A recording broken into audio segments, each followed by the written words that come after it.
There we go. You hear me? I think we're good now. Sorry for being late there. I was just dealing with a few things, getting ready for this, letting people know I was going live tonight. And here we are. Cannot wait to do this. So first and foremost, giving away a Habs shirt tonight. I see a bunch of people are in here podcasting or are commenting already, so you're entered in. And of course, you can win this sweater, this very sweater, if you donate to Parkinson's Society. $5, that's it. Send me a screenshot on Twitter. There's your entry, and I'll send this to you. Of course, I'll wash it first. And we got some good guests tonight. We got Habs Unfiltered, who I think are calling me right now. We got the Habs Forum coming, and we have No Respect Podcast and Habby Hour. So this is going to be great ahead of this game tonight. Let's go. Oh, I missed the call. Call me back, boys. Call me back.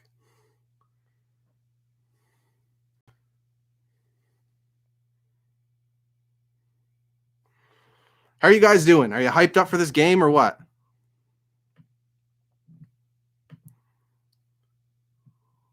I see Trent McDonald in here, the Habs Den, Steph C, Royal D Cordell, Matthew Borbo, Fret Level Midnight, Max Gunville, Louis Colas, Gabe St. Pierre, Marytown School, Owen Lindsay, Mark, Arjun, Adam Denny, what's up, buddy? Habs Guru, Max, Massimo, Nathan Frazier, Paul Langell, Josh, Jetfire Aviation, Pavlo. Jesus, there's a ton of people in here. This is awesome. So excited for this. So excited. And I'm waiting for Habs Unfiltered to give me another ring. Here we go. I think we got it. Here we go. You guys let me know in the comments if you can hear the audio okay when they call.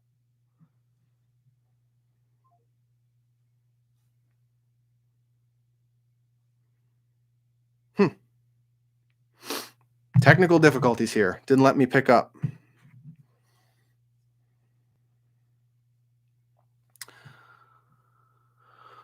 This is going to be a blast, man. Midnight game. And what a night to do a stream. All the diehards will be here, I tell you that. Oh, man.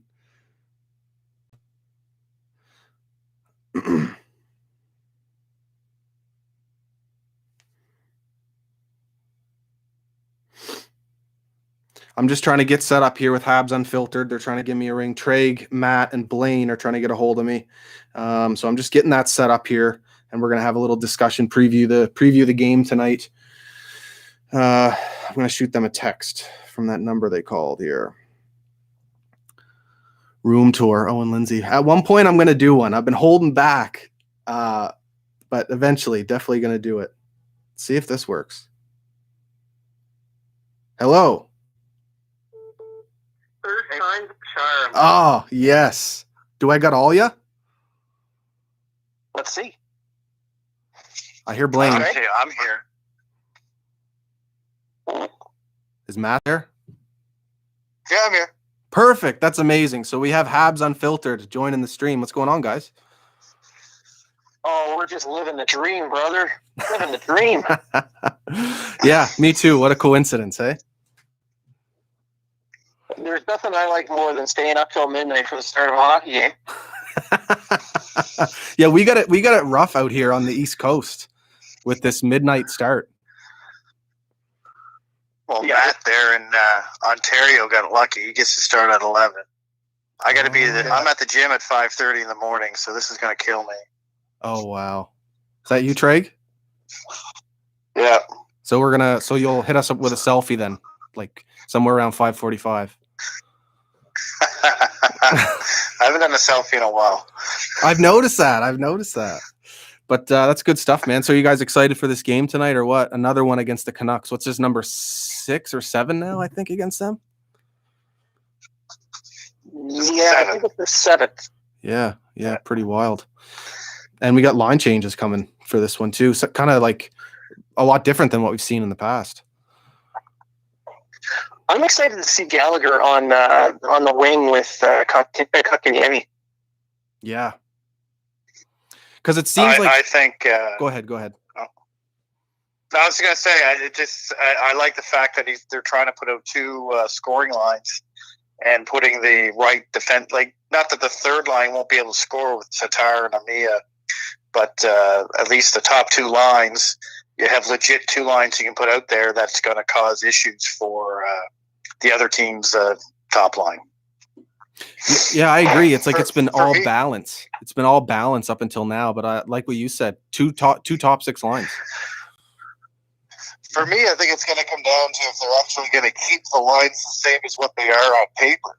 Because we've seen in the past that Kotkaniemi has been given a little bit more responsibility, but then when it actually comes to game time, the roles change, and all of a sudden, someone like Deneau gets more playing time. So that's kind of the storyline that I'm going to be looking at. But as you guys said, I'm really looking forward to seeing Kotkaniemi with two scoring wingers.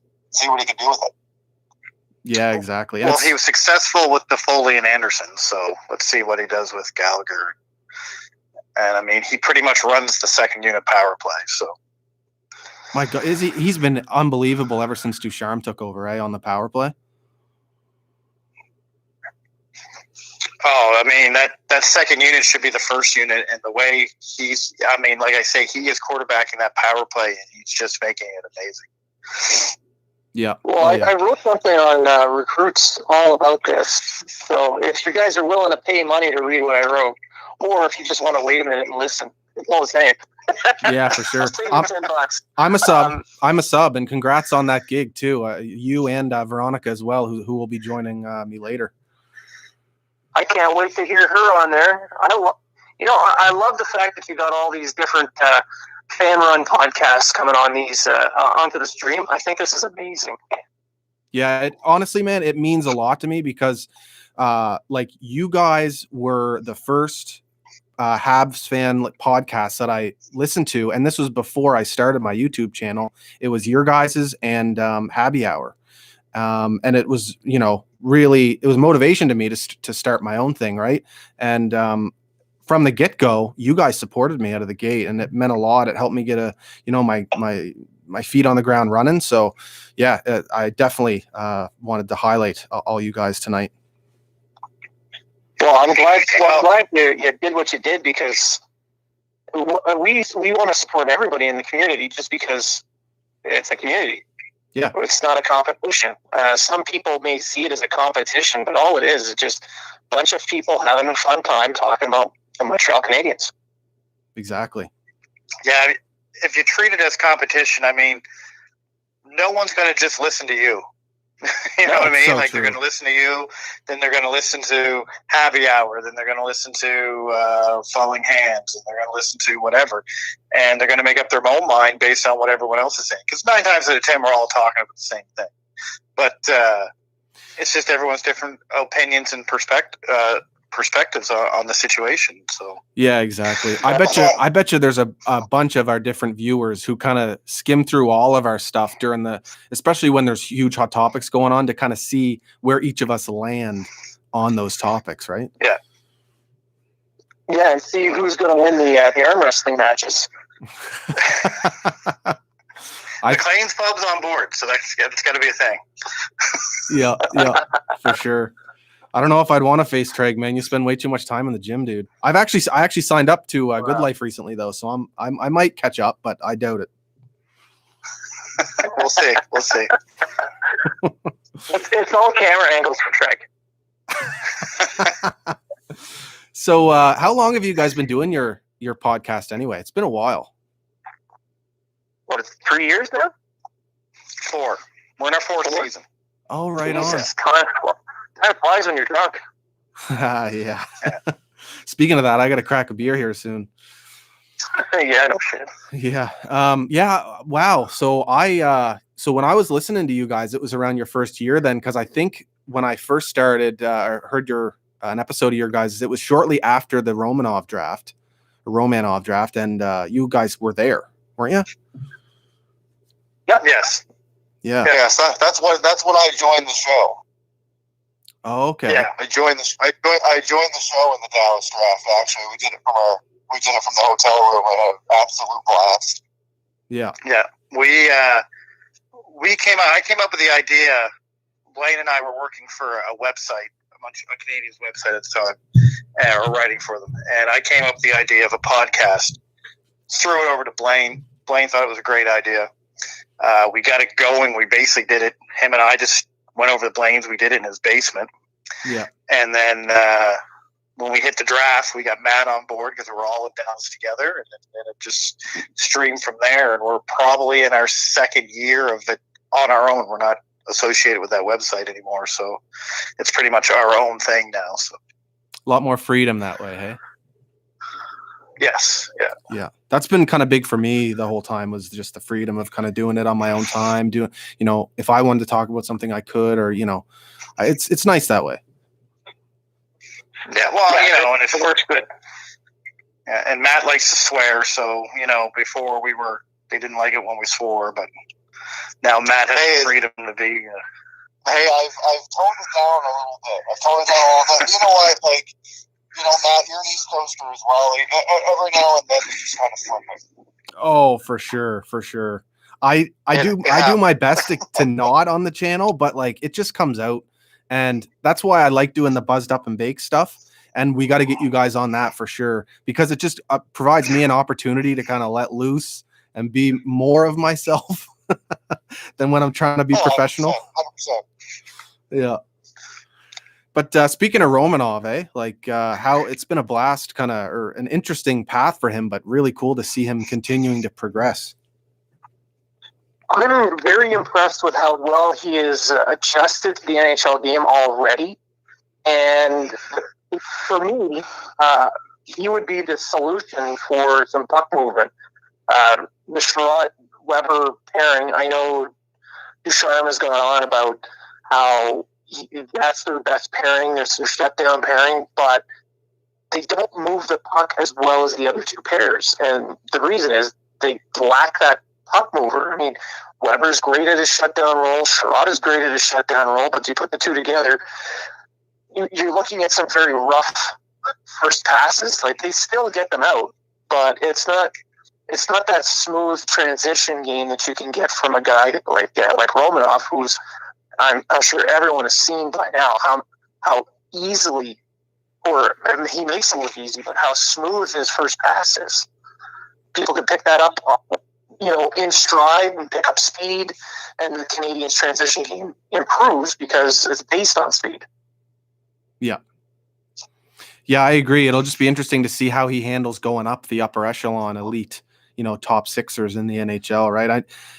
He's been tested here and there if he gets caught out on a line change or whatever, but I guess there's that they got to think about. But I mean, back to Weber and Sherrod, it's they're cut from the same cloth. I mean, Sherrod has a bit more speed through the neutral zone than maybe Weber does, and I think Weber is better down low with his first pass than Sherrod is. So I don't know, I feel like that is probably why they end up getting caught on different occasions, because it's almost like you don't know which role they should have at any given time. You know what I mean?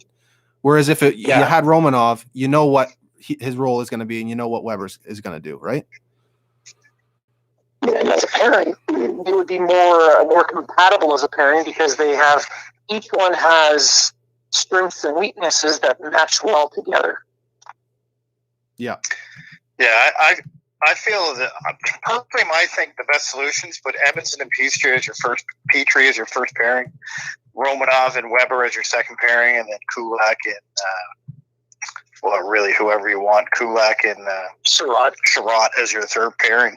The reason I say that is I don't think Weber's a number one guy anymore. I don't think he's a top pairing defenseman anymore, and there's nothing wrong with that. There's nothing wrong with having a good defenseman on your second pairing, and I just think Edmonton and Petrie are your top pairing right now, and I think that's how it should be. That's just my opinion, but and then it gives Romanov time to progress. Obviously, you've dropped the toenail on your head at the end, because Weber is going to be your top pairing guy, but in the playoffs, I agree that in the regular season, probably not your top pairing guy, because he's got 82 games. He's got to do it every single night, put in the 25 minutes, and he's at the age now where you have to start managing his minutes. So manage him, and then he can become your top shutdown guy in the playoffs. Exactly. I mean, if they play like they did last year in the bubble, the Trident, then you're not going to have an issue. So it's really not going because Petrie, Edmonton, and Sherratt played lights out in the bubble. And as sailors, we love the Trident. Yeah, yeah. Love the Trident. I'm glad you brought that up about Weber, because I was about to say that, because it seems like every season he starts out wildly strong for the first 2 weeks, 3 weeks or so. And then we saw that again in the return to play. He was lights out. But like, we're in the part of the season where ideally, if you can draw his minutes back, keep him fresh, and then hopefully get that fresh Weber for the playoffs. No, mind you, if you look at his minutes, he hasn't been the top minute getter in the past 3 or 4 games. So I don't know if that just has to do with penalties or whatever, but I think he's second to Petrie, if I'm not mistaken. Yeah. But yeah, so well, I mean, there's a bonus there, but he's still getting 23, 24 minutes. So yeah. Well, that second power play unit's been doing so well, and Petrie's been out there on that, so take some of those minutes into consideration as well. Well, it's the second unit, too, that's scoring all their goals for him, which Weber's not on. So absolutely, I mean, the Weber power play is a whole different discussion, really, if you want to get into that. But yeah, we got a little bit more time. You may as well. I think it's like I think the Habs need a Ehlers type player or a Barzal type player who, if you're going to have Weber out there, he's not going to, bring a whole lot in terms of the playmaking and the passing and the, deception that you want on a power play. But if you have that upper echelon elite guy that can just get penalty killers going all over the place, utilize the other guys on the PP, and then eventually get it to Weber. I'm just, you know what I mean? I'm not sure we have that guy yet where we can fully utilize what Weber will bring at this point. Well, they're trying to Caulfield drooling. Yeah, Caulfield would be great, but they're trying to be drooling that guy. Caulfield's going to be a finisher. He's not going to be the guy to set things up on a power play. But for the setup quarterback type, you can tell that's what they're trying to push, is Drouin becoming that guy, becoming that Ehlers type like you mentioned there, Matt. So I don't know how well that's going to work out, but for now, what is working is Kotkaniemi. He's setting that power play up for success. Yeah, for sure. What I like about what Kotkaniemi's doing right now is he's not giving up on the play. If there's a board battle, he's in that board battle. He's digging for the loose pucks, and he's kind of just roaming all around the ice. He has his role on the power play, but it seems that he's just always there.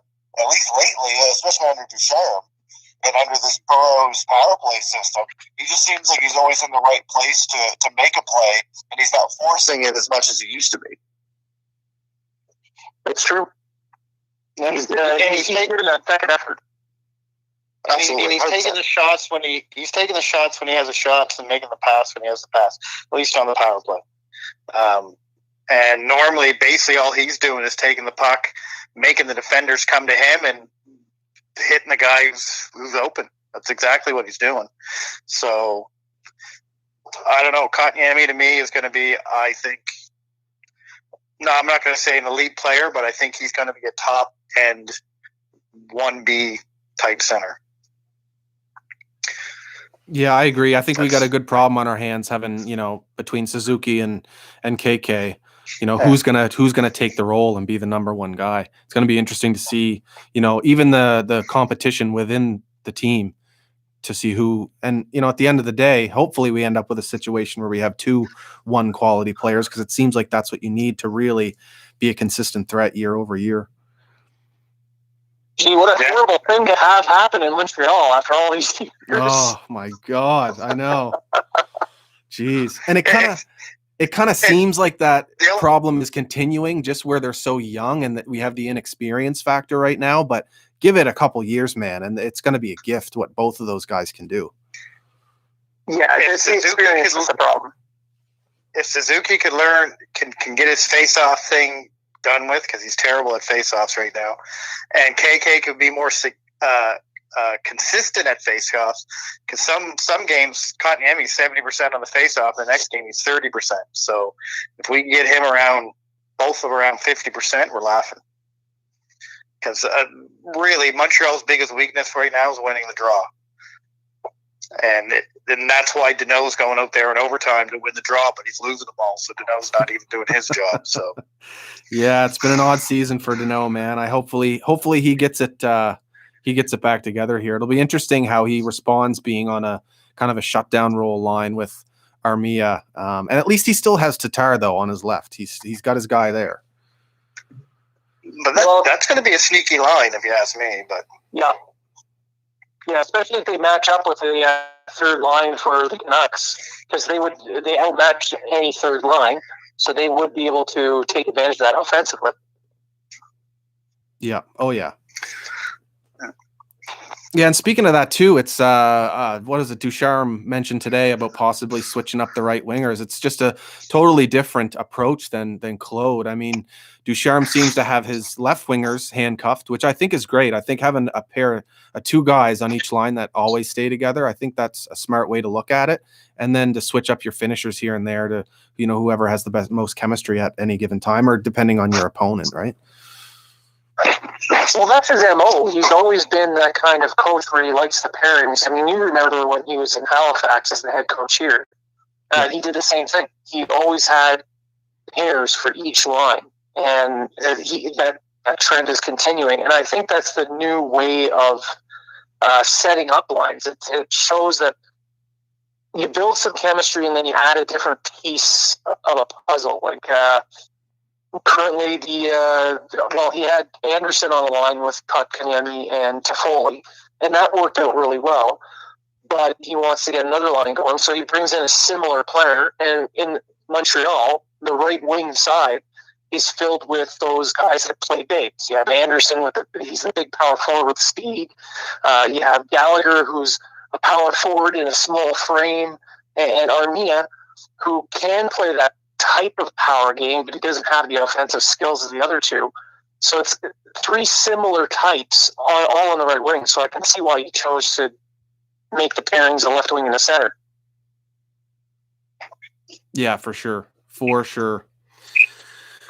Well, guys, we definitely have to hook up for Buzzed Up and Baked here at some point through this season. I know we've kind of talked about it in DMs here and there, but I would love to figure that out. And where you mostly have two-thirds of you are in Nova Scotia. The two of you can come in and maybe we can hook up Matt somehow on webcam and get her done.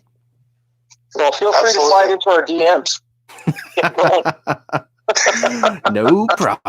No problem. So if you slide in my DMs, Matt, I'll have special selfies for you. So. Oh, damn! Let's go. So where can everybody find you guys?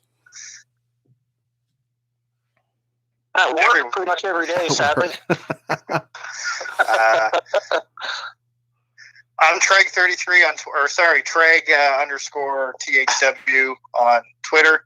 We also have Habs Unfiltered on Twitter. Habs Unfiltered is on YouTube. We have our own YouTube channel now. It's not as popular as yours, but I think we got 40 people.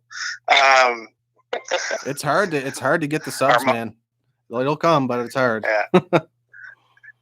And then we have Habs Unfiltered on Facebook and on Instagram. Am I missing anything, Blaine? I'm at Blaine Pudbank THW on Twitter. You can find me there. You can find my work on the Hockey Writers and at Recruits. Perfect. Yeah, I'm on the Hockey Writers. I'm writing on the Hockey Writers. And then you got Matt, Snakebite 360, Twitter. Awesome, guys. Thanks so much for joining me. And hope you guys enjoy the game tonight. Are you guys staying up for it, or are you're gonna crash, or what? I'm going to try to stay up. I only have work in the morning, and that's not as important as a Habs game. Love it. I'm old as hell, and I usually hit the gym by 5:30, so I'll probably be in bed. It's already past your bedtime now, buddy. So it is. We'll cheer extra loud for you. Have a good one, fellas. All right, thanks, Matt. Peace, Matt. Peace, Drake. Peace, Blaine. Yeah, thanks. Bye. That was awesome. I think that was great. First guest in the bank there. That was a good time. I'm just going to I'm going to crack a beer here, and I invite you guys to as well if you'd like. What do you guys think? What do you guys think of that interview?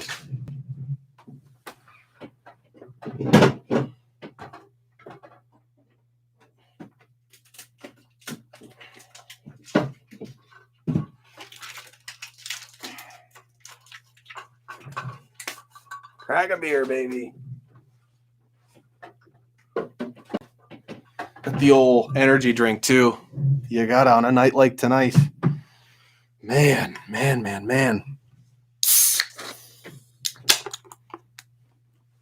So the next guest is going to be the Habs Forum. This is Dustin and Mario coming up. They'll probably call me here shortly, and we'll get into some more topics with them, which will be awesome. Real awesome. Gonna cover as much as we can tonight. Have a blast. I mean, it's a once in a lifetime chance to really watch a midnight start game for us out here on the East Coast. I've never seen this in my lifetime. Just another one of those North Division, Canadian Division, pandemic, weird. Oh yeah, Swine, he noticed. In that that we, face the Vegases or the Bostons or Washington. I'm a little indifferent, be honest. I'd love to hear what you guys think.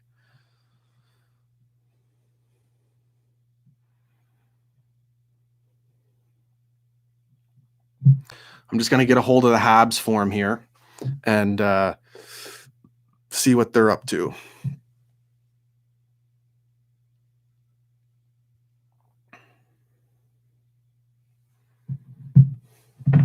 Cheers, guys.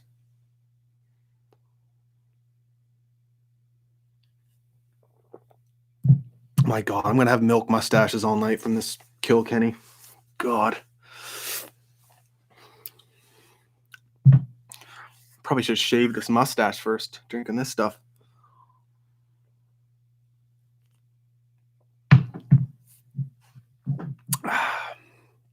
Yeah, all the guests we have tonight, Habs Unfiltered, fantastic. Habs Forum, another one, spot on. I see No Respect is in here. No Respect as well. Great. And then Habby Hour at the end.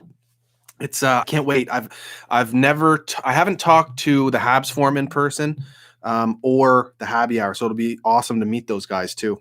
And here we go. This is the Habs Forum calling me, I believe. Hello.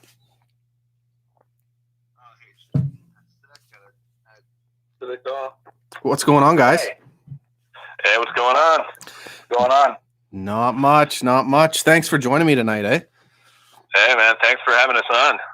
Yeah, man, really, yeah, awesome idea, man. Having a lot of the podcasts in the community on, really cool. Yeah, I don't know if you heard me talking to the Unfiltered guys, but when I started, it was a lot of the fan made guys that really helped me get my foot on the ground. So I just wanted to, celebrate and give back to you guys who, we've been putting in a lot of work these last few years. So just want to highlight all you guys who are fantastic. Yeah, I definitely agree. Us too. We got started basically the same time as from Flailing Hands, who I think you guys are going to have on later. So it's great for us to each give each other a hand in that, and and even giving a hand to some of the new podcasts that are coming up too. I mean, we got to stick together. Like Unfiltered said, it's not a competition. We all have our differences and our different opinions on things, and most fans are probably listening to more than one podcast anyway. So it's great to interact together. Yeah, and for me, I don't do the social media thing much at all. It's really all Dustin. We always joke about it on the podcast. So I don't really know any of the guys. It's only Habs Petition. I've been on his podcast a few times. He's great. So I don't know if you're gonna have him on too. So. But I love doing this type of stuff, right? Because I just like talking about it, talking about the Habs and doing these types of shows. You won't see me on social media too much. Yeah, it's nice to connect, and it's funny you say that because before I started my own YouTube channel and stuff, I was not a social media guy whatsoever. I was on Reddit for a few years, but not a Twitter guy at all, and I've kind of had to become that just to for the exposure, but I totally get where you're coming from there. Yeah, luckily I got Dustin, you guys, who spends his whole days on Twitter instead of working, so he can take care of the Twitter for us. Nice. So Habs Unfiltered and I touch on a bunch of stuff, but something we didn't touch on was Carey Price, and he's starting tonight. Yeah, weirdly, yeah, go ahead, Mario. All right, well, I'll go ahead. Yeah, it's weird. It's almost like people aren't talking about it that much. It's like Habs fans are they don't want to be too excited yet that he's back on his game. But these last 3 games have been good old Carey Price. He's been fantastic, and if he keeps this up, then it becomes real. Because with the offense and the depth the team has now, if Price figures it out on top of it, we can talk about being contenders again. Yeah, well, I mean, we all know the Canadiens are going to go, and it's been like this since over the last decade. I mean, the Canadiens are only going to go as far as Carey Price brings them, really. And it's obviously a small sample size since they lost the fan weight, but I mean, 3 games in, he's allowed 3 goals. So hopefully, we're seeing the new, the old Carey Price back, because the Canadiens want to be competitive, especially against some of the the high-end teams like Winnipeg, like especially Toronto, of course. If we want to beat them in the playoffs, it's going to start with Carey Price for sure. And it's not just the numbers; he looks so confident in there, right? You compare it to before the fan weight change and all that. It really looks like whatever work he's been doing these last few weeks has really helped him figure things out, which is just great to see. Yeah, he looks like a rock in the crease, and I'm glad you brought that up about his confidence level, because that's the biggest difference that I've noticed is his demeanor is completely different. Yeah. It's back to his old self, confident, the swagger. He had the moment there with Brady Tkachuk. I think it was he kind of threw the puck at him or something like that, or gave him a little nod or something like that. But yeah, he just looks calm, confident Carey back there, and that's just so refreshing to see, because it just didn't seem like that beforehand, like he'd let in a goal and you could just see the look of just disdain in his face. Yeah. No, exactly. I mean, it really does seem, I mean, again, it's a small sample size, but he seems to be back to his old self here, through 3 games. And, I mean, I'm sure he was sad to see Stefan Wade go, but, sometimes that just another sort of point of view or other new maybe source of practices that Marco Marciano has brought in, the goalie coach right now for the Laval Rocket, before Sean Burke comes in, it looks like it's helping. One of the things that he said that Marco Marciano was helping him work on is putting his hands in front of him and following the puck into his gloves, which you see he's doing deliberately, and I think that helped. You saw that a lot in the shootout the other night. That's what he's doing, and it seems to be helping him a lot. And Carey Price, when he's been at his best, is when he's being really conservative with his movement. Something that I noticed since the beginning of the season is that he was moving around way too much, and when Carey Price does that, that's when he plays bad. And if he can get back to that, just keeping it simple, really. That's when he plays his best, and hopefully that's what we're going to see.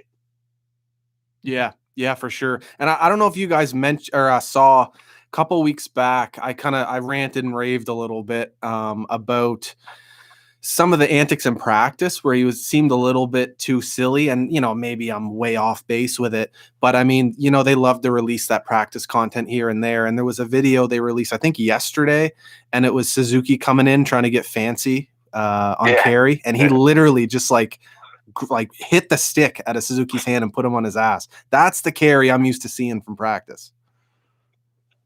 Absolutely. I mean, Carey Price plays well when he's having fun too. If he's worrying, if he's if he's down on himself and down on the team, it's not a recipe for success. But it's definitely good to see him having fun again out there, and not having to deal with the media, when, like he does, especially when he's not playing at his best and when the team's not playing that well. And I mean, hopefully he can keep it up, and hopefully he stays loose and keep having fun. And again, man, the Canadiens start and end basically with Carey Price. And hopefully them red pads are in the trash. Too. Yeah. Hopefully them red pads are in the trash. Sorry, go ahead.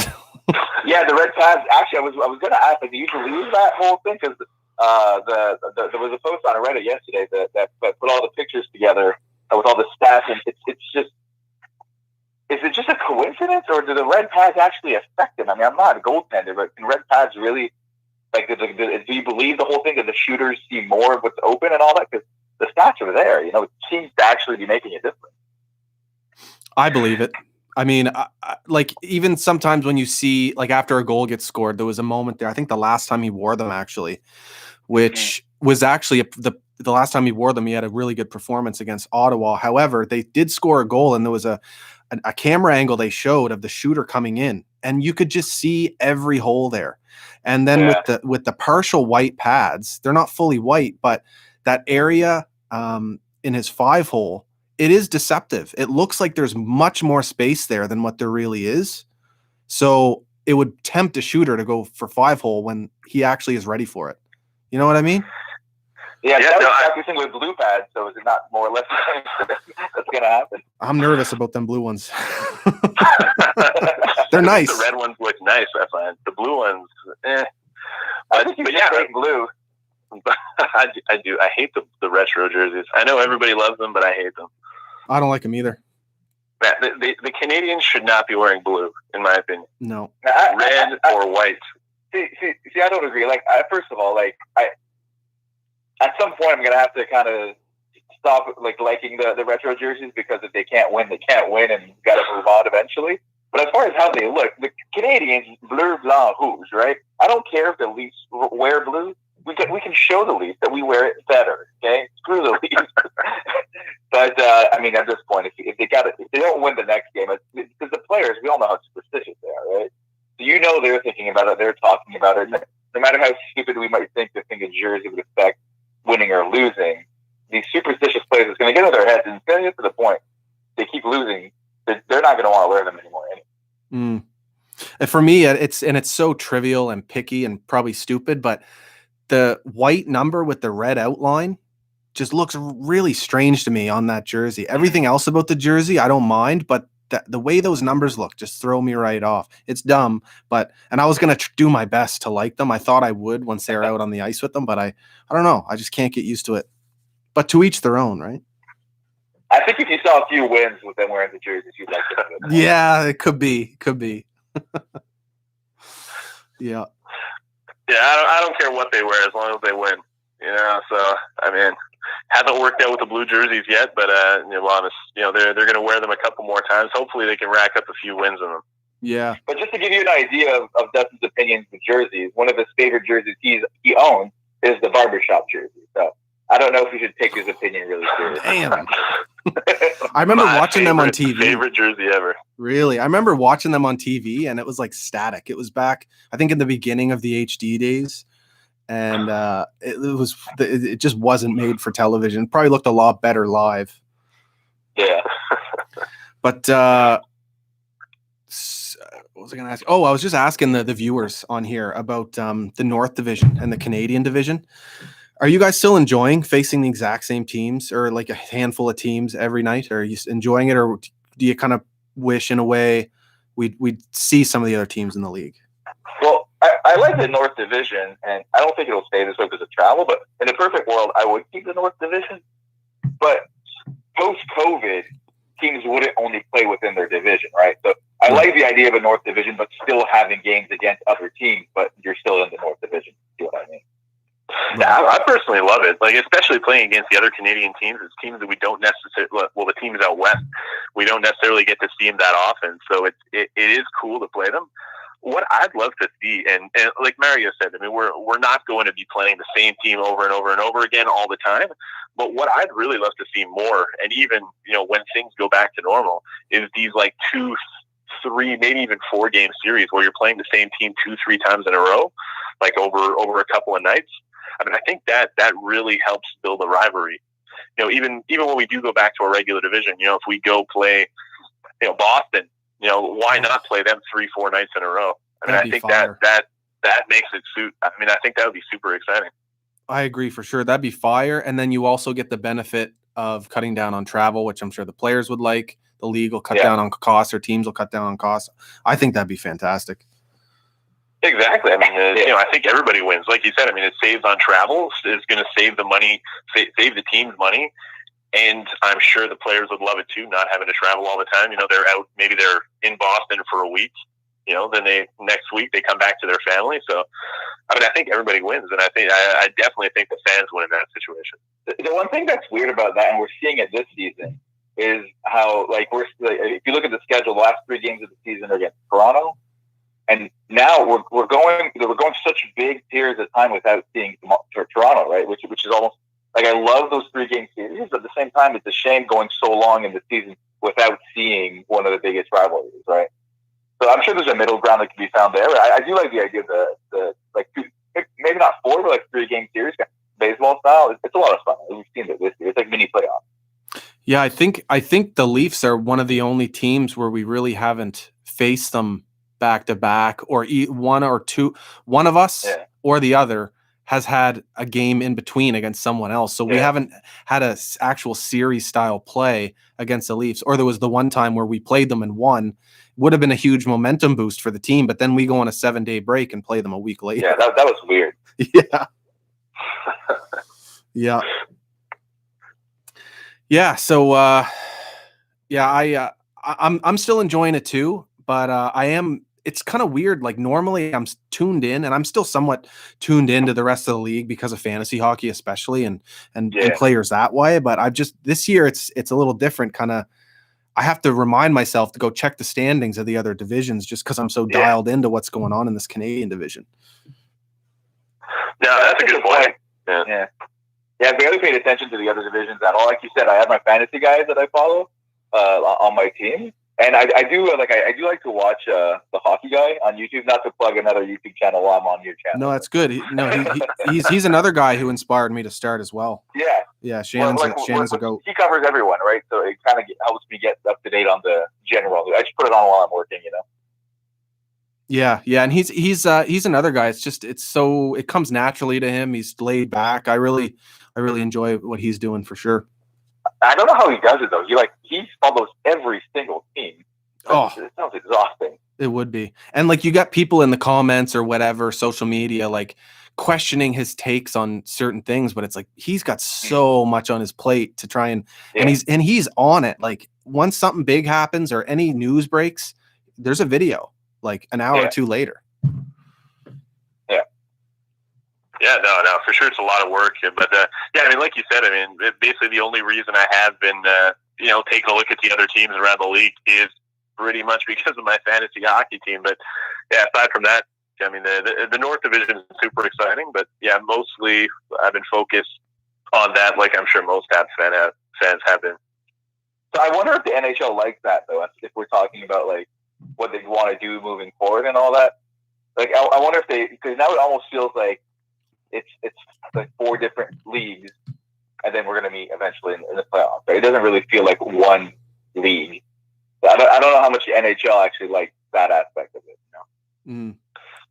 Yeah, I'm sure they're probably not super happy about that. Like, I mean, I don't know how it is in the States. Like, I'm sure if in Boston, I'm sure they talk a lot about the Bruins and their division, and other. In other big markets like that, but I'm sure, teams like Florida and Tampa Bay, there's probably not a whole lot of people talking about them, in their state and around the U.S. So, I mean, I think, obviously the Canadian division is getting by far the most ink and the most exposure.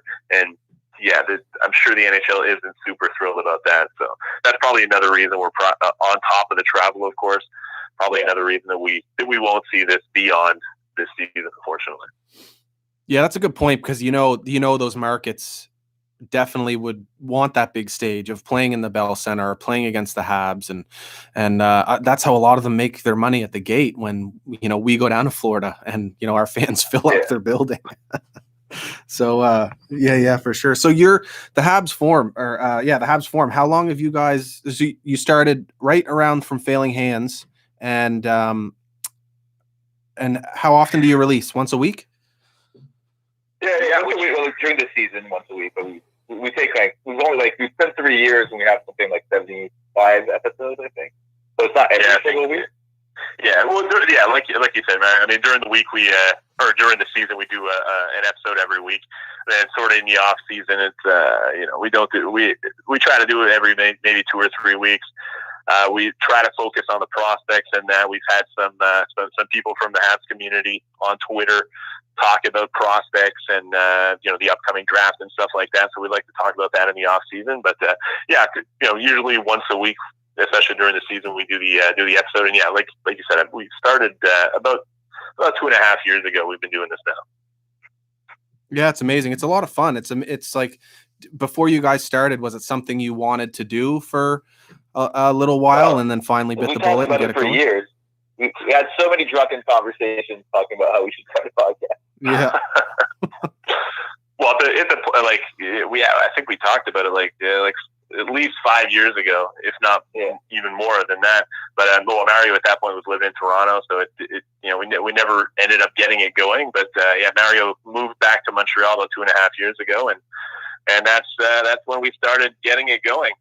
Yeah, I mean, at first, it's always, of course, like I'm sure all the other podcasts, we started just for our love of the Canadiens, and we love to hear ourselves talk, of course. But, I still can't believe there's, hundreds of people that tune in to listen to us each and every week. It still boggles my mind. But, at first we thought we'd get maybe 2 or 3 people, our parents basically listening to us. But, yeah. Yeah, and my mom does listen. Yeah, it's pretty wild, man. Congrats on your guys' success so far. Where can everybody find you? Definitely on Twitter. Twitter is where we're the most active. So at the Habs Forum, you can find definitely all our episodes. We post to Twitter and also on Facebook. If you guys want to give us a follow on Facebook, the Habs Forum again. And definitely give us a listen. And our DMs are always open. If you guys want to chat, ask them some questions or whatever, let us know. But thanks a lot for having us on, man. We really appreciate it. Oh, it's an absolute pleasure, and we'll have to do it again. Yeah, man. Love to have you on the episode on the pod sometime. For sure. No problem at all. Well, Dustin, Mario, any final words?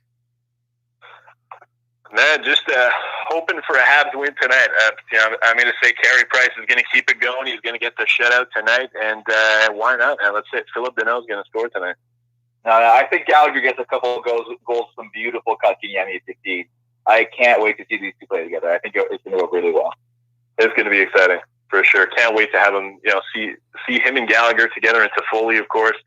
And that's a recipe for success right there. And I think Deneau and Tatar, obviously they haven't had a great season, but maybe a new line mate. Armia, obviously not the most offensive guy on the team, but maybe just sort of a change of scenery and having a new guy with them. Hopefully that can spark them. Yeah, maybe he takes away some of the defensive responsibility from those two, allows them to get going offensively a little bit here.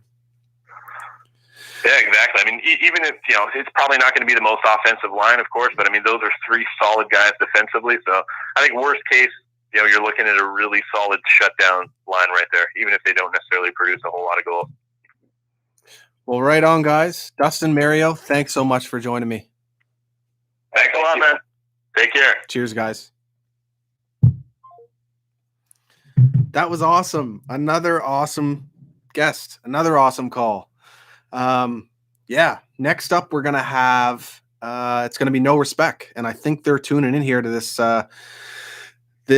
stream. Give me a second, gents. I'm just going to go back and forth with some of the viewers here that are in the stream. We got almost 100 people. This is wild. If you guys could do me a solid and share the stream link, get it out there. Maybe we can get a few more in here and just continue this party, continue this pregame show, and then watch the game together later on. I think it'll be an absolute blast.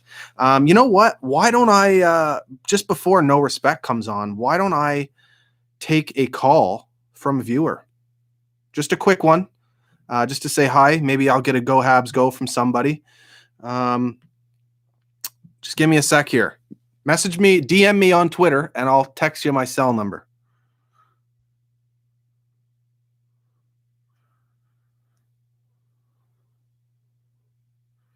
I got my DMs open. I'm waiting. It's at SCOTIANCANADIEN. And no, I didn't. I did put the link on Reddit on our Habs yesterday, but I didn't put it tonight. So if someone wants to post it on there somehow or whatever for me, that'd be huge. Get some more people in here. So you can win just by commenting, joining the stream and commenting. You can win a Habs player shirt. So and whoever wins gets to pick the player on the back, which I think is pretty cool.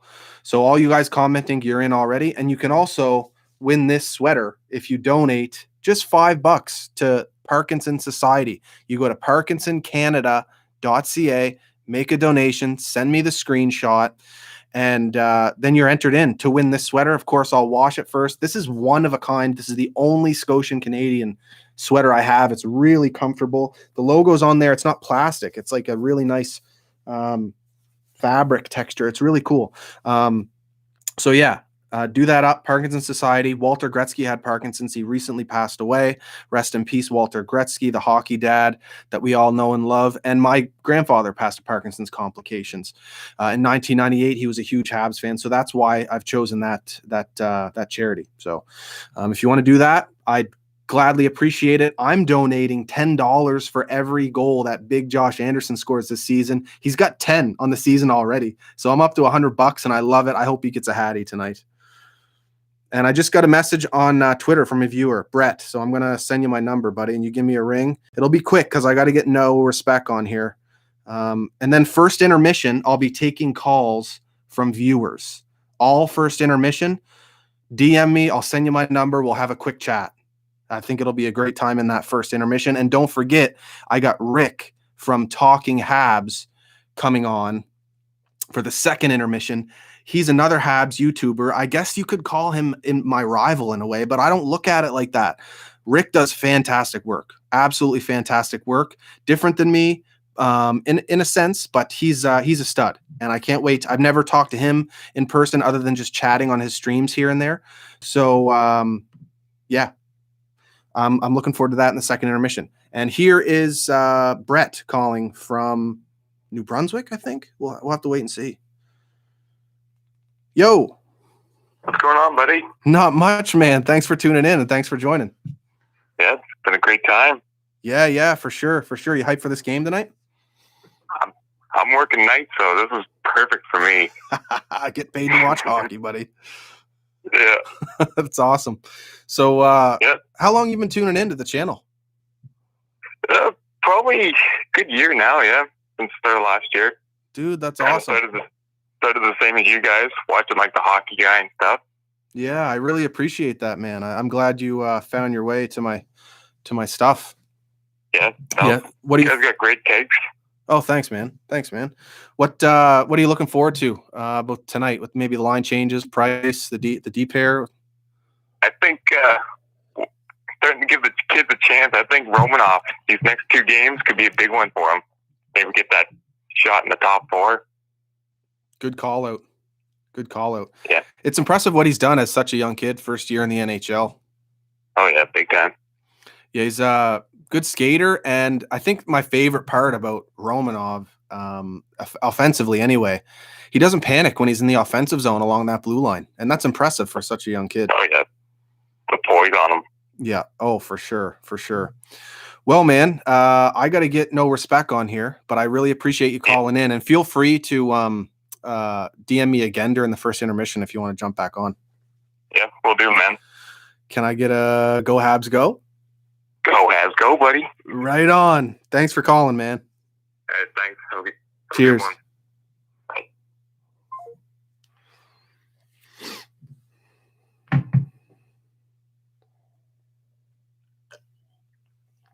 Love it. This is an absolute blast. Love doing this. Cheers, guys. This is fun. So no respect is coming up. I got to find myself a coaster because I got a glass table and it's going to make an obnoxious noise every time I put this glass down.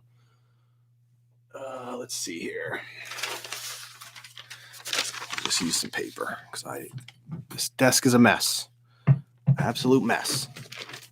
So I'm gonna shoot No Respect a message here on Twitter and get them to call in here. These guys are great. I jumped on their podcast there a couple weeks ago, and the setup that they got going on, it's impressive. They're on YouTube. They're everywhere you can find podcasts. They got some really cool graphics on their YouTube page. I was impressed, very impressed. And Justin, I actually, you know what? I think it's just Justin jumping on tonight. That podcast is three guys. They got Mackie, they have Alex, and they have Justin. So I think it's just Justin joining tonight, and we'll have a conversation here ahead of this Vancouver game.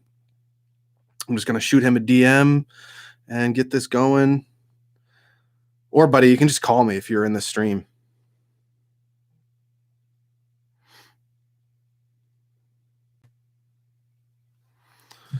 That's probably So we got Steph's. I'm just going to go through the users here because I can't believe there's this many people in here. I appreciate you all. I love you all. This is all for you guys. As much as it's a hobby for me and it's fun for me, this is for you guys, the fans, just like me.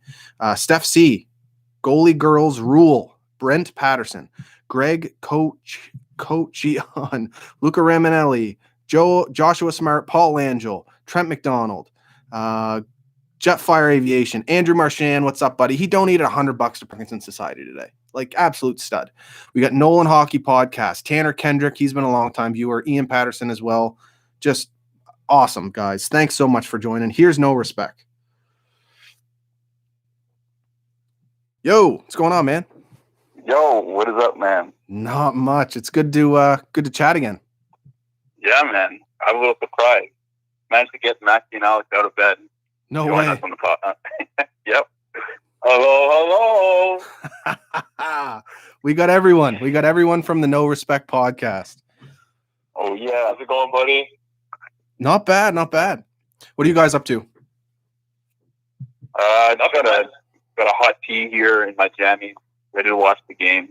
Hopefully not fall asleep. Sick.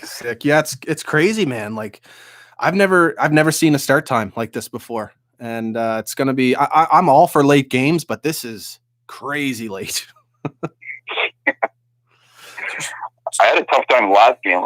I hate to admit it, but I was like, my eyes were shutting, and then Adam Gaudette fucking opened them up for me. Oh, man. The ping woke you up.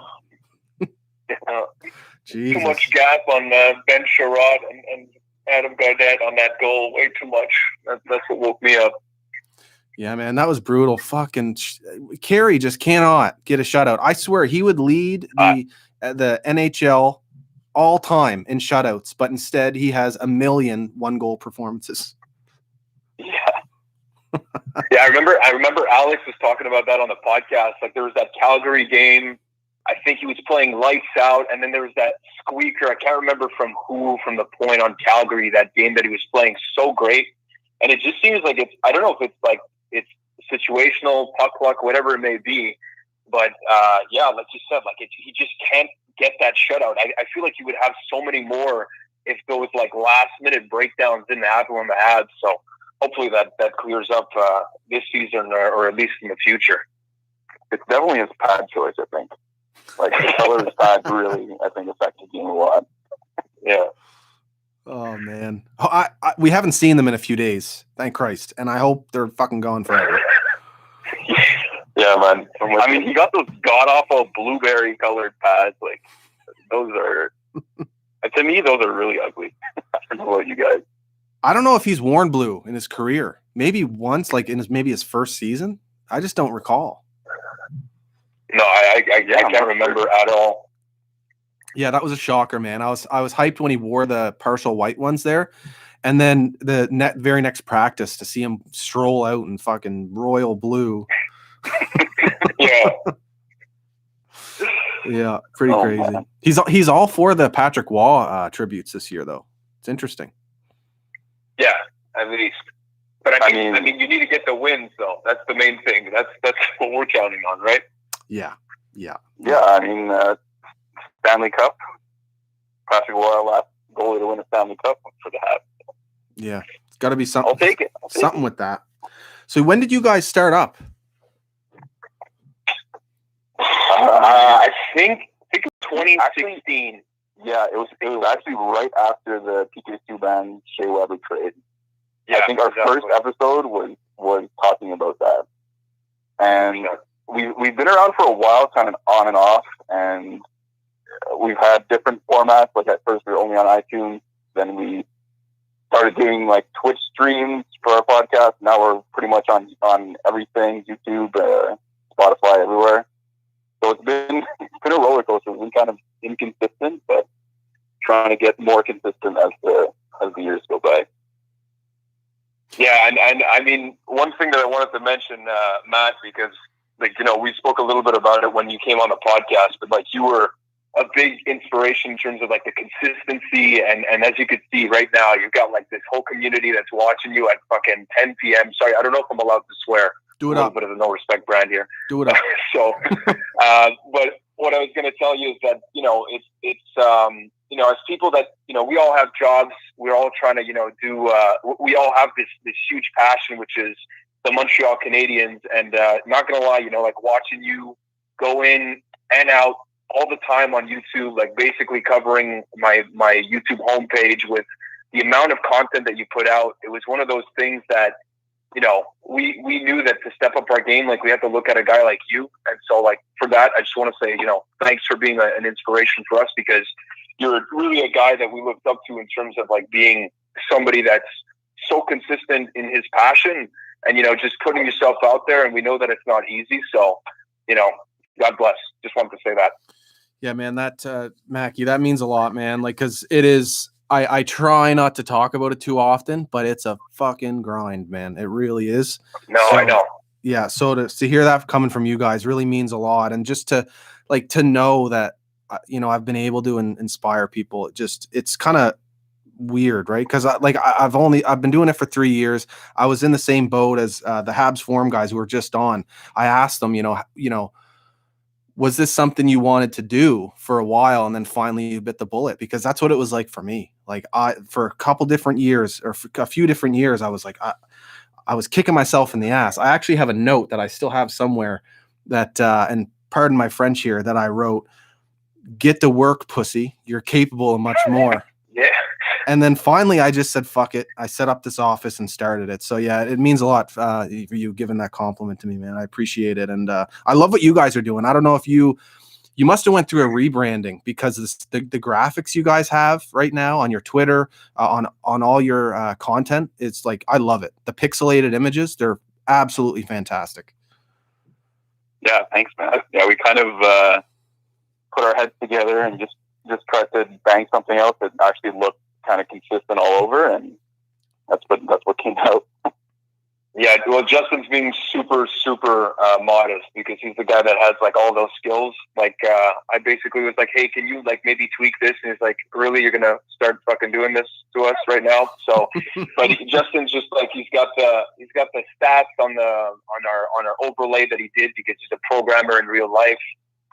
So like all the credit really goes out to him. He's also the artist like that did all the pixelated art. So yeah, every credit goes to Justin for that. Okay, let's all pump my tires here. They're full. I'm the same way as you, Justin, man. It's hard to take compliments. Yeah. Anyway, guys, so this game tonight, we got different lines. I mean, other than the D pairs, which are staying together maybe way too long. But Vancouver again. What are your thoughts? I'm gonna let Alex speak, because it's tough when it's a three-way call. I don't know if he has something that he can share here.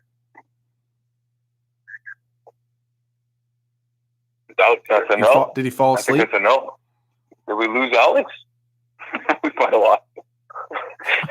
Well, anyways, all right. So if we get Alex back, I guess I could start off. But yeah, I mean, Vancouver, we saw with Toronto, right? It's still an NHL team. That's the thing, is that when we talk about this North Division, yes, there are some teams that are winning the race and kind of separating themselves from the pack. Oh. Especially with the Habs team that doesn't have that. I think everybody knows that kind of like, game breaker talent. If you take the foot, off the gas, I think anything can happen. And we saw it even with 45 seconds left in the last game there with Adam Gaudette. You got one gap there. It's gonna cost in this league. So I don't like taking any team lightly, especially with Montreal's track record. It's not good with the Detroit of last season, the Ottawa of this season. Even though Ottawa, again, like they're putting up some fights against some other teams here, but I think that the Habs should be winning this on paper. But at the same time, the Vancouver Canucks, they have those pieces, and you just feel like, I don't know if Pettersson is back tonight, but I feel like you should be capitalizing on a win when he's not there. Yeah. Yeah, for sure. I'm just really excited to see kind of Jesperi Kotkaniemi with Brendan Gallagher. I think that's going to be interesting. I don't know if you've seen them together yet in their career, unless like maybe on the power play. But yeah, that I think is going to be maybe a spark plug for Barry. And hopefully we get Kotkaniemi can continue his kind of confident streak of just playing great hockey and putting up some points. Yeah, for sure. And he's starting to speak some French today. I don't know if you guys saw that. No way. I think, just one sec, guys. I think maybe Alex might have us on hold. We're getting beeps. Did you guys want to just gather the three of you and call me back? I have him muted. I can't hear Scotian anymore. Hello. I'm just going to get them guys to call me back without the beeps. I don't know what happened there. We'll get them back on.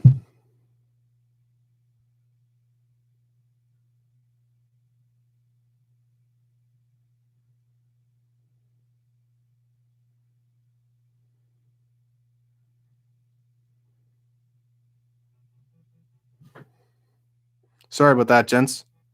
Let's see how this goes. Howdy. Hello? Hey. Hey, sorry about that. I don't know what happened. No worries, guys. Is it all three of you back? Yeah, I can hear you now, but I don't know if we have Alex. Did we lose him?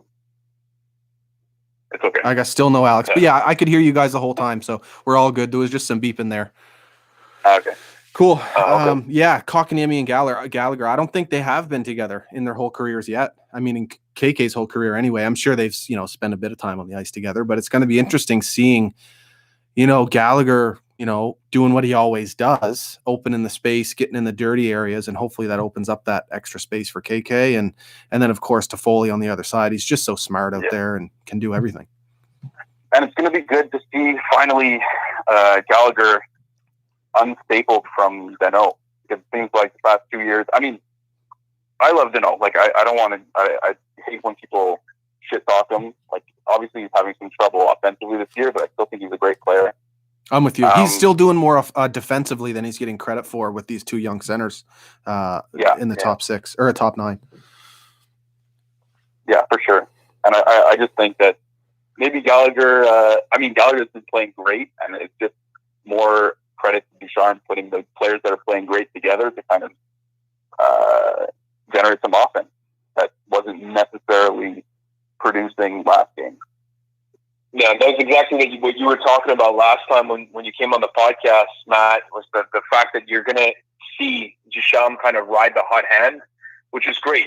Like, that's what you want your coach to do. And, to be honest, I've always been a guy, like the guys will know that I'm very kind of like wait and see, because I don't have all the information. But when you kind of see the difference between what Claude Julien used to do and what Ducharme is doing now, that's when I say, like, yeah, you should have been doing this the whole time. Like, this is exactly what a coach needs to be doing. Like adjusting, and it makes sense that like there's not one set line that's going to work all the time. There's a little bit of a question mark with why the deep pairs are staying so kind of tight. That part, I don't know if it's Luke Richardson that's keeping tabs on that for whatever reason. So I still want to give the benefit of the doubt. I don't know if you have any like hypotheses on your side, because it's weird. Yeah. I'm not that. I was listening to Habby Hour today, and they're going to be coming on after you guys. And they touched on that with Eric Engels about how it's a little bit easier to change around the forward core, just where there's so many different players in it, and where the defense there, it's just such an important role these defensemen have. And then especially specifically with Weber and Sherratt, I think they're doing a lot of work behind the scenes together and really like playing together.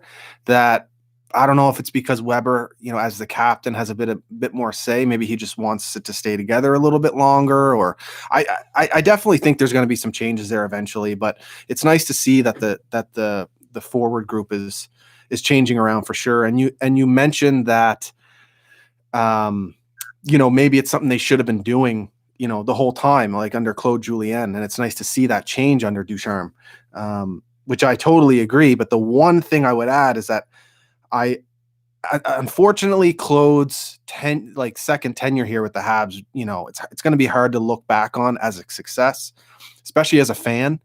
But I think as a franchise and as a team, there's definitely some, fundamentals, specifically 5-on-5 that he drilled into those players, especially the young guys, that I think will, be beneficial moving forward. But it's been way too long for us.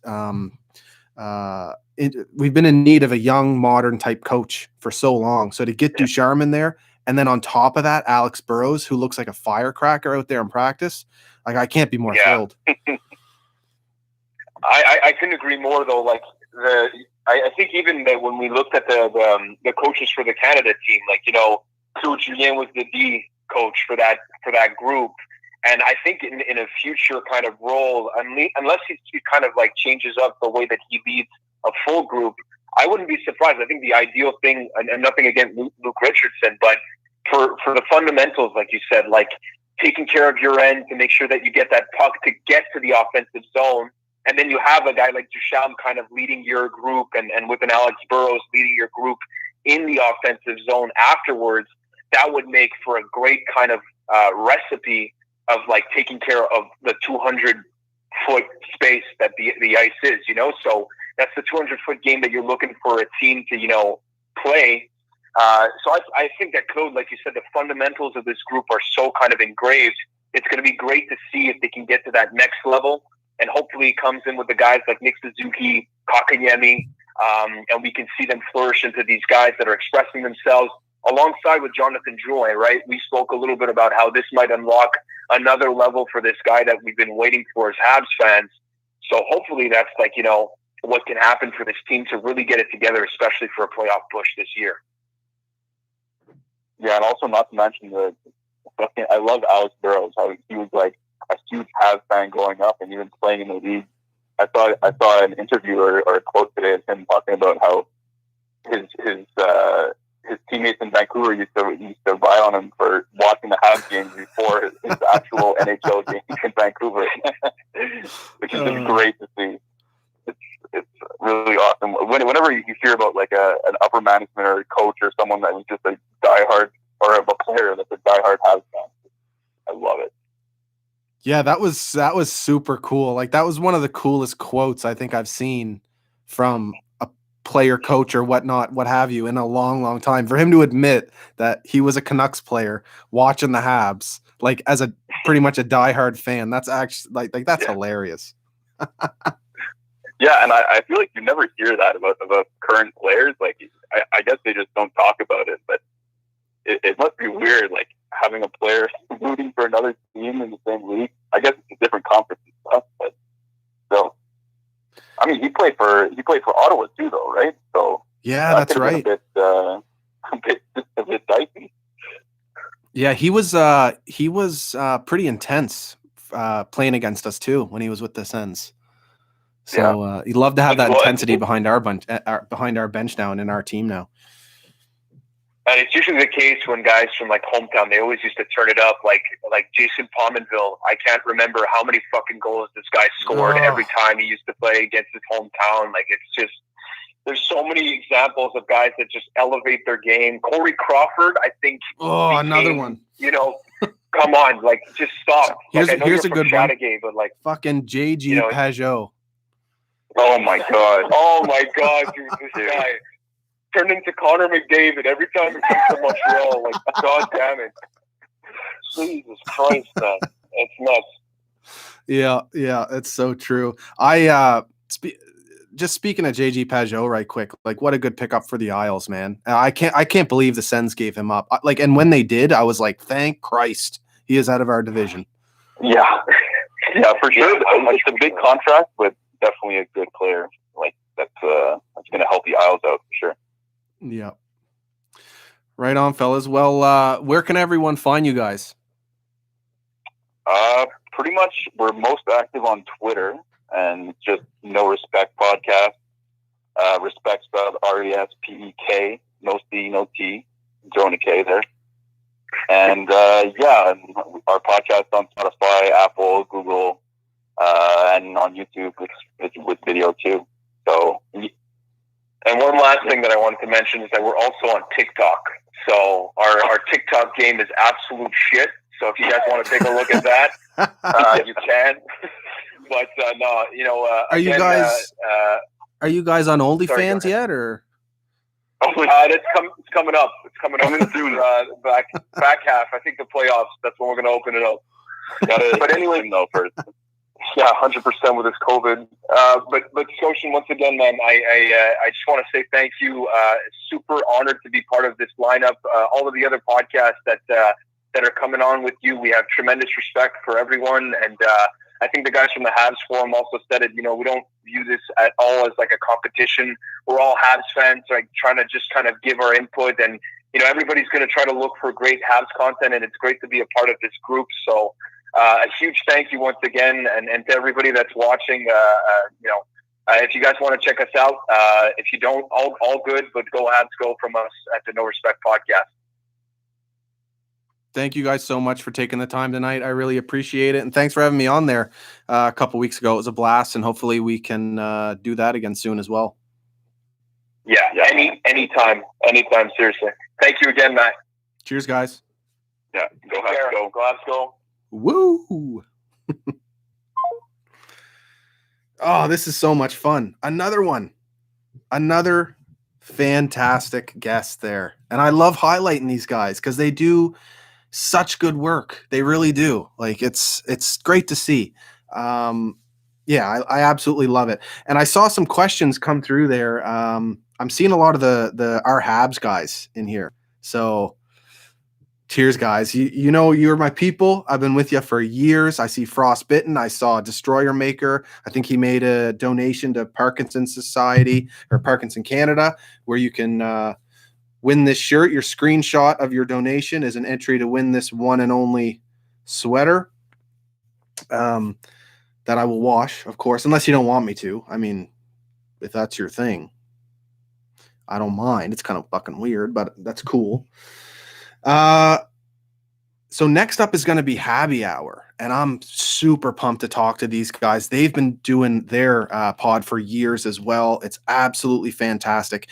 And with International Women's Day just passing, I believe that was Monday, this is a podcast that is dominated by females. I mean, Dave is one of the hosts, but they've got Veronica on there as well, and Beth, and they run a great... Oh yeah, Aiden, I'm here to win the tab shirt. Give me a break, bud. Habby Hour, fantastic. I'm honestly a bit nervous to talk to these guys because they run a tight ship, and they've been doing their thing for quite a while. So Paul Langell just messaged me, wants me to.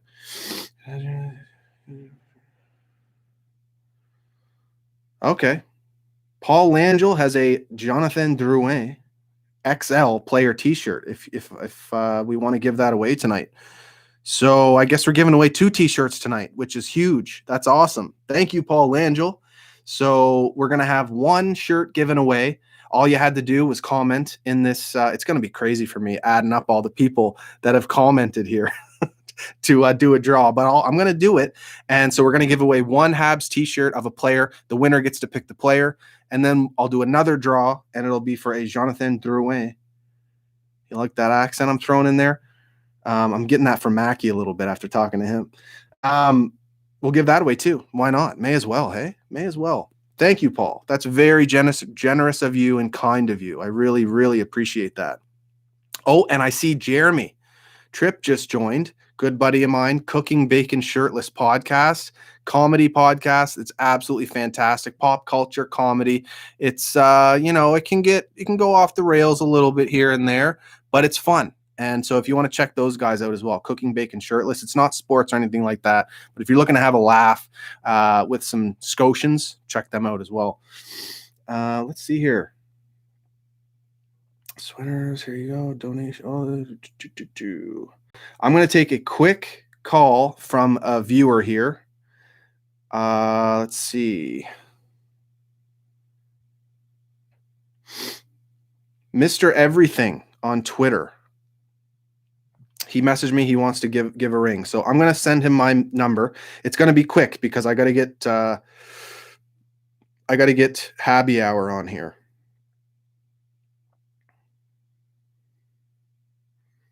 This was half hour ago. He messaged me though. So I'm giving him the opportunity to message me. Just shoot me some DMs on Twitter @ScotianCanadien, and I'll send you my cell and you can give me a ring. Otherwise, I'm giving Mr. Everything here a chance. So if we'll see if my phone rings here, and then if not, I'll go to another DM. And while I wait, I'm gonna crack another beer here. Why not? And we're T-minus 30 minutes until this midnight game starts. Oh my God, this is gonna be a fun game. I'm a night owl. I gotta be running this channel, man. Oh, Frost. Okay, so let me see here. My phone hasn't rung yet. Mr. Everything hasn't called, and I just got a message from Frost. He's a mod at our Habs, so he got to me first. I'm going to shoot him my number, and he can give me a ring.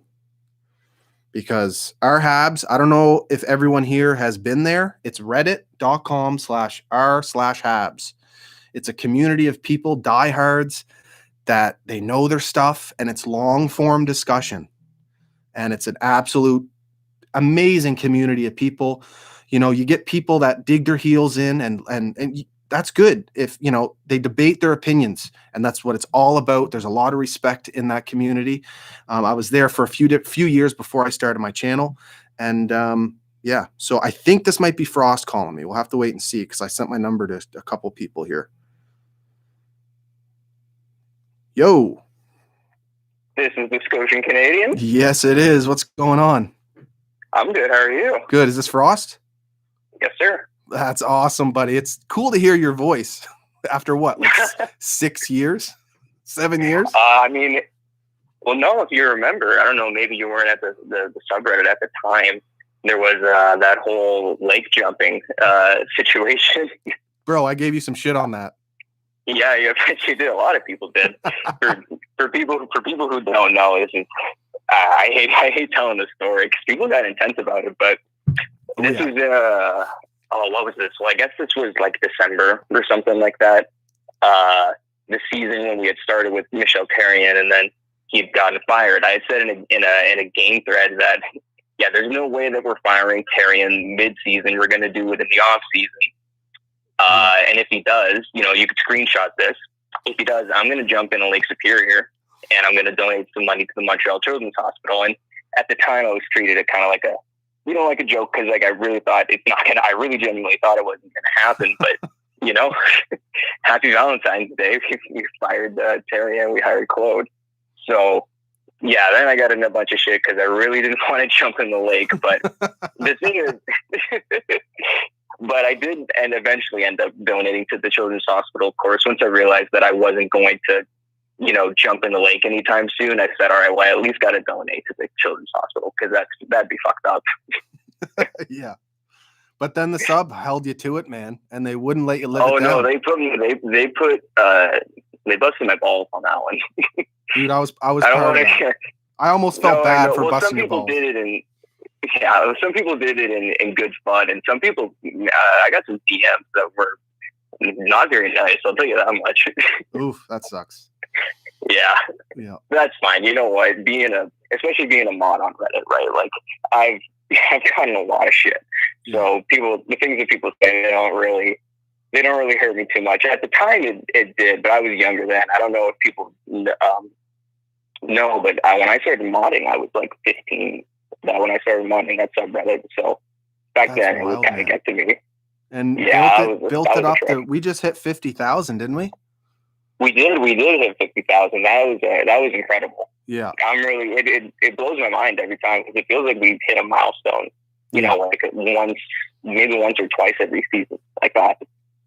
And for the record, you did end up jumping in the lake and posted on Reddit of you. I did. Yeah. I did, yes. If you look up, I'm commenting in the chat. Not right now, obviously. I'm on my phone still. I was watching on my phone. But you could click into my YouTube channel. I have a video on there. So you can see my face, too, if you want. Right on. Man, I appreciate you dialing in. Pumped for this game. Then. Yeah. Are you staying up for it? Oh, I have to. Yeah. Oh, of course, right? Well, no, I don't genuinely have to. Like, for modding and stuff like that, if people need to, live their life, they can go ahead and live their life. But I just feel like, an obligation. I'm I'm a completionist about this kind of stuff this year. I have to see every game. Yeah, I know the feeling, man. I know the feeling. It's a grind, but it's worth it. Well, especially for you. I mean, for me too, but for you in a different way. Yeah. Because, with the YouTube videos, I actually wanted to ask you about that because some time ago, I, kind of dip my toes into content creating. I wanted to start a podcast, and I did that for a few episodes, but I kind of lost the lost the motivation to keep doing that. So I wanted to ask you, aside from obviously your undying love for the Montreal Canadiens, what keeps you in the game to keep making these videos? That's a hard question, honestly. I think a lot of it has to do with my general personality and not to get too heavily into it, but I am really fucking hard on myself, man. Like, I beat myself up, and like if I miss a game, I'm a little bit pissed at myself for missing a game. So it kind of comes from that a little bit, but at the same time, I also try not to take myself too seriously. So I'm trying to work on that a little bit, where if I do miss a game, it is what it is, but it is hard, and it is a grind, but anything you need support wise to get your stuff going, I'll be glad to help you out. If you want to appear on the channel, yeah, man, if you want to appear on the channel, or if you want to have me on your stuff, whatever you need, man, I'm all about fans, sharing their passion for the Habs. So I'd love to help you out. And I definitely, if you want to do it and commit to it, then do it up, man. That'd be great. Yeah, no, because when you can still find the podcast on, all the platforms. What was it called? It was called Puck Addicts, I think. Puck Addicts Podcast.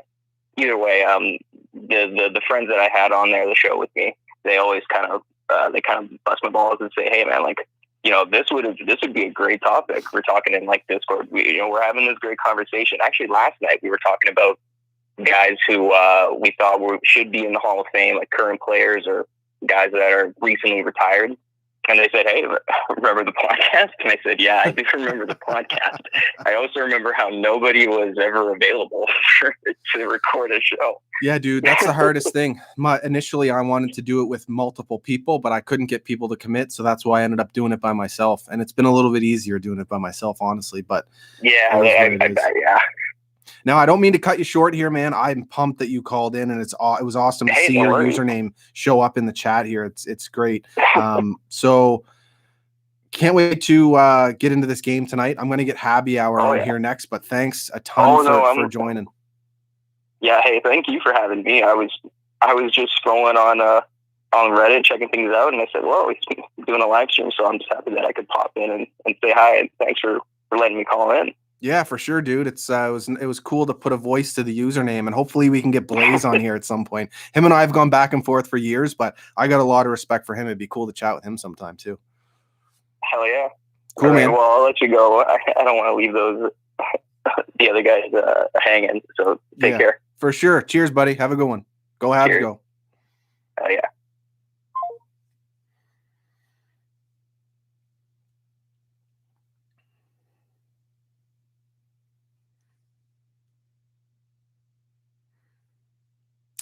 This has been a blast. Thank you guys so much. I can't say enough how much fun I'm having doing this. And the Habby Hour is coming up.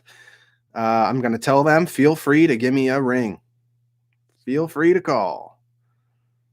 And they will take us into this game tonight. Habs Vancouver. Midnight, Atlantic time. Don't forget, you can win a shirt for commenting. If you can, share this stream link on Twitter, Facebook, wherever you're at. Get people in on it. Let them know they can win a prize. And of course, if you donate to Parkinson's Society, you can win this very sweater that I'm wearing. So it's a nice one too. This logo is made of felt. It's not like plastic. It's really, really good quality. It's pretty big. It'll keep you warm though. That's for sure. And don't forget, guys, I've got a couple surprises here coming through this stream tonight. During the game, and then of course we have Rick joining for the second intermission, and I'm taking calls from viewers during the first intermission. So if you want to talk to me and share your thoughts on the Habs during the first intermission, feel free to stick around or come back for the first intermission too. Hello. Hey, Hey, how's it going? it's going really good. How are you? Oh, not bad at all. Veronica, right? Yeah, Yeah. that's me. And everyone else is here too? I think we have everybody else. Yes, we do have everyone else. It's an absolute pleasure to be on with the Scotian Canadian. Yeah, I'm it Dave, is. and Thank Beth you. is with us as well. Hello. Hey, how's it going? Hello. It's super Beth super is cool super to enthusiastic. yeah. It's super cool to chat with you guys because I was the Habs Unfiltered guys popped on first, and I was saying to them that those guys and you guys were like literally the first like Habs fan created podcast I listened to years ago, and you were inspiration for me to start. No kidding. No, for sure. That's great. I'm glad that we could be that for somebody. That's really cool. We had no idea that was a fact. And Yeah, you have us blushing over here. You can't see us, but we're all blushing off of you. That's awesome. No, it was a while back, and it was around the Weber PK Subban trade time, or maybe a year after, something like that. I remember listening to it and I was like, this is like really cool. And one of the things I picked up on right away was that, I mean, you guys go to games often, don't you? When we can go, at least for sure. And just to clear up when we started, so a couple things there. March 10th is today, and it happens to be the Habby Hour's birthday, which is kind of a happy coincidence. No way. We've been doing this for 3 years now. We started in the 2017-2018 season. It was the season before we got Kotkaniemi, and that was not a great season to start, really.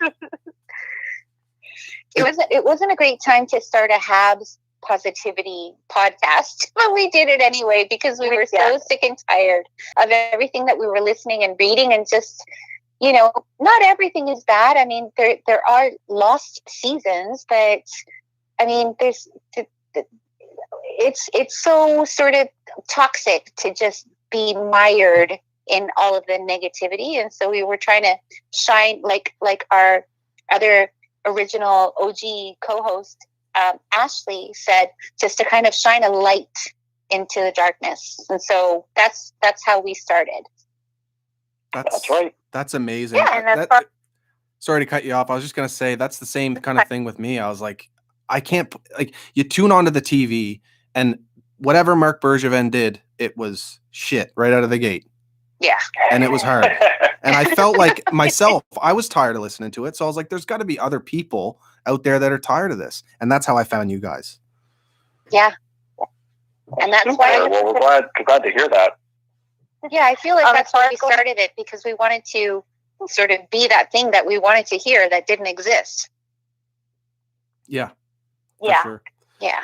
I heard I was listening to your guys' episode today with Engels, and it was fantastic. I think my favorite part, honestly, and I'm all for this, was Veronica, you going back and forth with Eric about Stefan Waite and him going to the media after he was let go.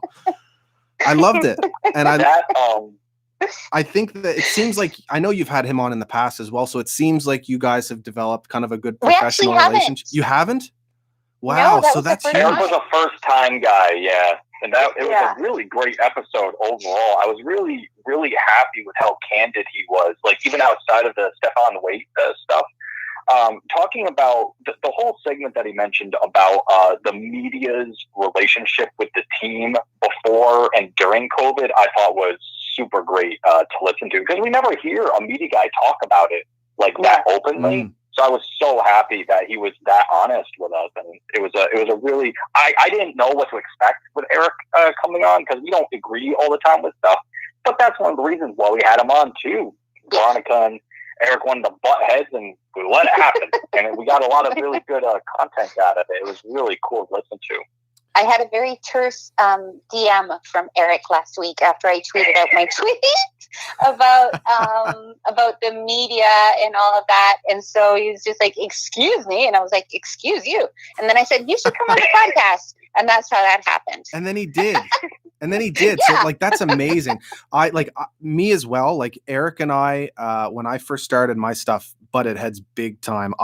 If you go back on my channel, one of my I think like third or fourth videos ever, I I went hard at Sportsnet for disrespecting Pacioretty's captaincy golf tournament and not covering the main aspect of it and drawing up drama before the season started. I was pissed. I was pissed. And him and I ended up, having some chats and DMs, but at the same time, like I have a lot of respect for him engaging with fans in that way. So to hear that you guys had that disagreement and then he jumps on your podcast, like, how do you not like the guy, right?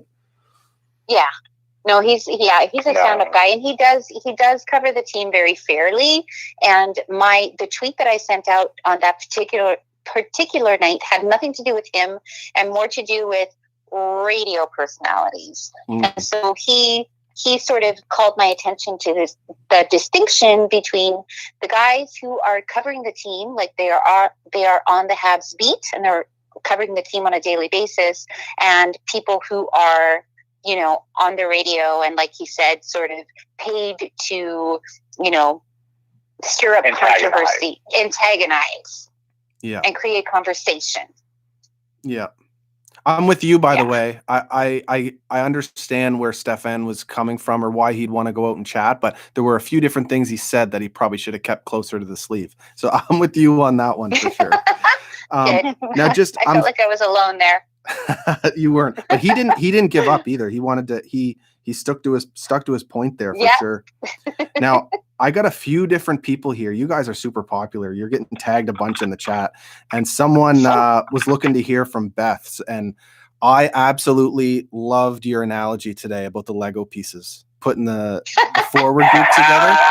It was awesome. So, like, what are you most excited for about the lines tonight coming into this Vancouver game? I'm excited to see what I just am excited to see what they do. I'm excited to see if they mesh well off the bat. If maybe something will get changed in the game, we don't know. But I'm just excited to see what they produce. I'm excited to see their speed, their tenacity, their cohesiveness.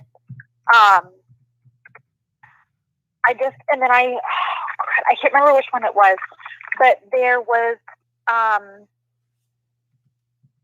think it was in Eric's article that he put out in his mailbag, but when he talked about his lines that he had made, but he mentioned a line that Ducharme had made, and it might not be the same tonight, but he had said that it was like a tertiary or quaternary line. But he was like, I'm still gonna put you out against top lines because you do A, B, and C, and that's what I want you to focus on when you're facing these top lines on these teams. And so it's like one of the biggest issues for me this season has been deployment of the different players, and I am really excited to see the deployment of these lines because that is something that really needs to be improved for the team to be successful this season. Oh, I'm fully on board with you. One of the things I was most looking forward to with Dominic taking over was his willingness or his ability to read his players and then put them in a position to succeed and let the specific skills that each of them have really flourish. And I think we've seen it already in a few different players, especially Kotkaniemi on the power play and Romanov as well. Like the confidence level in general with the team has been boosted, and I think you're seeing guys really get back to what their specialties are. Yeah, and I'll jump in with that too. And it's really great seeing what Ducharme has been able to do, in particular because he's flying off the seat of his pants here. He has no time to implement what exactly he wants to do. He has to do what he can when he can. So, the Habs might sputter every once in a while, and it's because they're still getting used to Ducharme. And though Ducharme has been there behind the bench, he hasn't held the keys to the car.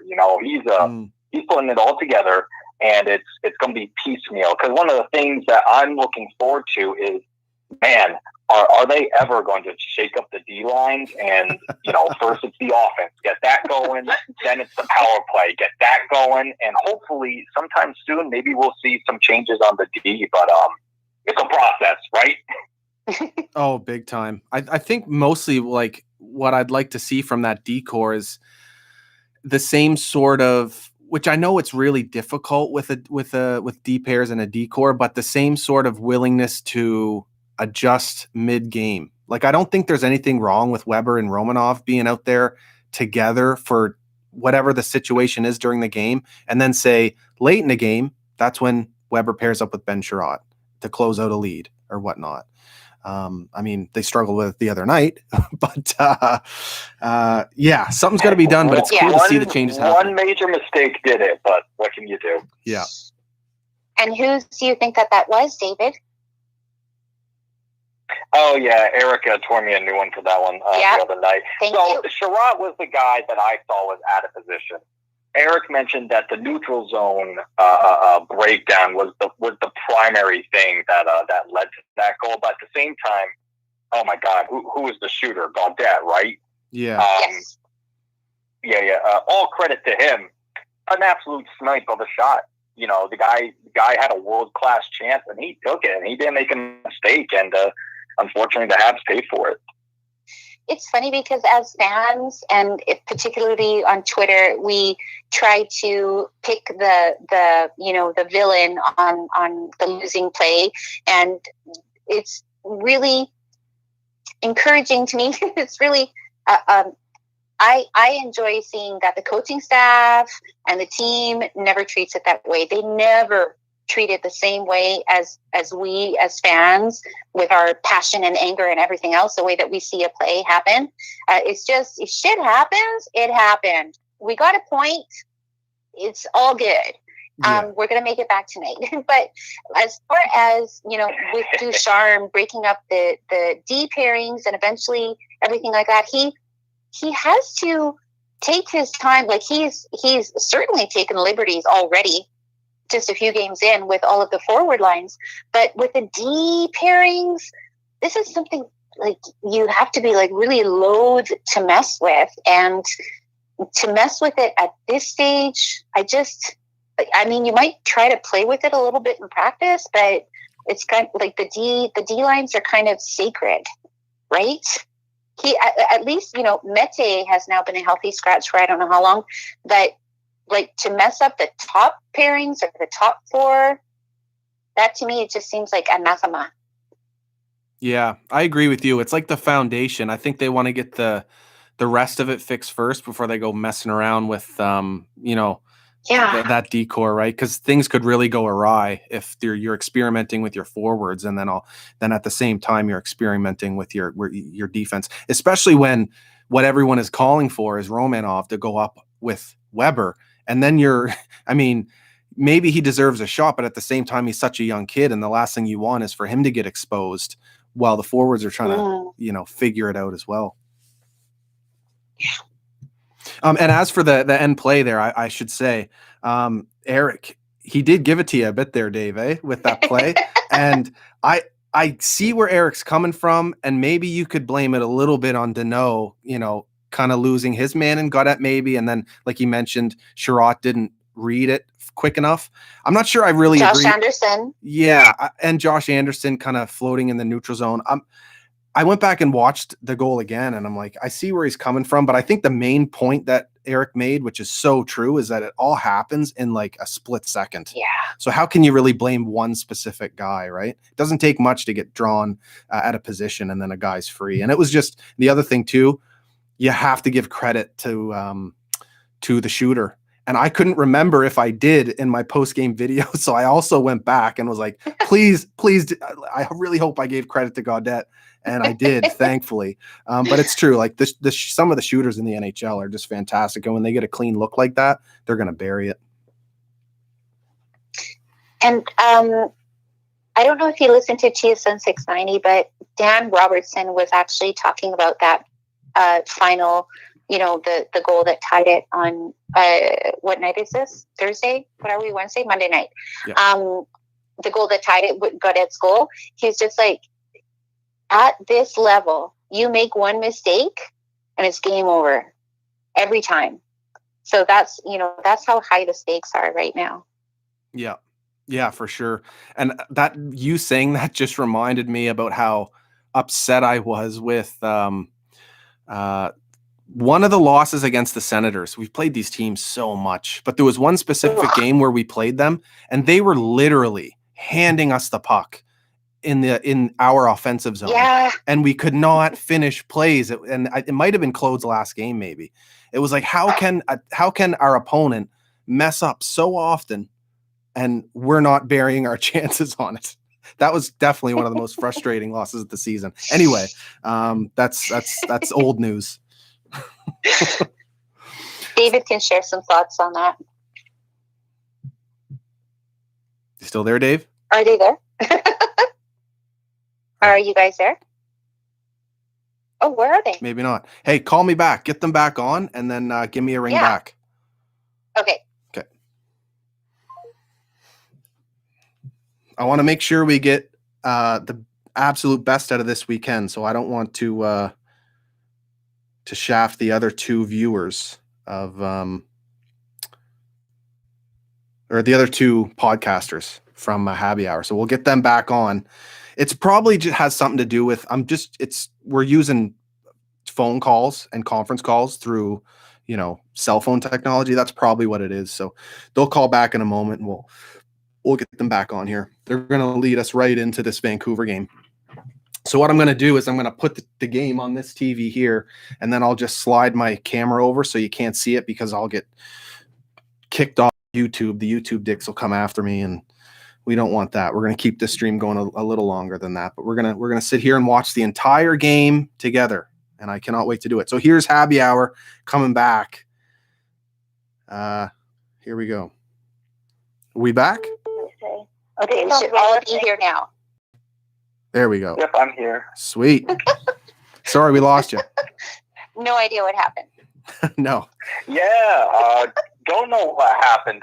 Beth and I got kicked off at the same time, but when it comes to us, it's like I'm in New York, Beth's in Virginia, Veronica's over in DC, and it's all sorts of stuff happening today. Yeah, it's the cell phone towers. We're Satellites just give up. in the days of Zoom. You're on Scotian Canadian, and I'm just using ancient technology. That's how we do things. But we were talking about some of the losses against the Sens, and Veronica mentioned that Dave could go in on that. How frustrating it was. Oh my God, I don't want to go in on that.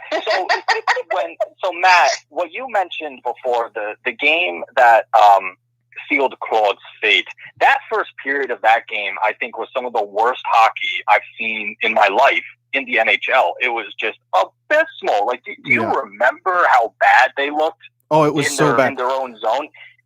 I was saying to Veronica, not only in their own zone, but the Ottawa Senators were playing like garbage too. Like, they were giving us the puck in our offensive zone and just handing it to us to score, and Montreal couldn't finish. I couldn't believe it. Yeah, I was packing my bag to, break quarantine and go across the border. Might as well throw me in there, coach, and see what you can do, right? But absolutely not. I'd get killed by Kachuk. Anyway, it was so bad. And when it comes to the shortened season, you can't not take advantage of teams that are struggling, which also goes into the talk about how bad we've been in overtime. This stuff's going to matter at the end. If the Habs can't clean up on winning, in regulation. Yeah. Yeah, we're saying, like I've said it a couple times now, that the extra points are keeping us alive. But at the same time, it could be what kills us at the end when we're regretting not getting those points. Yeah, I mean, it's going to be one of those hindsight things at the end of the season, depending on what happens. But man, it's if one part of your game is going really poorly, you got to work on it. But as we said before, Ducharme can only do so much with the practice time that he has. Yeah. Well, and just on that point, talking about positives, face-offs, power plays. Positive? In the Ducharme era. Yeah, that's true. It's turned around. Yeah. It's trending up. It's trending up. It's trending in the right direction. I mean, I know we've had... Yeah, power play especially. And I know we've had 2 OT losses under Ducharme, but at the same time, the way they're approaching it has been different. Like even once the Jets got the puck the other night and ended up just kind of hemming us in, that is what it is. But before that, the first 2 minutes, they were taking their time. They weren't forcing the play. Where in the past, you'd see them come in and there was one play a couple of games ago where it was like a 2-on-1. Armia gets the puck on his backhand and he just backhands it towards the net on some weak chance. But that has completely changed. It's a breath of fresh air. And then to see the power play as well. And I'm glad you called out the face-offs because something's changing there. So they're working on it. And as well, coming, but I'm just really quick. I'm just looking at a quick look at the face-off stats. Like, okay, the Canadiens versus the Jets. Both games, the Habs just killed the Jets on face-offs, by a margin of 43-57, 41-59. Another game, and those are the two most recent games. So that's great. Not great against the Canucks, but it's a work in progress. These poor kids. Someone just commented, Destroyer Maker from our Habs on Reddit. He said Plecky's giving advice over Zoom. Oh yes, please, God, bring him back as a coach. Yeah. Oh my Please. God. Who? What was I going to say? The other thing that is trending upwards is that one of the people that I was talking with on Twitter today said, "Why do we suck so much in overtime?" And I was like, "We didn't lose in overtime on Monday. Yep. We lost in the shootout. So that's already a step in the other direction. We will win in overtime. We're going to win in overtime this season." In the shootout. Because for God knows what reason, they didn't put out Corey Perry, who, by the way, I'm calling that he gets a goal tonight. He's slick, eh? He's very slick. Yeah, he's not fast. He's so slick. Yeah, Of all the surprises this season, Corey Perry is the guy that surprised me this season. I am finding it hard to continue to dislike him. Well, just wait until he's a Duck again. I was in the minority because I love the Ducks and I'm a night owl, so I'd watch their games late, and I was like, so I loved Corey Perry, and even though he's an absolute shithead, right? And we haven't even seen that much with the Habs yet, but he's our shithead. Yeah, we're gonna see it, but yeah, I love that he's coming around for a lot of the Habs fans. Yeah. Yeah. Without a doubt. Yeah, so I think it's actually game time, hey? Yeah, it looks like it's game time in Vancouver. Yeah. The pre-game starting. Yeah. Perfect. Well, where can everyone find you guys? If they, I'm sure everyone has already. You guys are huge. Over to you, Dave. Well, my name is David Auger, and I'm at MiddleDave02 on Twitter.com. And Beth? Hello, I'm at HIVERHUIT on Twitter. And Veronica? Yeah, I'm at CHILE_Pepper on Twitter. And we're the Habby Hour, at Habby Hour on Twitter, at Habby Hour Pod on Instagram, and YouTube/Habby Hour for videos of our recordings. I think that's everything, right? We don't have anything else? I think that's it. Instagram I think that's it. Yeah. YouTube. Awesome. You're a great host, Dave. Stuff eventually. I love. I know you guys have done a few meetups here and there at the Bell Center. It'll be amazing once fans can actually go to events like that again. I cannot wait to see the Bell Center packed again. Maybe one day down the line, I can join you guys for a game there. I'd love to get to Montreal again sometime and meet some of the people. Yeah, would love to. Yeah, that'd be cool. It would be an absolute joy. We can get drinks, we can eat, watch some hockey. And either I can be super depressed at a bar or super happy at a bar after the game. Dave speaks excellent French, excellent Quebecois when he's drunk. It's wonderful. No, man, my Quebecer is real bad. No, but when you've had several beers, he thinks he knows how to speak French. He can only speak Quebecois. Quebecois French. All right, let's move on. Okay. Go Habs go. Go Habs go. Habs go. Thanks for joining us, joining me, guys. Go. Woo! Thank you, Matt. It was an absolute pleasure. Thanks for having us. No problem. Cheers, guys. Bye. Cheers. Bye. 4 for 4. That was awesome.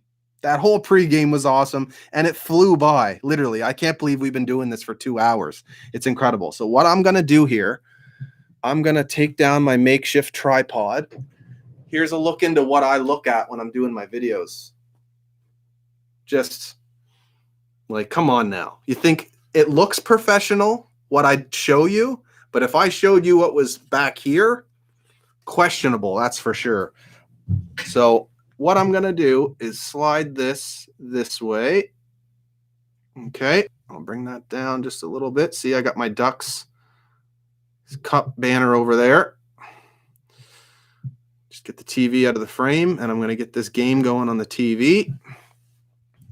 Bear with me.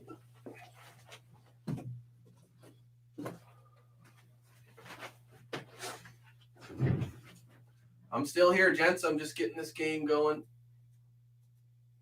Ladies and gents.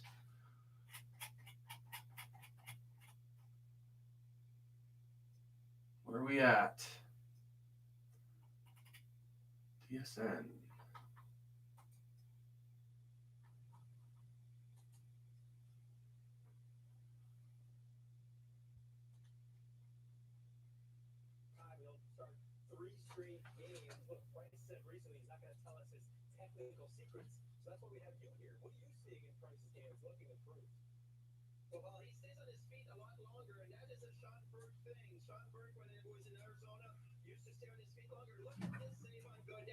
Last game, Price is on his feet on the post. He comes over, no hold. He drops at the last second and he seals all the holes. 2 weeks ago against Winnipeg. I'm still here, guys. Getting this game going. I got it up on the TV. I just got to. I'm gonna put headphones on so that I can have the audio good, but I'm gonna keep going with you guys as well. That was an absolute blast. That pregame show. Still got the beers going. Cheers. This is going to be a great game. I can't believe we get to watch a Habs game now. This is huge. I'm also, hope you guys don't mind, but I'm also going to have a little toke here because there's nothing better than getting a little green going and watching a Habs game. And I vape. I don't smoke. I got a little dry herb vaporizer that I use. If I'm gonna do it, I got to be as healthy as possible. That's the way I operate. I haven't even been on Twitter this whole time. I hope it's blowing up. So if you guys could do me a solid, share this stream link. I mean, if you're watching the game on your TV, you can get the stream going on your phone. There's probably a bit of a delay. Maybe even on the stream I'm watching on the game, but on my stream. So whatever happens in the game, you can check my reaction there live after it happens. I think that'll be pretty cool. And don't forget, fans, first intermission, viewers, I'm going to be taking a bunch of calls from you. First intermission. Love to get as many people in as possible in that first intermission.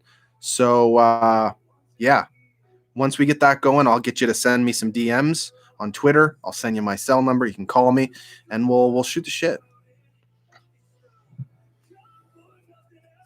And guess what?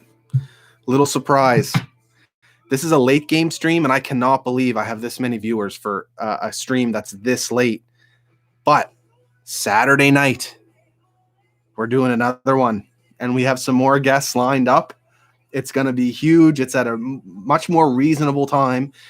I don't know what the start time will be yet because I've got 2 small children that I got to put to bed around game time. So we'll see how that goes.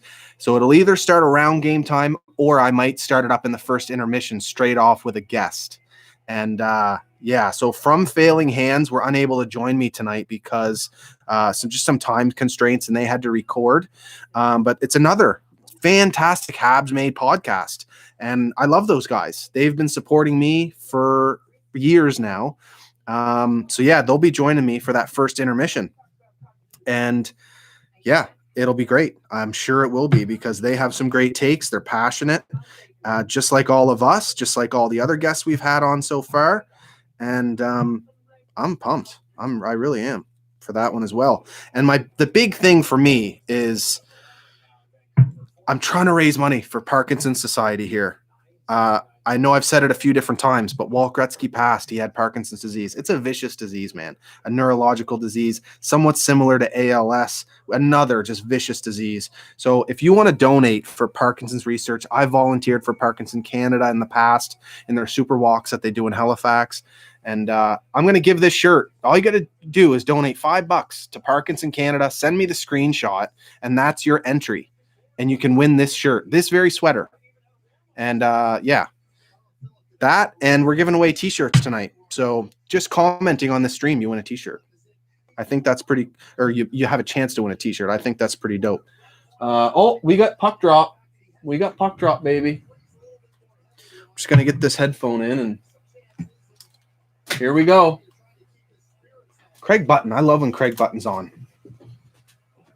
He's a firecracker, man. He is an absolute firecracker.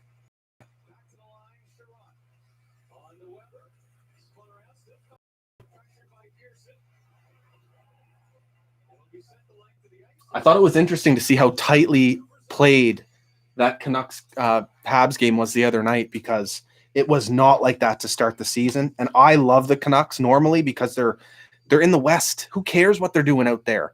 It's weird having them in as a rival this season, right?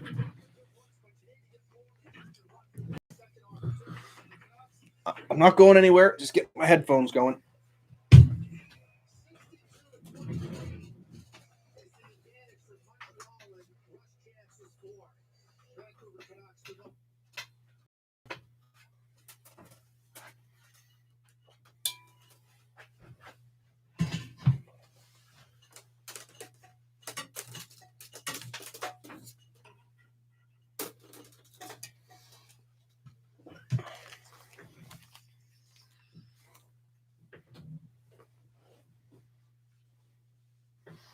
Thanks again, guys, for joining. I cannot say enough how much I appreciate you guys following my channel and joining tonight to have a blast.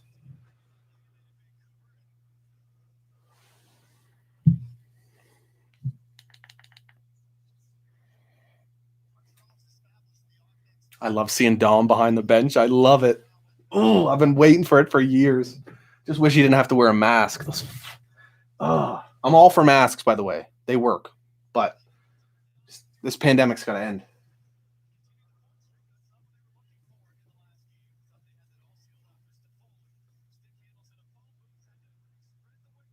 Look at him.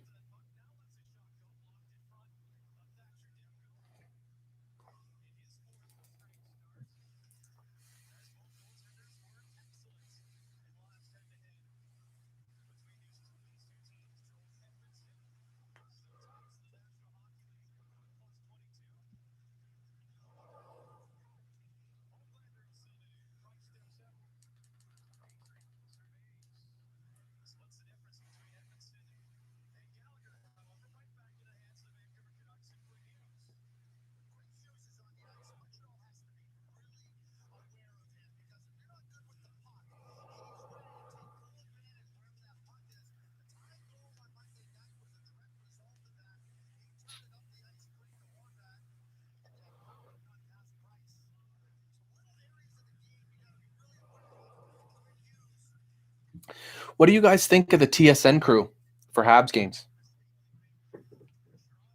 It switches up, here and there, obviously. They have different people in every night, but generally, what do you think?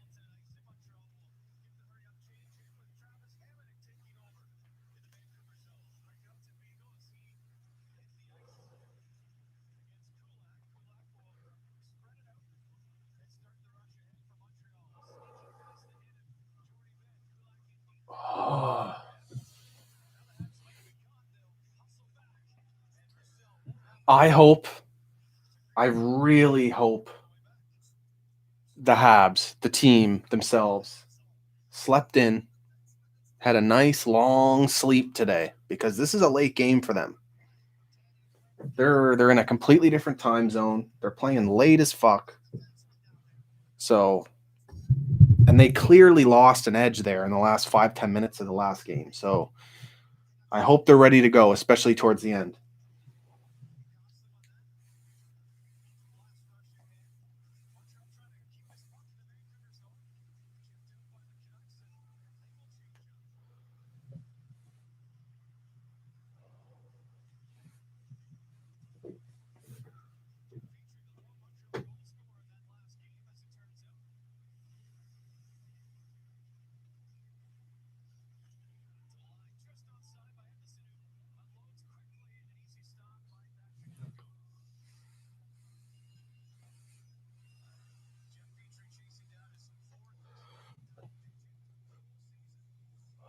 Mudryk is amazing. I agree. I love Mudryk. Mike Johnson, straight up. It's so true. Yeah, Dave Poulin. He knows his stuff, but like his presentation is kind of, yeah, I see what you're saying.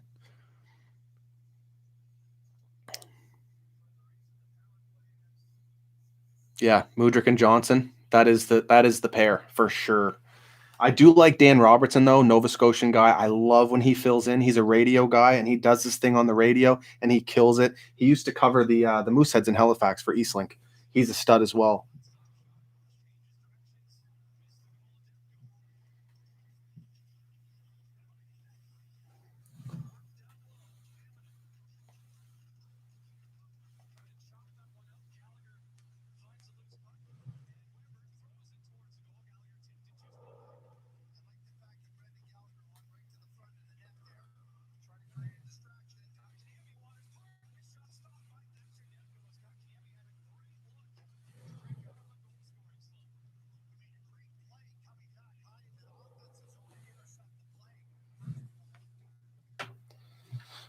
Perfect time for an energy drink, I think.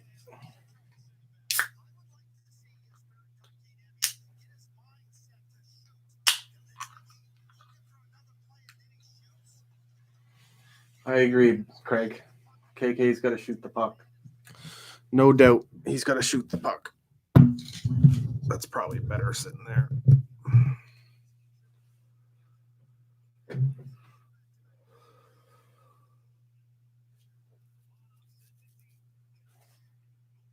I'm having a really hard time getting used to Romanov.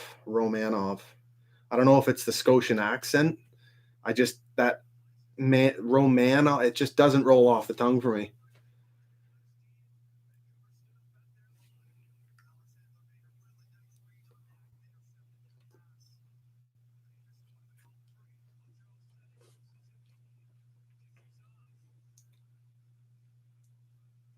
Look at this puck movement.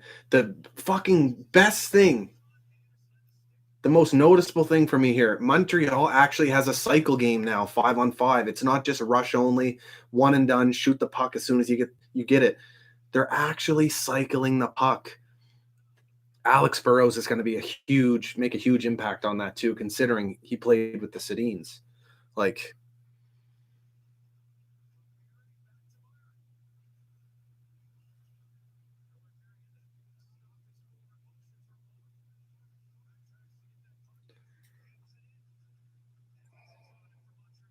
come on, baby, let's go.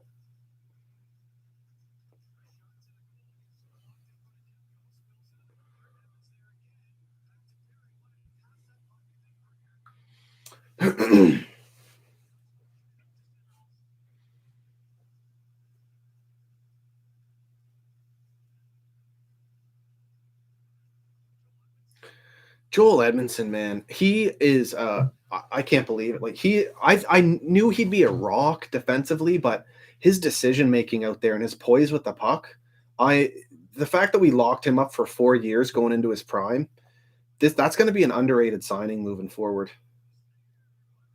He took a lot of heat early in the season as well, and people were pissed about that signing. It's looking strong, man. And that's my biggest thing with Bergevin. Like, what moves does he make that are bad? Like, how can he keep consistently making these net positive moves and this team not eventually be an absolute beast to deal with? Because it's not like if he stays on, he's going to make bad decisions. I know, like, the clock's ticking, but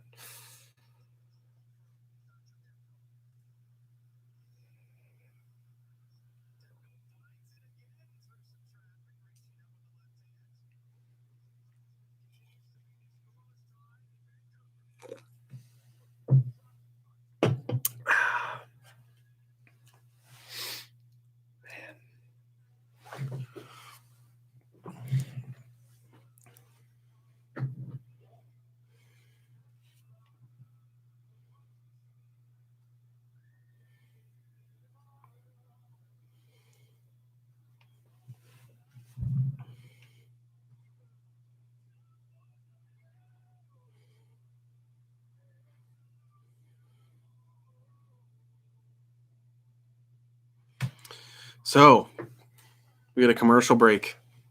What are you guys thinking so far? Montreal putting in a lot of pressure. Steph C. They are.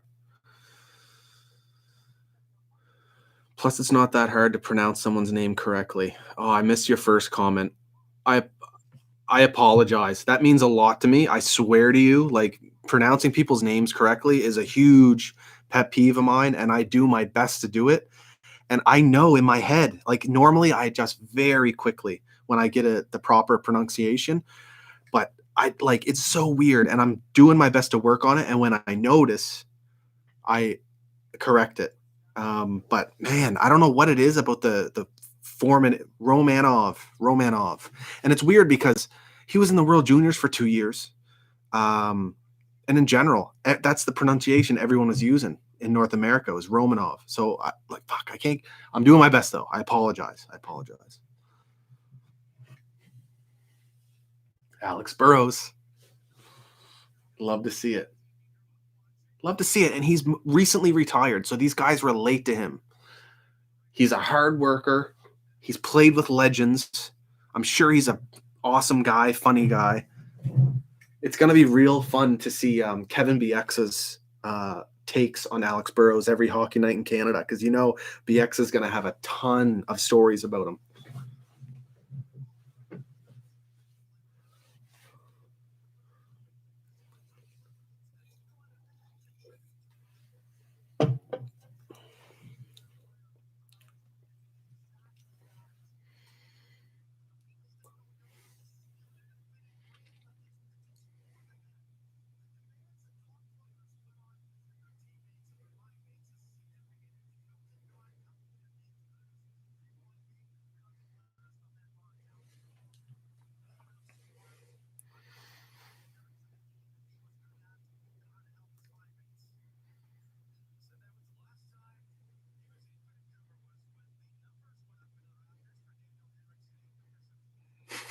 Up in the rafters, man. Ring of Honor. It's cool though, man. I love Alex. The tap-ins he got from Daniel and Hendrick, just sickening. Like, cycle for 5 minutes, backdoor to Alex Burrows. Oh man. And they almost won a cup. Against the Bruins, of all teams. Not only did the Canucks not win the cup that year, but the fucking Bruins won it. Brutal. That was a piss off.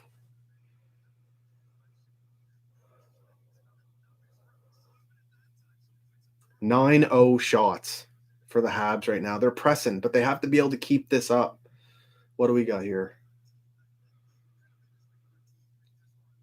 I think we got a high stick. Did we? Or played with a high stick? Or is he going? I don't think he's going.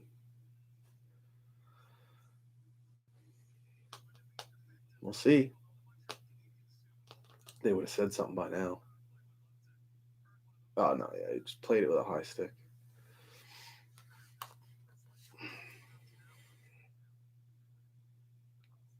Michael Ryder got the cup. Look at this. I made this in probably 2004, 2005.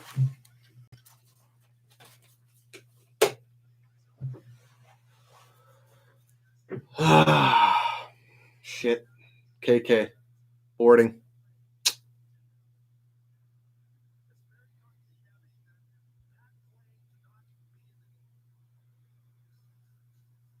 That's rough. Well, how many minutes is he getting?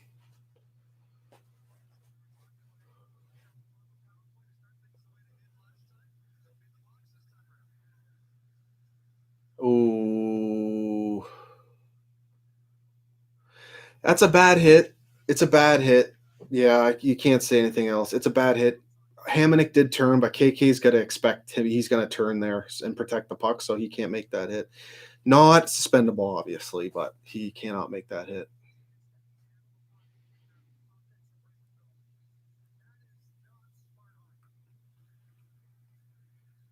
Just a big kill. They took 2 shots off the clock. There's only 7 shots. 7-0 Habs now. It's weird.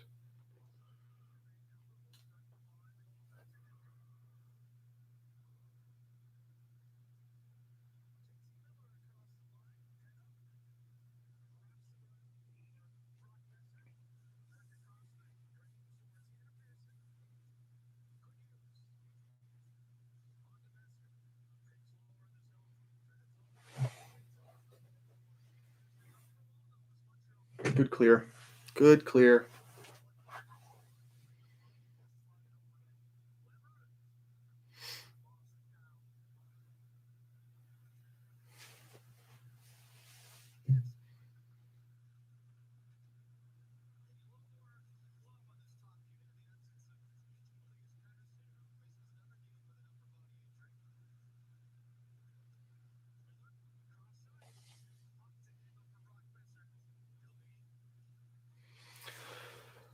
Good kill so far. They're not having Canucks are having a hard time generating some energy on this play for sure. And there's another mistake by them. So that's big. In case anyone's wondering, I'm at the 12-minute mark on the game. There's 35 seconds left in the power play. And Habs are killing it really well so far. And, I missed the clear there. And it's out. It's out. This is great kill. Great kill. Absolutely fantastic kill by the Habs here.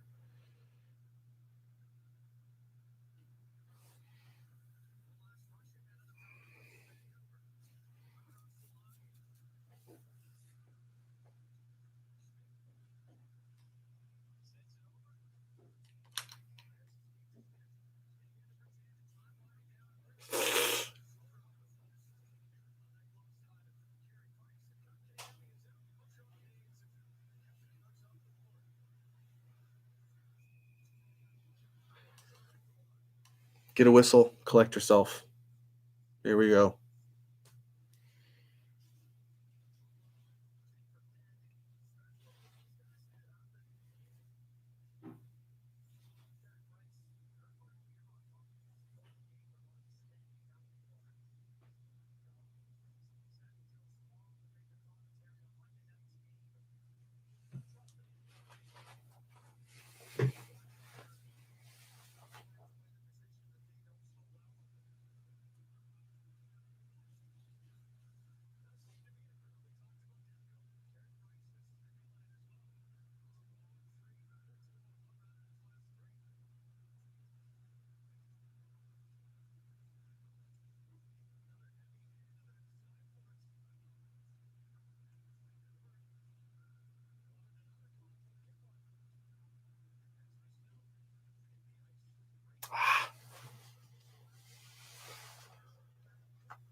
Look, what do we got here now? Just the interference. Let's go. Let's go. Oh, Travis Green pulling the mask down. Let's go. Just put it back up. Put it back on. We don't need to hear from you right now. It's a clear fucking penalty. Telling Come on, he's gonna sit there and argue.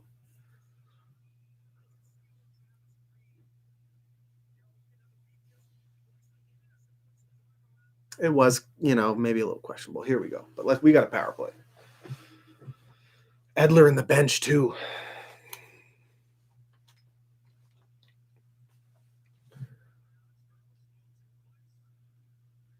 So just got the entry with Perry there. Nice and calm. Oh. There we go. Into space. Let's get some space here with the puck. And there it is. Over to Tatar. That's what you want. Draw them in. You can. I love the puck movement. It's night and day. Legitimate. Like, this is night and day. This is what other teams do. And now we can do it. Let's go. Back. Oh! Tatar almost had it, bro. Look at this. Here we go. Oh. Here we go. This is a power play.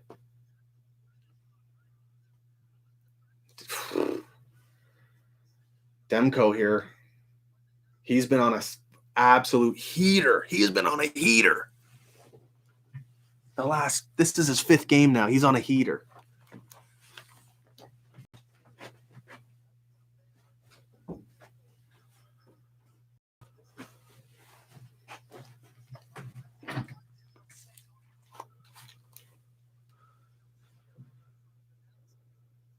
KK, good chance.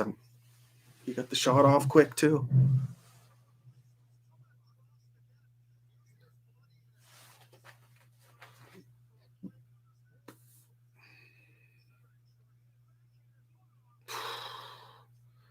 Big save, big save.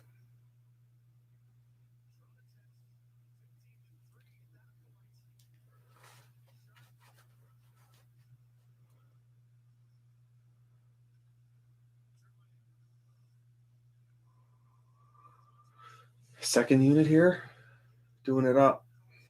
And they're making the passes too. Weber at the top, and he's got space. This is very different. And then they sneak Weber over. So now Weber's in a shooting position. That's how you hide the shot. That's how you hide it. Backhand on net. I don't know if that was a great choice, but they get it back. There we go. They're still holding the pressure in the zone here. Andy. Yes. Yes.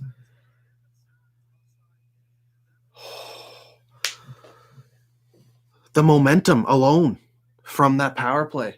It ended, but they just kept it going. They kept it going. The cycle play from the Habs is night and day different from what it used to be. Love to see that.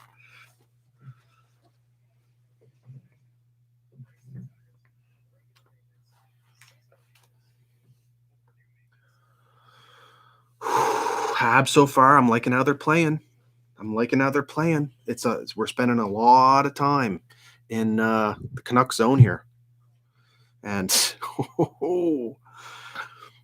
I'm just liking that they're not rushing plays.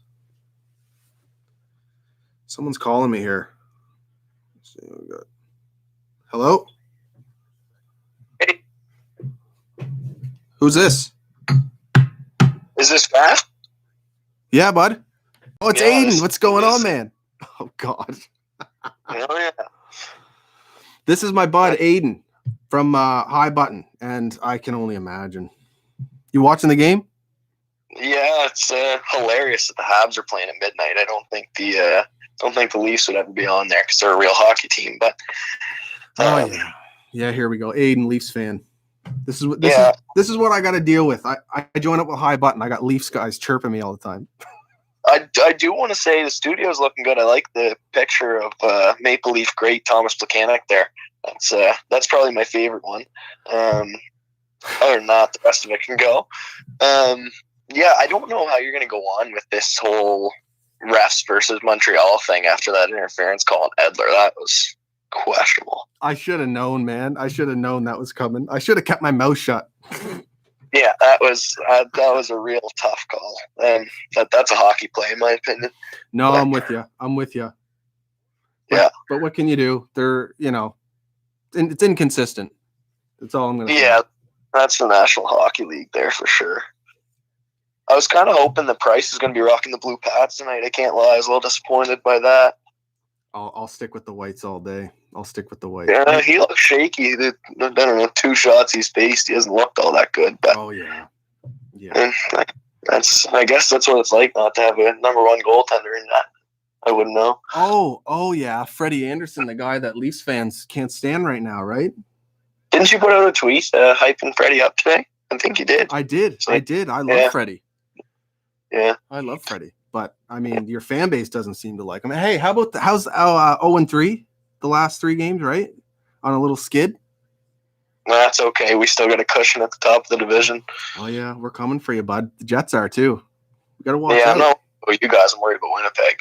You're all the way down in 4th. I'm not too concerned about that. Yeah. Focused on beating Ottawa first. To be honest with you. Oh, give me a fucking break, bud. I don't know. This fucking guy. Oh my God.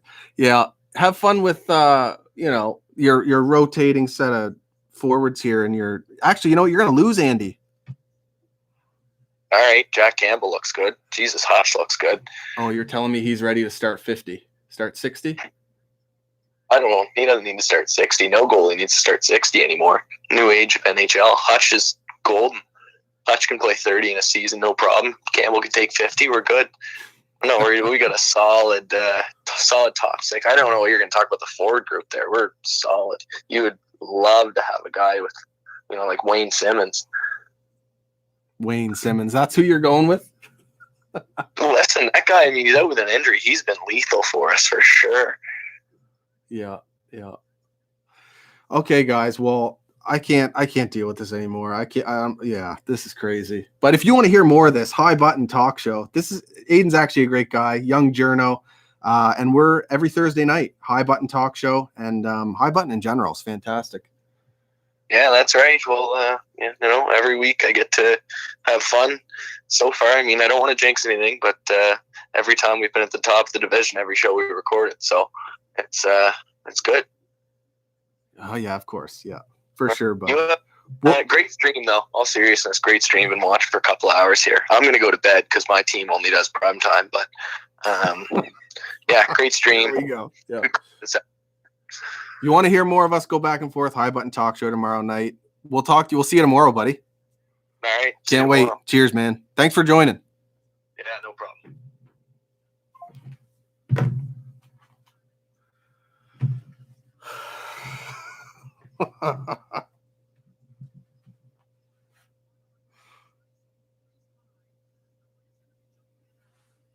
Kids got the chirps, man. I can't, it's hard. It's so hard to deal with. I'm not a chirper, but I'm starting to figure it out. Aiden's just like, you guys got to load me up with some ammo. Like, hit me up with some digs.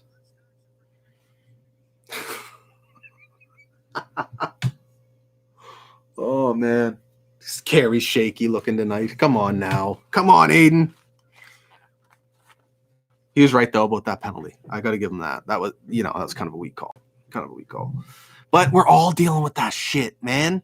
The refs are like, and I don't like going on about it, but the officials this season, questionable. Like, who's watching these guys play and reviewing them after a game? They've got to face the music somehow here and answer for some of the stuff because it's crazy. I'm not saying that was it is what it is, but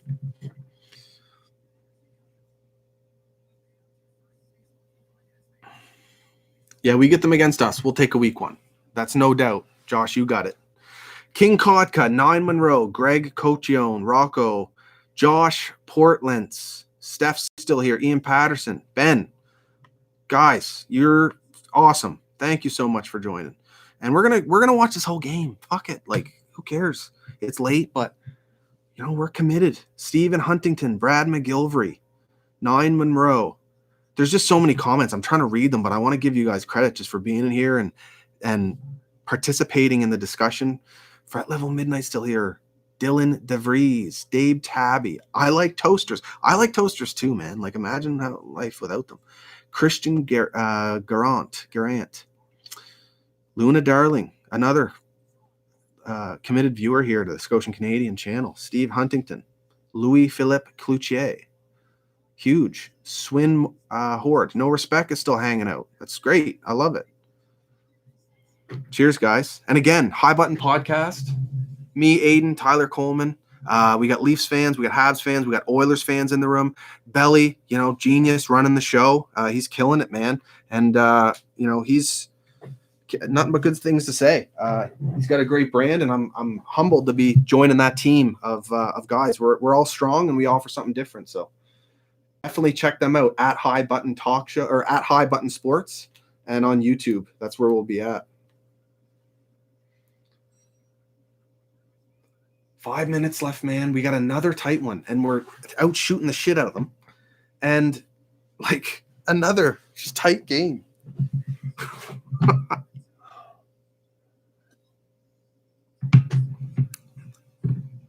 James Castanas, Rocco Viltaggio.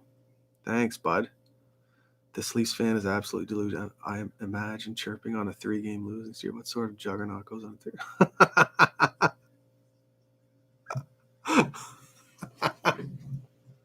Oh, I love it. He's got the chirps in here. He's got the chirps in the stream.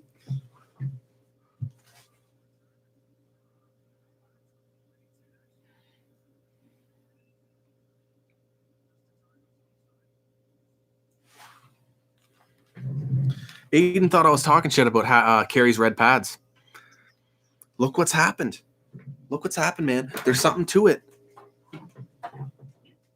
We know our team. I'm telling you.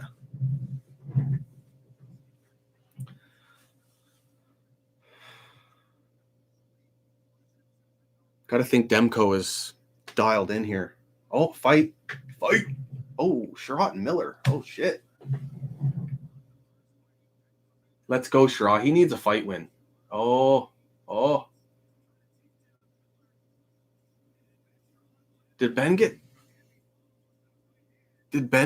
clocked in the nose again?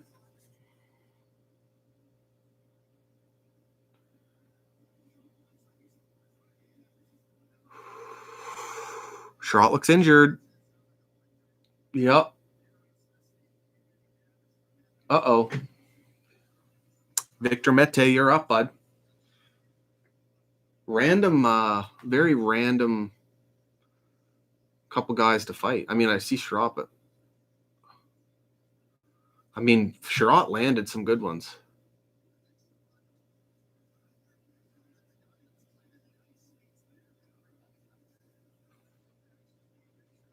Jeez.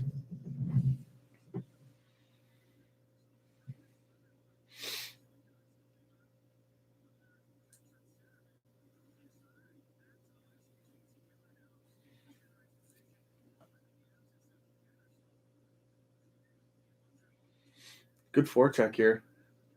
Whoa! Yeah! Fuck yeah! That's huge, KK. Just like he's been given an opportunity these last 3 games, and he's running with it.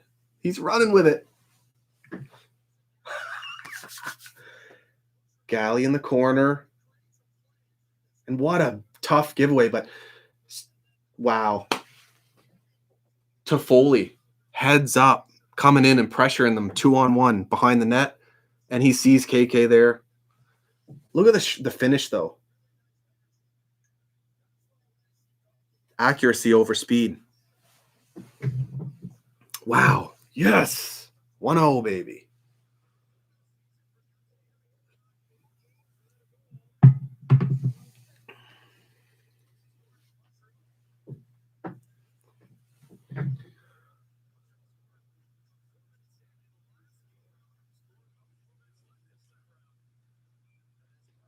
Save.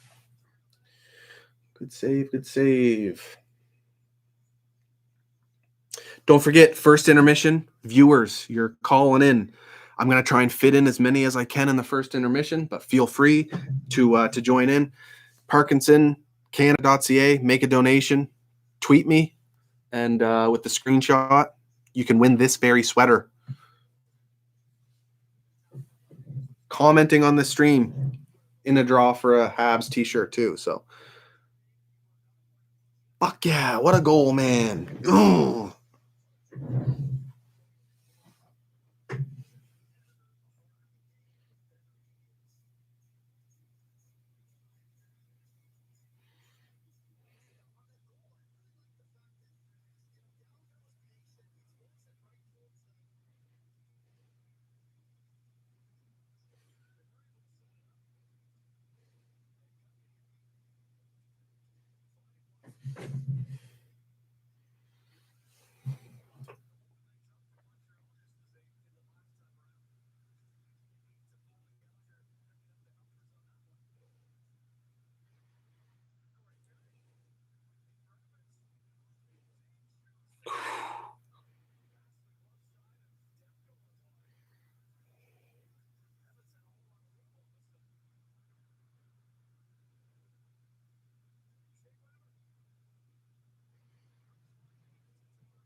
Come on, man. They've just been controlling the play, the pressure, puck carrying. Like it's on their sticks, and they continue to cycle.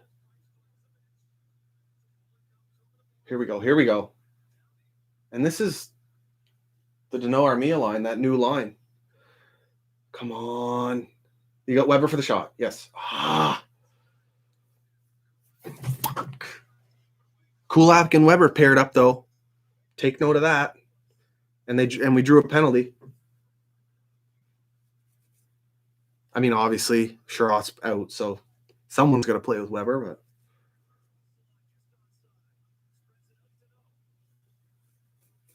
come on. We need a shot.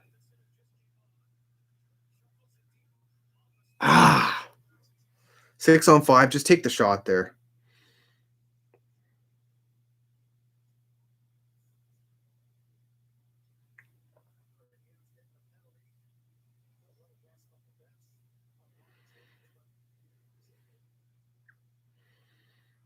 Here we go. And the last one looked pretty damn good.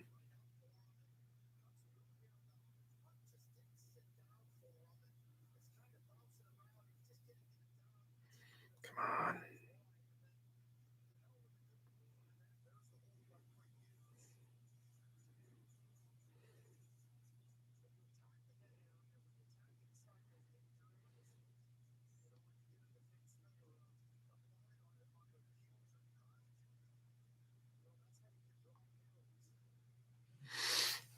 Here we go.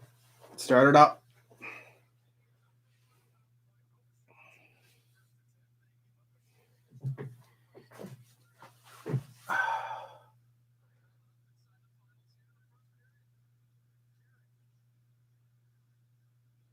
My God, man. Even the entries they're getting them. Like it's coming to them easier with the entries even. And that's something they've struggled with. Good pass through the seam.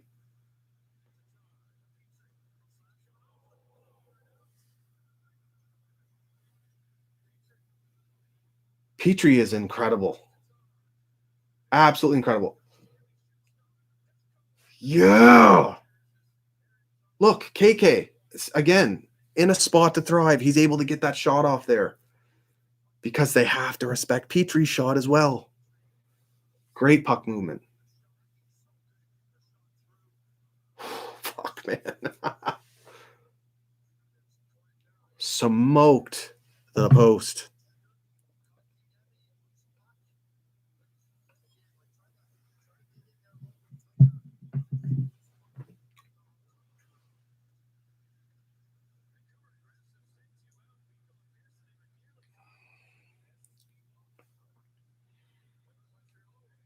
Thanks again, guys, for joining me tonight.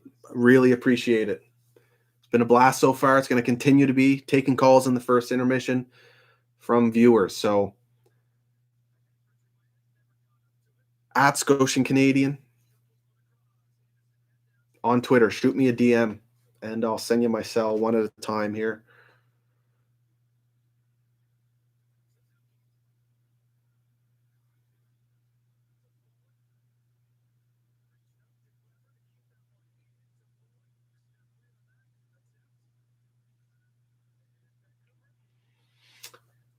Canucks killing the end of this PK.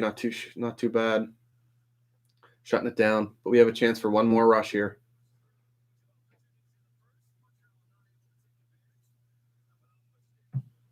And another draw before we end this period. Let's go.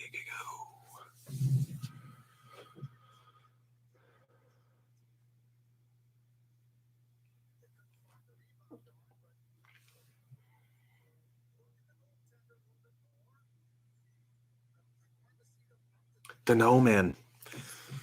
Often not much to often not much going offensively for that fellow.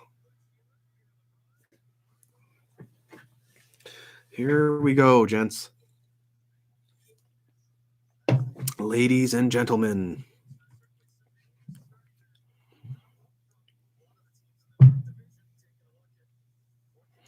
So I got I'm going to send a message here. Mr. Everything, you're up, bud. You are up. I missed you there before Habby Hour, so you're up first.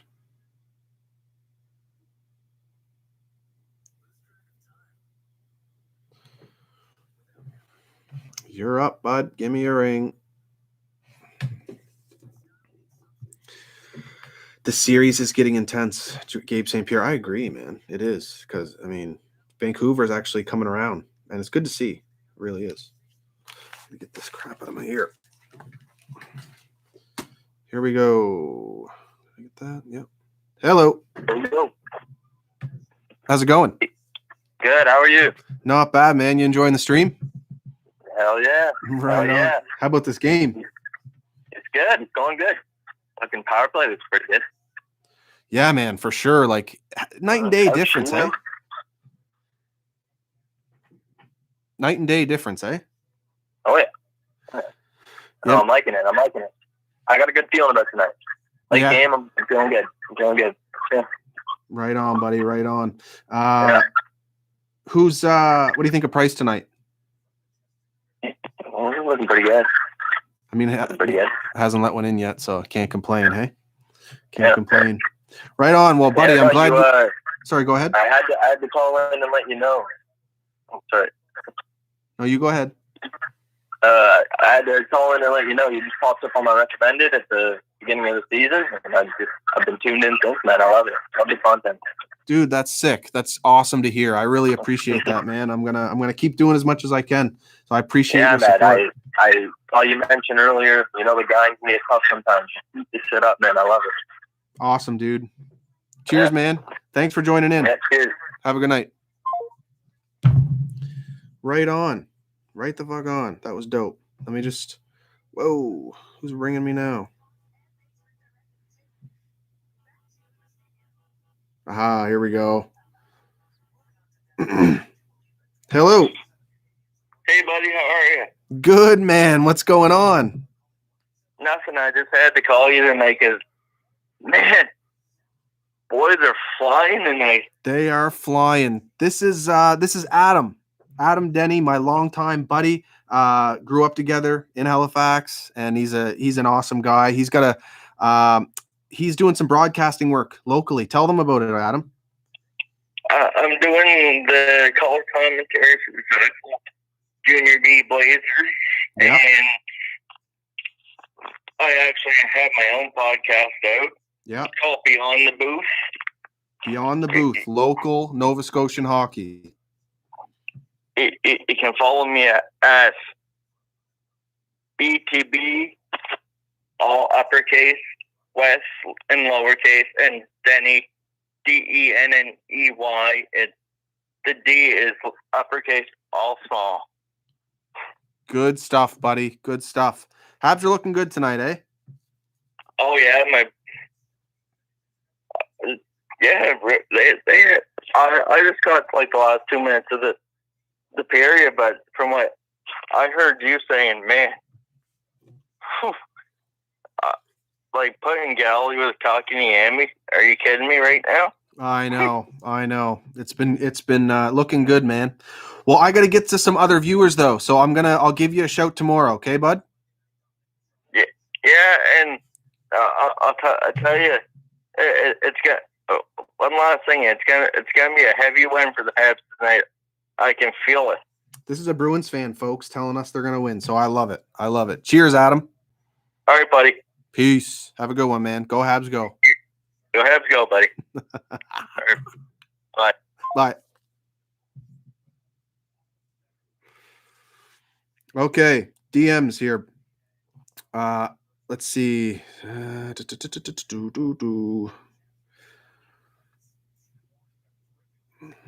I apologize if I miss here. Let's go. So here you go. Donation. Loving the live stream. So if you want to get in and give me a ring, just shoot me a DM. I'd be down to call to your pregame watch party. Who's Mike?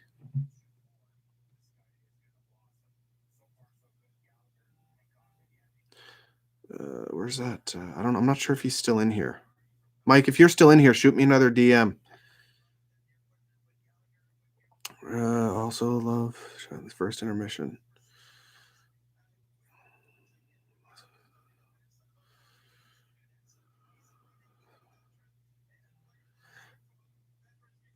So here we go. Luna, darling. Here we go. I'm going to shoot you my number. I know you're a longtime viewer. and I'm just going in order here. Who was on first? Oh shit! I sent you the wrong number, Luna. Fuck. Hit a wrong number. Don't call that person. Here's the right one. I'm gonna try and fit as many as I can in.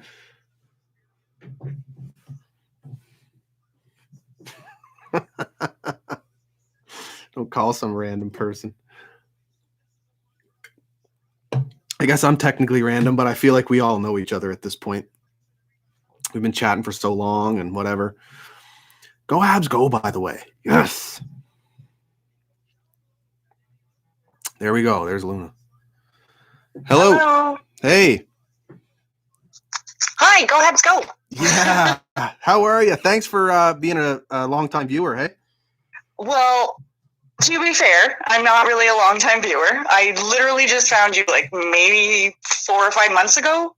It's been a little hard to find like entertaining Habs content, so I very much appreciate your content. Oh, thank you so much. Thank you so much. So like to start the season, that's huge. I love seeing people just randomly stumble across it, right? So that's awesome. How are you enjoying the game so far?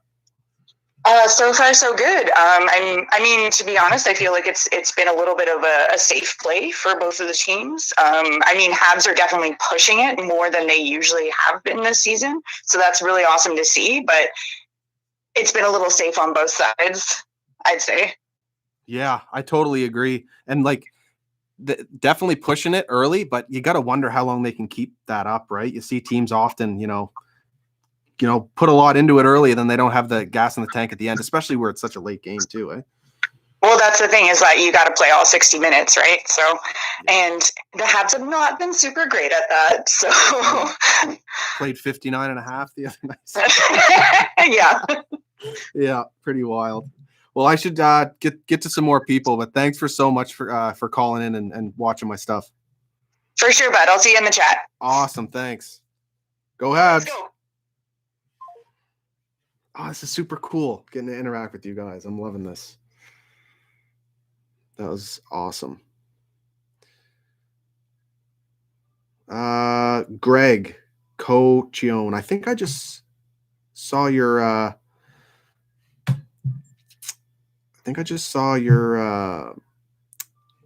name in the chat. So if you're still here, just send me another message.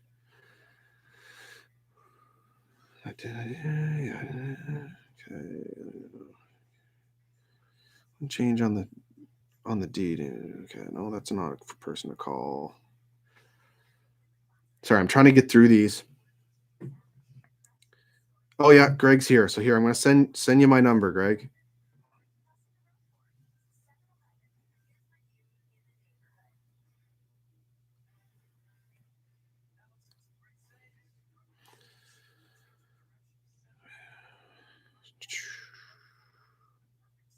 Sorry, here it is. There you go. Give me a ring.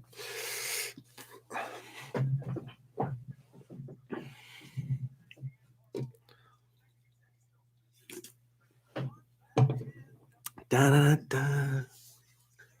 Da, da, da, da. Quebec. This is Greg. What's going on, man? Hey, how are you? Not too shabby, dude. Man, it's finally good to I always wanted to talk to you because, I've been supporting your channel for a while now, and you've been awesome for me. That's awesome, dude. I appreciate that. I'm pumped to bring, positive, passionate content to fans. So, yeah. Yeah, it's been a fun night so far. Right on. How are you enjoying the game? Oh man, it's a real like I said, it's a fun game to watch till now. I just hope they could keep it up for another 40 minutes. And I hope Price makes the save that he needs to make. And yeah. Yeah, for sure. I think it'll be interesting with Sherratt now injured. What a fight, eh? Yeah. I mean, I personally I was really upset when he started fighting because I remember the first game when he fought against Simmons, yeah. And Toronto got a little momentum. So, yeah, Good point. Very good point. It'll be interesting now too to see who gets paired with Weber. We saw Kulak there for a sec. Like the fans are going to get their wish tonight. I mean, I'd like to see a little experiment with Romanov and Weber for at least one game, see how that goes. Yeah. But, you know, we'll see. Yeah, for sure, man. Well, I'm going to jump. Aiden going nuts in the stream for Wayne Train. Fucker, man. I'm going to jump to some more fans. But, dude, thanks so much for calling in. Thanks for viewing. And keep chatting. By the way, yeah, maybe you should do a podcast with Steve Dangle. Could you imagine? You know, that would be so cool, though, because I've been watching Steve Dangle as well. And, yeah. It would be cool, man. I feel like we're similar in a sense, and we're different too, right? But he knows his shit. I feel like I kind of do too. And you imagine bringing that to Habs Leafs Nation, especially in a season like this? Yeah, it would be awesome. But I'll let you go get to your stuff now. Cool, buddy. Go Habs. Thanks. Yeah, go out to a baby. Woo! Good point. That'd be wild. Okay.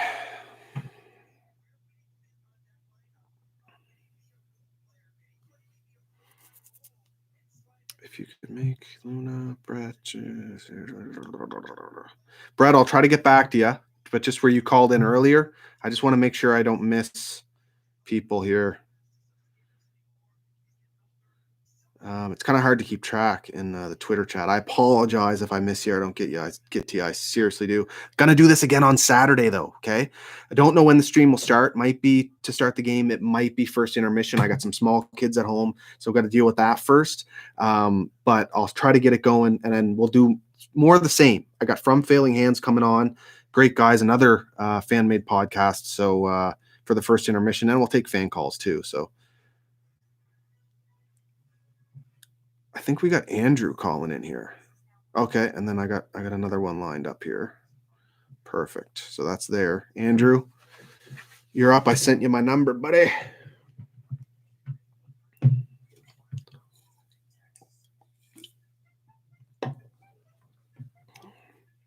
Let's go.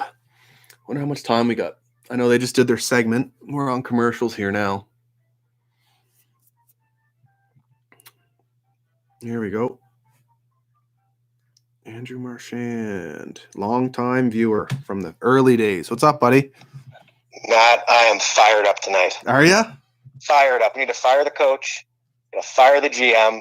We let 5 shots on the first period today. It's unacceptable. Unacceptable. Clean house. Clean it. Drain the swamp. I've always wanted to just realize how it felt to do like a post game. Like really angry over absolutely nothing. Yeah. But that is textbook away hockey right there. What a start to a road game. Oh, big time, hey? Man. Yeah, man. Mind you, I'll eat that probably in 40 minutes. Eat those words, but for now. I know, I keep saying it. I'm worried about how late this fucking game is for these players, man. And the Canucks are used to it because this is just how they, the time zone they play in, but it's, that the first goal though, KK, like the only goal so far.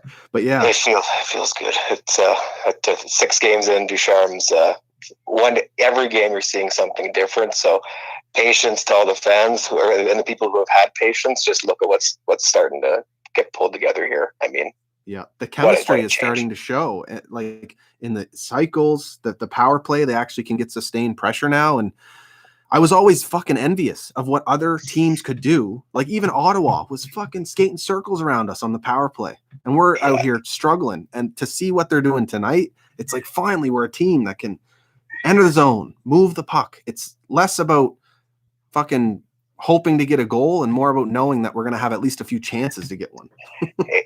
It actually feels like we've graduated from the AHL to the NHL in caliber of power play. It's just insane. Like it's absolutely insane. I love it. I guess you know what? People are finally going to they have their wish. People wanted Sherrod benched and traded and scratched. Well, if he's injured, I guess we'll see how the new decor plays out here. So I'm interested in watching the rest of this game. Oh, 100%, buddy. But no, keep doing what you're doing, and awesome guests so far, and we look forward to the rest of the night and maybe on Saturday as well. So right on, buddy. Calgary. Thanks for taking the call. Calgary. Yeah, buddy. Bring them. Go Habs, go. Go Habs, go. Peace. Okay, next up, that was another good one. John Gilbert. There we go. He messaged me 12:51, so I assume he'd still be in the chat or in the stream. So chuck that up. DM me on Twitter. But we're probably running out of time, so I'll squeak in as many as I can here. Boys are playing night and day difference with new coaching. Love it. That's Carl. So Carl, you'll be next up if we have time. But it's really getting close to game time, so I might not have it, but I'll try and squeak in, man. Galloping. Okay. Whew. Did I send my number to? I think I did. John Gilbert.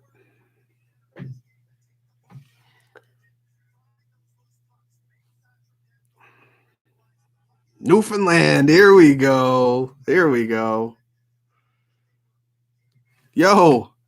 What's up, man? Not much, dude. Newfoundland, you're struggling worse than me right now. yeah, it's been pretty bad. It's been pretty tough, but the Habs are playing good, so it makes it a little bit better. Yeah, exactly. Yeah. What do you think about Ducharme? I think he's going to be really good for Kotkaniemi. As you can see, already past couple of games, he's been playing great. I think that might be what Kotkaniemi needs for sure. Yeah, there's definitely a few players who've needed that rejuvenation, right? And that's definitely Drouin, his confidence has been crazy too. It's been great. Yeah, even with Julien, he was too, but it's almost again he's taken another step with Ducharme. Yeah, it's really good. Yeah. Petrie, obviously incredible. A couple games, I was like, oh man, his defense is going down. Well, he wasn't performing as good defensively for a bit, but now it seems like it's back up again. So that's good to see as well. And it's a guy who, like, every year I'm like, dude, are you just going to keep getting better? I'm waiting for that year where he kind of peaks, but like it's just every year keeps getting better. Yeah, and some of my friends say, oh, Petrie's the same story every year. He heats up for a little bit and then cools down. But it seems like it lasts for a bit longer this year, which is good. Yeah. So hopefully he keeps it up. Yeah, for sure. Yeah. Anyways, man, I'll let you go. Game's about to start now soon. So I love the live stream. Keep it up, man. Thanks, man. I appreciate it. Thanks for the support. Thanks for tuning in. Yep. No problem. Peace. See you later. Another good one. And game's starting. I'll send you my number, Carl. Feel free to call. We'll squeak you in right at the end here. Because they're taking their sweet-ass time on this face-off. And may as well squeak one more in before we watch this game.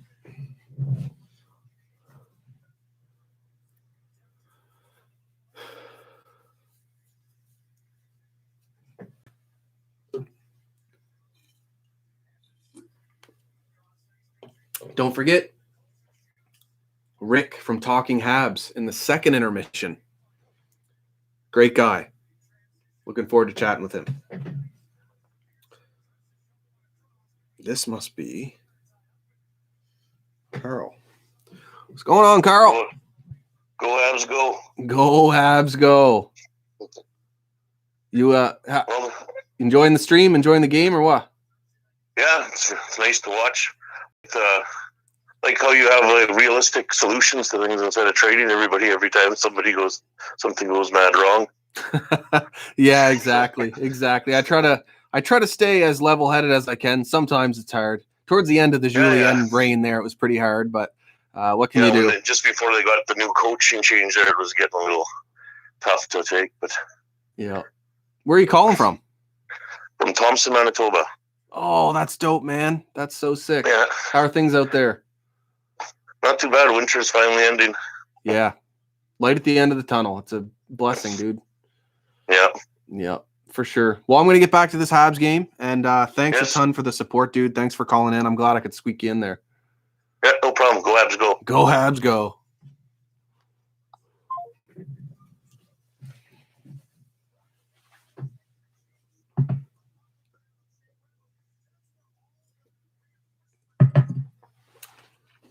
Boom. You guys are the best. And we got Rick talking Habs in the second intermission. And I'll try to squeak in some more calls from you guys in the second intermission as well, because I noticed I got a bunch in my DMs. So I'll do my best to get to as many of you as possible.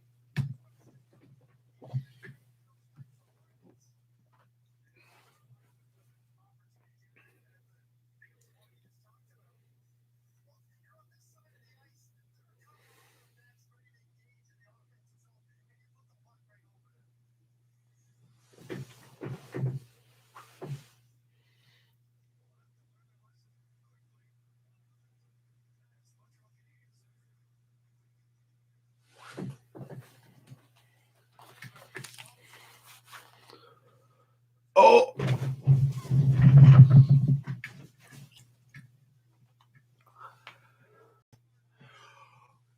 woo! Try not to wake up the kids here, but I'm fucking yoked and hyped, bud.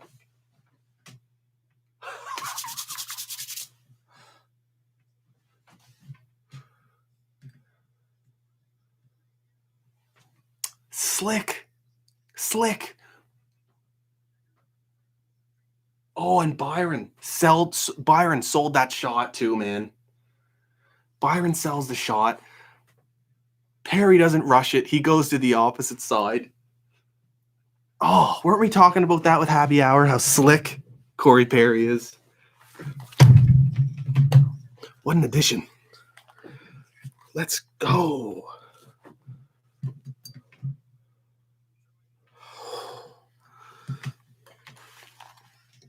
Fucking all tangled up in this fucking wire. How did I have this?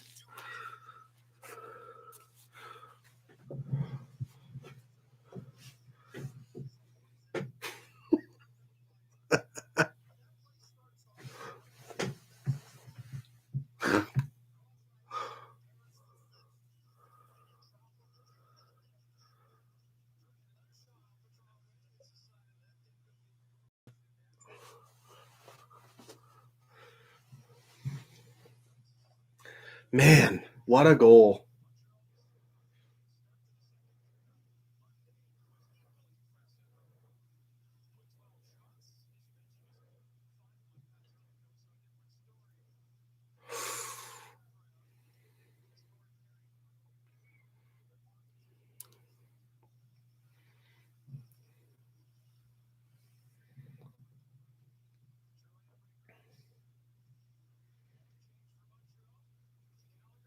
Oh, picked it off in the neutral zone there. Brandon Sutter. So I'm sitting at 16 minutes, 45 seconds. Price just played the puck. And we're up the ice. And it's Jeff Petrie.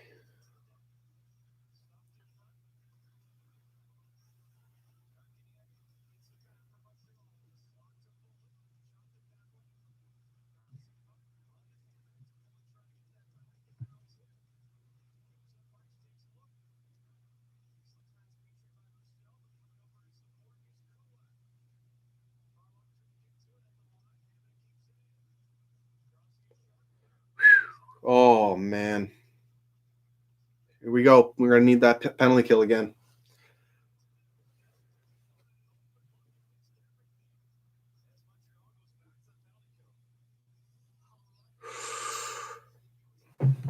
Damn.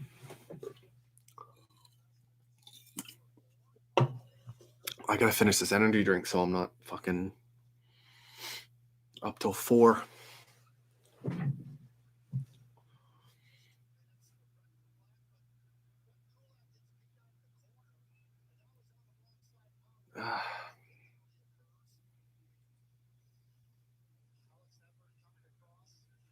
Alex Edler is a fantastic defenseman, man. He's definitely underrated. What a consistent, just strong top pair, strong defensively, strong offensively. Oh, I'd compare him to Markov. Very, very similar in how they're quietly just, we're really good.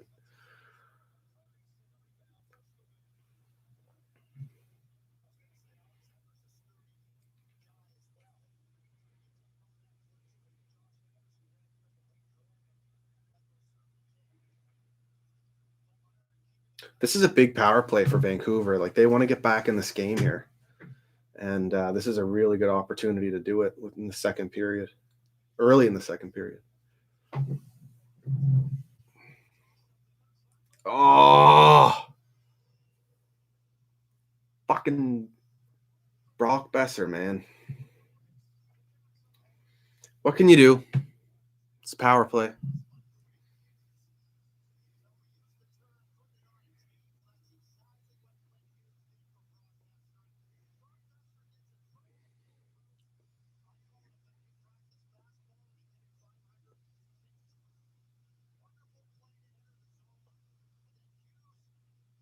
Patience draws the guys in the corner. Fuck.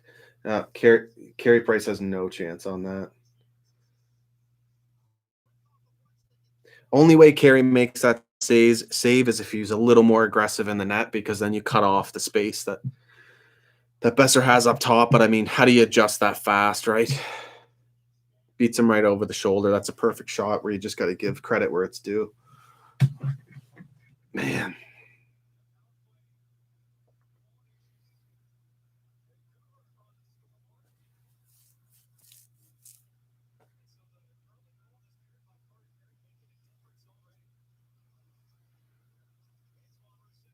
Big hit.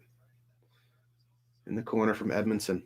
Edmondson's a rock. I can't say enough good things about that fella.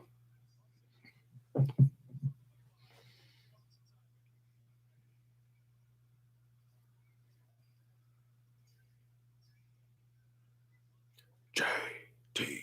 Miller.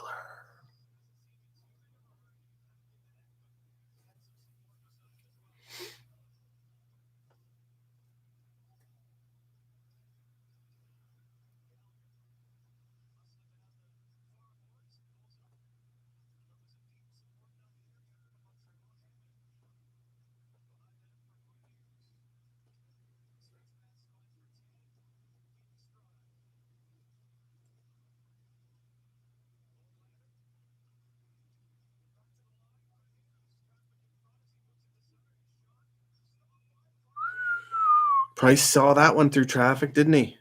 Damn. That was a sneaky shot. That was a really, really sneaky shot. Yo, I got time for a call. I'm just going to go through my DMs.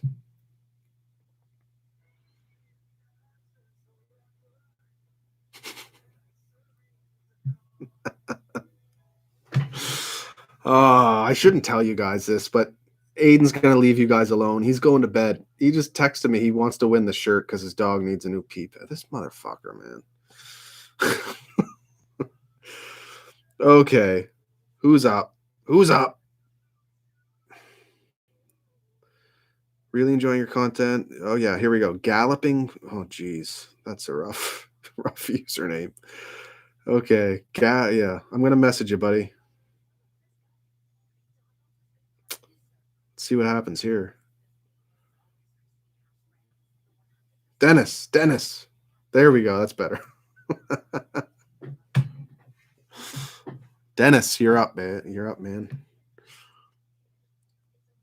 So we got Swinehorde, Vlad G, Luna Darling still chilling, Joshua Smart, Dabe Tabby, sorry, I apologize with the pronunciation here. Abdi Malik Muhammad, Nick the Sports Guy, Benjamin Hille. I'm sorry about the pronunciation, but thanks for being with me. Does Darwin smell like eggs? There you go. That's a good one. Alex Vachon, Luca Ramelli, Destroyer Maker, Luke Boritoas. Yeah, sorry about that one. Jeez. But thanks for joining. Dennis. What's going on, Dennis? Hey, man. How's it going? Not bad, dude. Great game so far, hey? Yeah, for sure, man. I just want to start off by just saying, man, your content's great, dude. And I've been looking all over YouTube. I just discovered you about a month ago. Most people that do Habs content, it seems like they just regurgitate what they read in like news articles and stuff. And you seem like you actually come up with your own opinion and your own take on things. So, it's just great to watch your videos, your game reactions. As soon as I watch the game, pretty much I wait for them to come up and then, just to listen to them. So They're great, dude. Dude, man, that means so much to me, especially the part about coming up with my own stuff. Because I make it a point to you gotta keep on the hot topics. You gotta read some stuff, but I have to not follow some content because I gotta think of this shit myself. You know what I mean? So thank you for calling that out, buddy. And yeah, dude. How about the second goal though?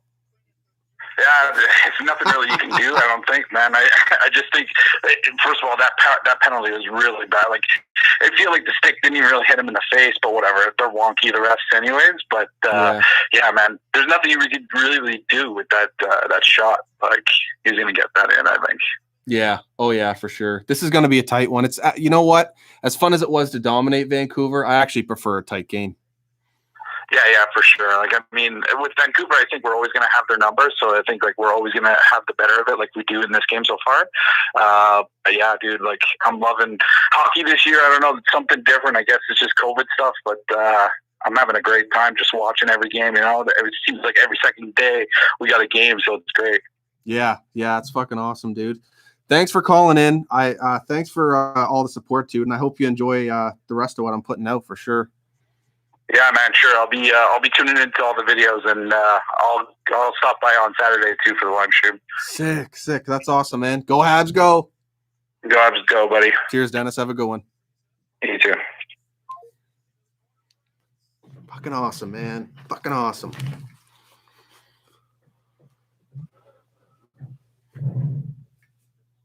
Let's go.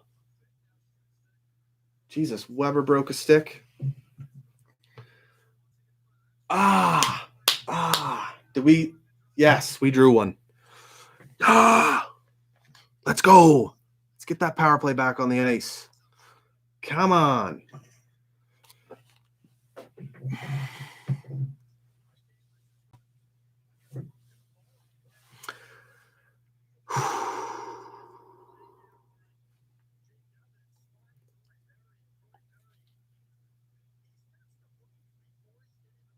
This is an important one. Got to get that Geico back. Got to get that insurance.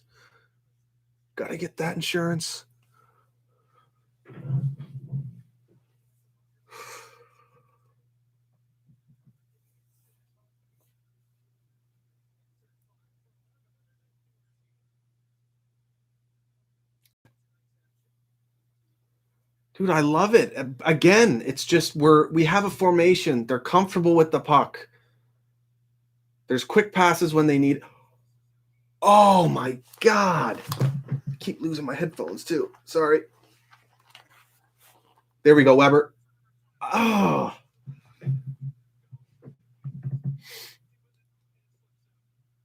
Weber, losing some accuracy here. Love to see him pot one, get the confidence going again. We haven't seen a Weber blast from that spot, I think, all season. He's got some from the top of the line, the center of the ice, but a 1T, just picking a corner. I miss it, man. I miss it. I want to see some of that.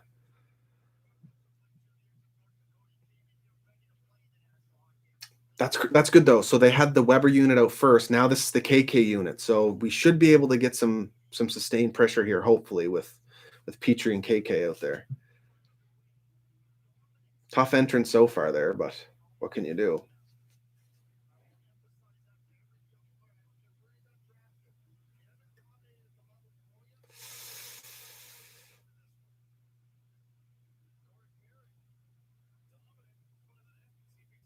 Set up again, no problem. It's close support to get the setup, and now they have open space.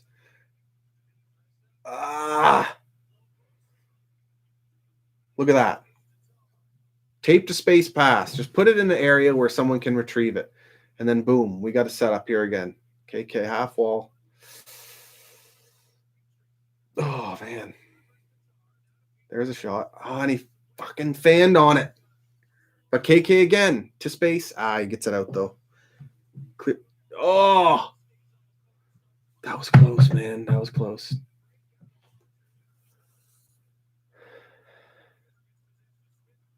Oh, Price, big save. See that? Canucks get a big kill, and then momentum on their side. They pick up the puck right after that PK. So we got to get the puck back here and take the momentum back.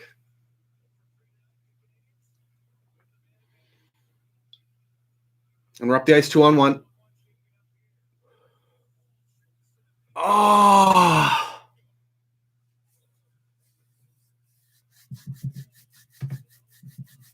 Let's go here. Cycle play, 5-on-5. We're not used to this. And they're doing it. Deneau up top.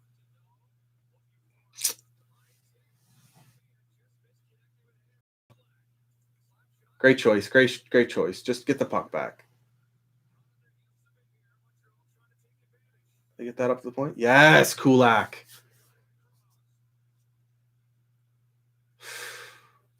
Look at this. Great pass. Of course, Armia didn't get all of it, though. Any other winger, man?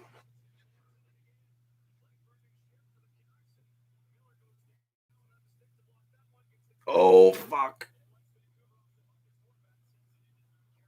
Nice. Fucking save by Price, and he puts it in a spot where we can start a breakout. When Price is making those plays, you know he's dialed in.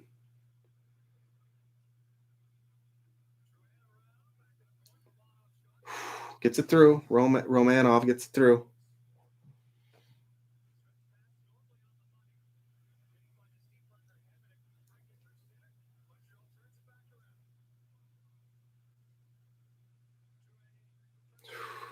Again, we're making plays on the cycle. Fuck, I love this. I love this.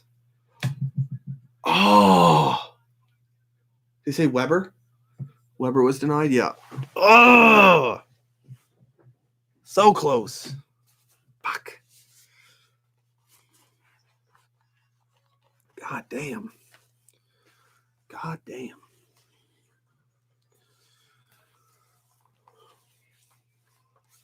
Quick reminder, I know you've probably all heard it by now, but donation to Parkinson Canada.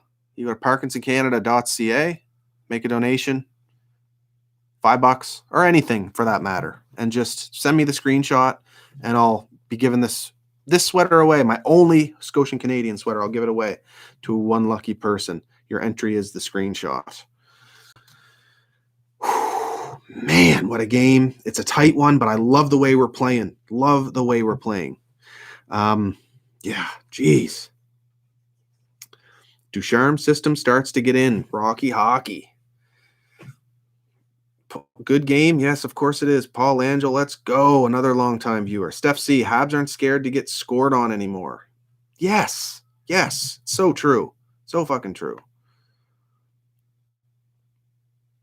Destroyer Maker from our Habs is still hanging around. Love to see that. Stacy Galore. Ian Patterson. Suzuki's due. Of course he's due. He's an elite player. Just in a little slump right there. Probably he's playing big minutes and he's playing against good competition. He's trying to figure it out. And he will over time, whether it's soon or we'll see. We'll have to wait and see.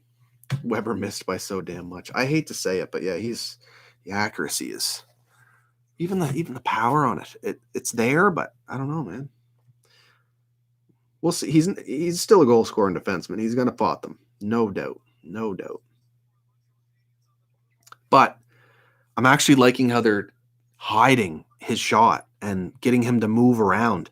The Habs power play is actually moving their feet. It's not just static, standing in the same place, trying to pass. You got guys moving their feet and really switching it up, which if you're moving your feet, the penalty killers are, and that's exactly what you want them doing.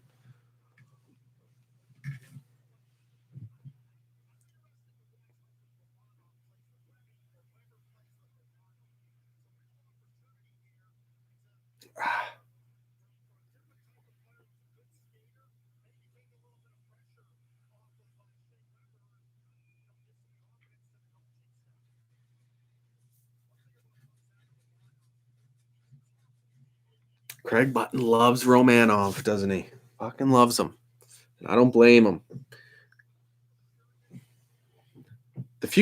We're a great team now. We are. I think we're capable of much, much more. But most importantly, our core for the future is coming together nicely. It really is.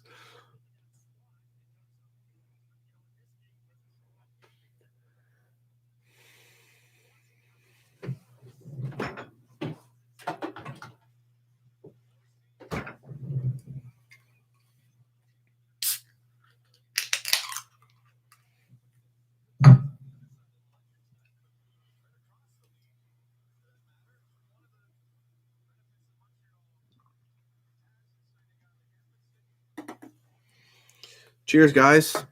I know it's late and I got to work in the morning, but once in a lifetime. I don't often do these streams, so I'm excited to bring another one to you on Saturday. And it'll be at a decent hour. So hopefully we can even get more viewers on that one. Oh, Dano. Or that was Petrie. Drew another penalty. Habs making their own luck. They're controlling the play in a significant way in this game. And are we taking 1-2 there? I hope not. I don't think.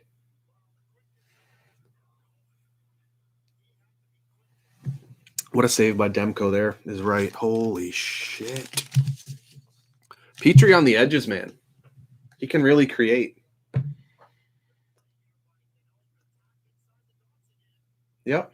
Oh, yeah. That was a really nice close support play.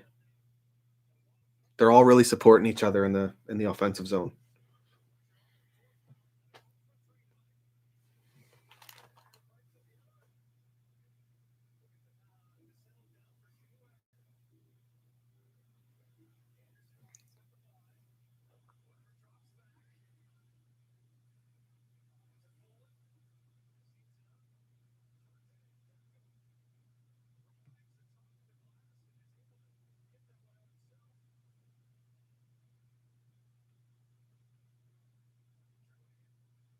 Oh. See? Drop pass plays all over the ice from Dom Ducharme. I know he ain't out there doing it himself, but this is what he's got the guys doing. They're playing as a team. They're playing as a unit. Close support in every single zone. There you go, Weber. Yes! Didn't we just talk about that? Yes! Fuck, I've been waiting to see that for a while, bud. Oh! I regret even saying anything negative about the captain, man. Fucking love that guy. Yes, that's exactly what he needed to. Yes!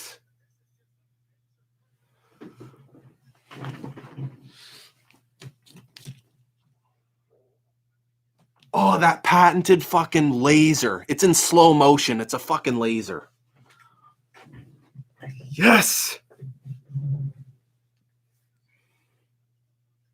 Oh, there he is, baby. Look, right up there. Captain. Shea Weber. Fucking right. That's a huge goal. Get that Geico.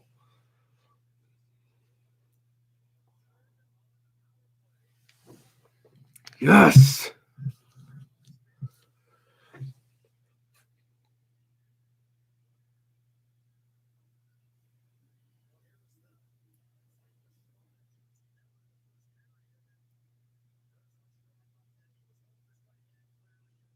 I bet you Sherratt broke a finger with one of them punches. Something went weird with that. For sure. That's rough. But I'd definitely rather the guy healthy. No doubt. Because he's taken some flack, but he's a solid top 4 shutdown defenseman.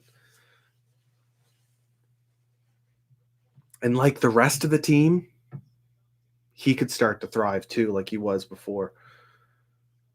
Once he's in a, role to thrive. We'll see what happens with the pairings moving forward. I cannot believe that Weber snipe, dude. Fuck, that was sick. Yes.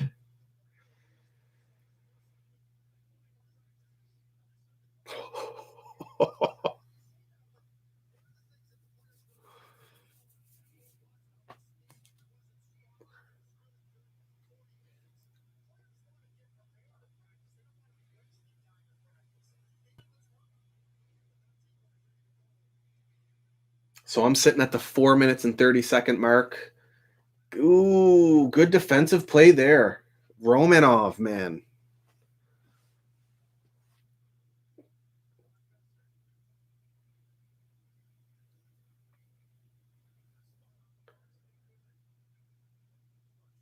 And he clears it.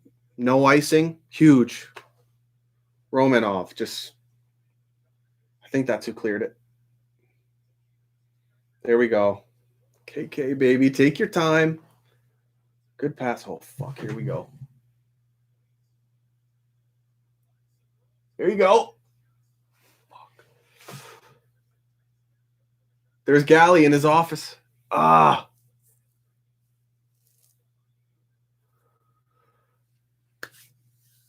Look at the close support. They got the triangle. They got that fucking triangle formation. We were talking about that with Habs Unfiltered. They're supporting each other.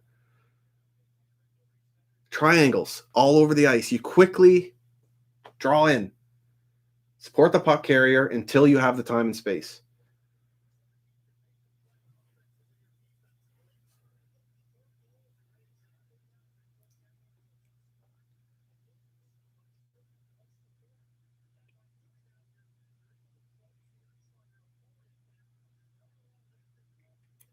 Oh, good. Oh, good tip. Wow. That's another one who needs one is Thomas Tatar. Let's talk some shit on him so he can score tonight too. Fuck. If you guys been with me long enough, you know I'm an optimist. Tons of respect for all the players. I definitely don't get too critical or talk shit on anybody. I have a lot of respect for everybody's, but it's jokes. And I'm trying to be objective as possible. That's the main thing. Nick, the sports guy. Love Willette in the playoffs. Yeah, he was good, man. Claude Mark Joseph. Only Weber has a decent one time, or maybe Caulfield in the future. That's huge, man. Caulfield joins, and that's another finisher you have, right-handed finisher that can, and it's a different type of finisher than Weber. All power. He's got the accuracy. Sometimes he's all power. Caulfield, he's the type of guy who will throw an off-speed shot on net and just pick a corner. Doesn't matter what corner, but he'll see it. He'll see the opening, and he'll get into the space to be able to exploit that opening. Caulfield scores from fucking everywhere, man. He does it all. Like, he'll score from every area on the ice. And he could join us this season. Just think of that. Think of what that'll do to the power play. Damn. Dennis Allaire. That might have been that's probably who called in, which was huge. I'm loving these call-ins. I might try and fit in another one. I'm definitely having Rick's going to be coming on for the second intermission, but we'll leave some time for some calls too, no doubt. But Rick and I have been doing this YouTube stuff for years, and I think he's probably even streaming tonight. He's got a loyal following. He's a great guy. He brings a great perspective, and he's like a Habs historian. The guy knows his shit. And yeah, very hockey guy-ish content. He does a lot of live stuff. It's huge. I really appreciate what he does. So he's going to join us in the second intermission, but we'll leave some time for some calls. Woody O is in here. JC Marshall. Philip Broberg. Josh Portelance. Go Habs go. He's in here. Fucking right. Jerry. Good old Jerry. Alex Vachon. Let's get back to this game.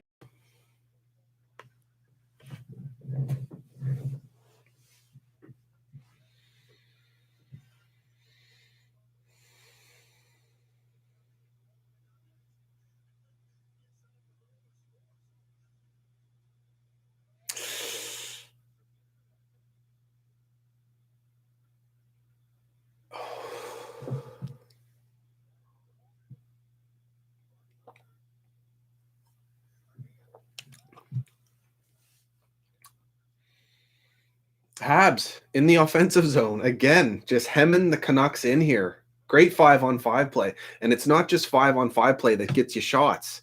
This is chances after chances after chances. Damn, man. Someone just asked me about Don Cherry in the chat here, and I don't want to like get into like crazy hot topics here now, but I got lots of love for Don Cherry, man. I do. And I can see why people were offended by what he said in his final Coach's Corner, but it's tough to see a guy like him go out like that.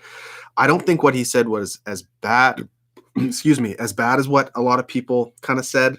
I think Sportsnet should have allowed him to go out in a better way. So I don't think what he said was as bad as what people said, but I also don't think it was as harmless as other people say too. It was definitely his time to retire. He's a guy that's never going to give up, and you got to respect that. And I grew up on the guy. He knows his hockey. I was taught to, listen to my seniors and respect my seniors and take the advice that they have, and then make up your own decision on whether what they're saying is, okay or not. So that's the way I look at it. And the guy's he's not quitting. He's doing a podcast thing now. So it's just in his blood. Hockey's in his blood, and you can learn a thing or two from a guy like that and leave out the stuff that you don't, want to perpetuate. But there's a lot of good knowledge in there too. I mean, we all have grandparents that maybe have said or think some, different or odd things here and there. But I mean, they have a different perspective. And I think that there's some value in that. They grew up in different times and lived very different circumstances through wars and whatnot. And, a lot less distractions out there that we have today. But anyway, that's a pretty deep topic, but that's my thoughts on that. We got to close out this fucking period here.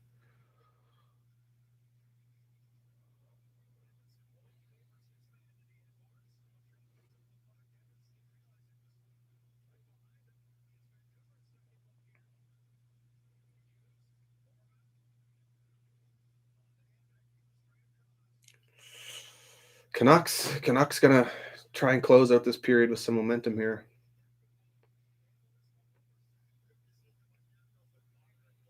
Oh, fantastic play up the ice by Demko. And it's gonna lead. Oh, good D by Byron. It was gonna lead to a chance until Byron came in there and shut that down. Paul Byron, quietly consistent defensively every night. When do you ever blame a goal on Paul Byron? When? Leader as well, and he's always a threat out there. You got to watch when he's around. Really got to watch as the opposition, when Paul Byron's around, he steals that puck, he's gone, and he can finish whenever he's gone too. It's almost a guaranteed goal. He should have been using the shootout the other night actually against Vancouver. I was surprised about that. Him or Kotkaniemi not being out there, but what can you do?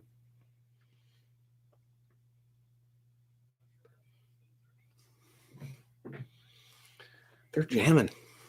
Vancouver.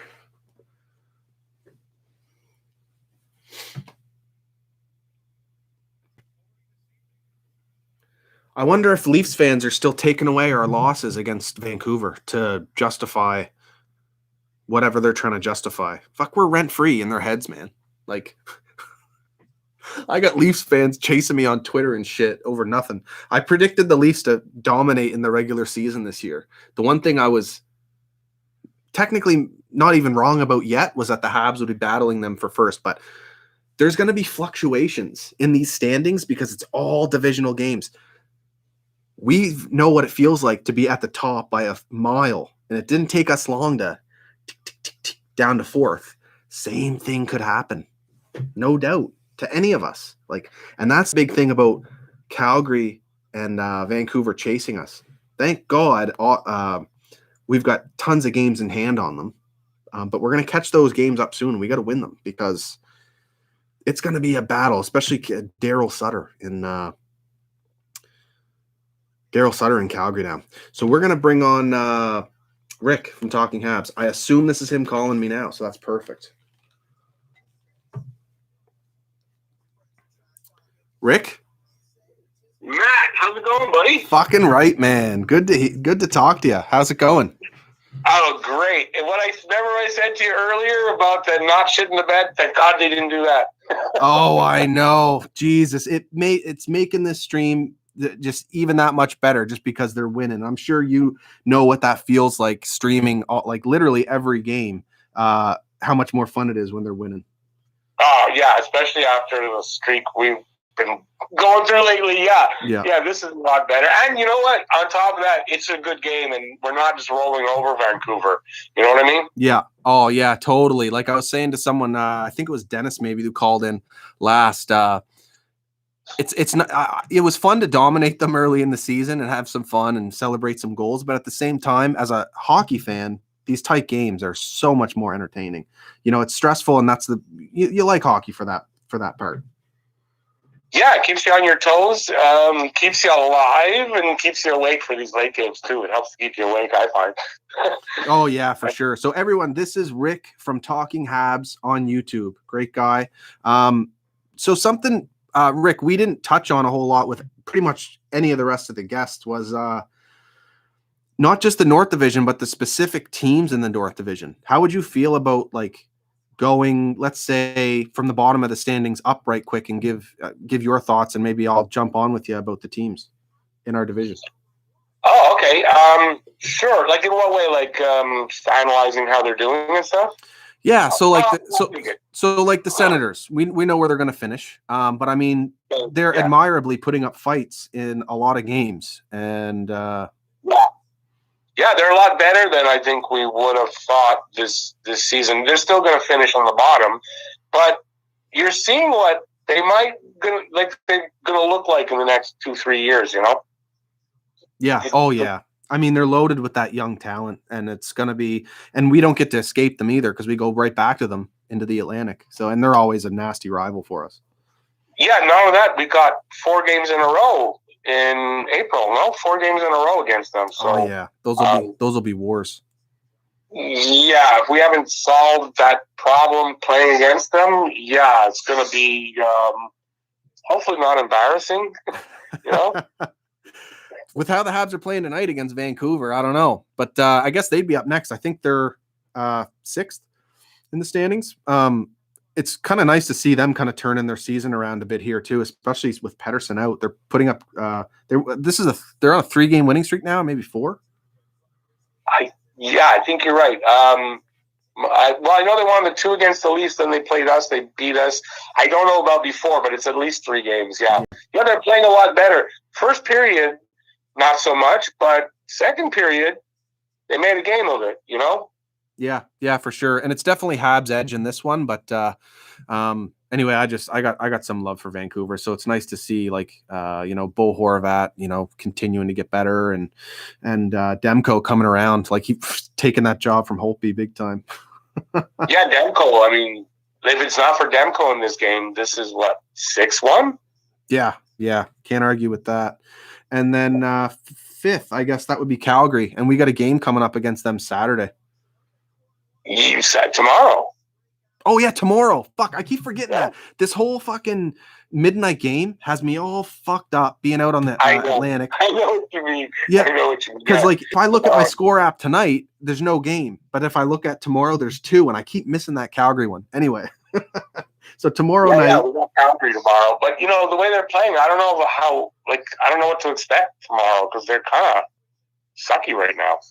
Yeah, and I, of course, go figure, Daryl Sutter's first game as coach is behind the bench is against us.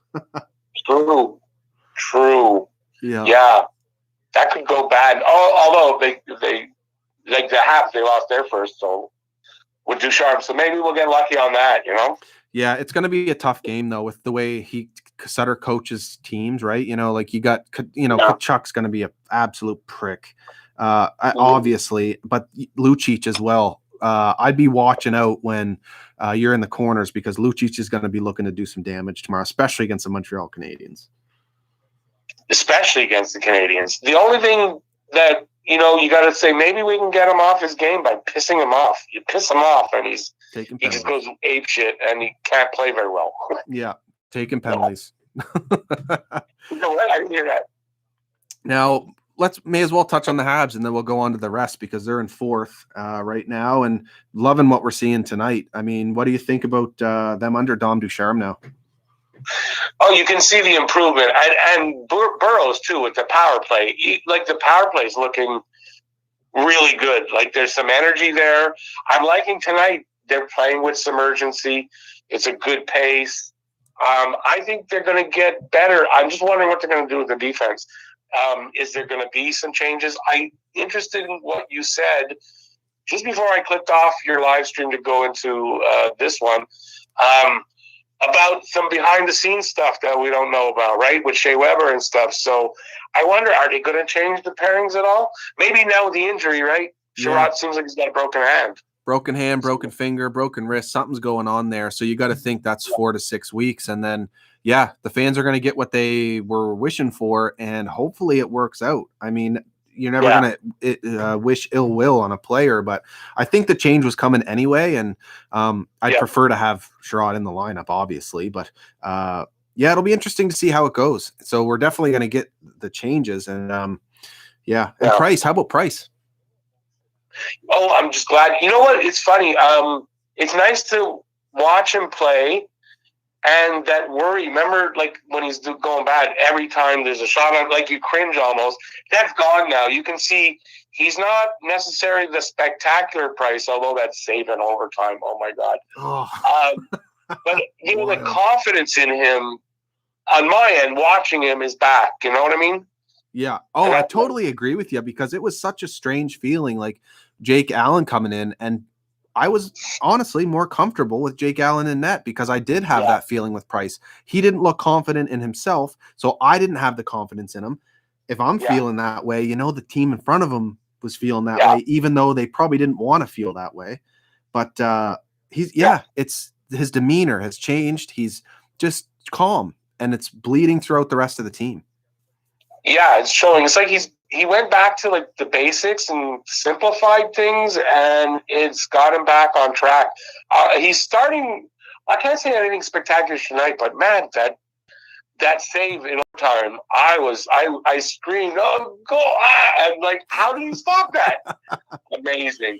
Yeah, and that's kind of nice. That's what he does, you know. Yeah, and even on a play like that, there's no panic. He didn't scramble. He just knew the only spot that shooter could score on was that low corner, and that's where he went, and he made the save on the line. Like unbelievable. Yeah, that's something else. The body language on him is way different. He's not sagging. He's not. He just looks back to calm, cool.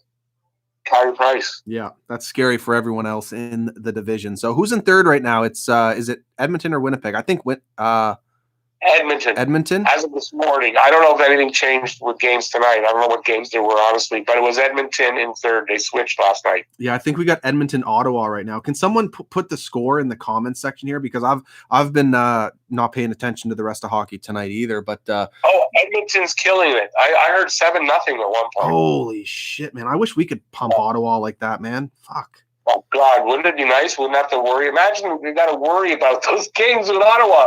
Going into the season, you saw those, 4 wins for Montreal there. I don't know about that now. You know? I know, man. To our start to the season, I think we were like 8-0-2 or whatever we were at the time. And I did a post-game video, and I mentioned, we got Ottawa next game or whatever. And I made some fucking stupid-ass joke about, like, I'm having a hard time standing here with character and attitude, just trying to be a dick about the Ottawa Senators. I regret that so bad, and I should have known better, because coming into the season, like, they were going to be a hard beat for any team in this division, and it's shown that, because we're not the only one who have seen the ire of the Sens. Like, the Leafs have, every team has, honestly. Yeah, and considering how last year they weren't a pushover either, so you kind of figured, let's hope for the best, but there could be problems there. And I think as long as Brady Tkachuk is playing there, we didn't pick him. It's going to come back to haunt us a lot. Oh, I hope not. I love KK. I absolutely love KK. Listen, I love Brady too. I love KK too. I hate Brady, but in the draft, I didn't know who the hell. I never heard of KK before. I was a Brady Tkachuk guy. I wanted them to pick him, and if they did, I would like him a lot more than I'm doing that right now. But I think that's just gonna, for some reason, it's gonna come back to haunt us till KK is who he's gonna be, which I think is gonna be formidable. I'm loving what I'm seeing from him, and I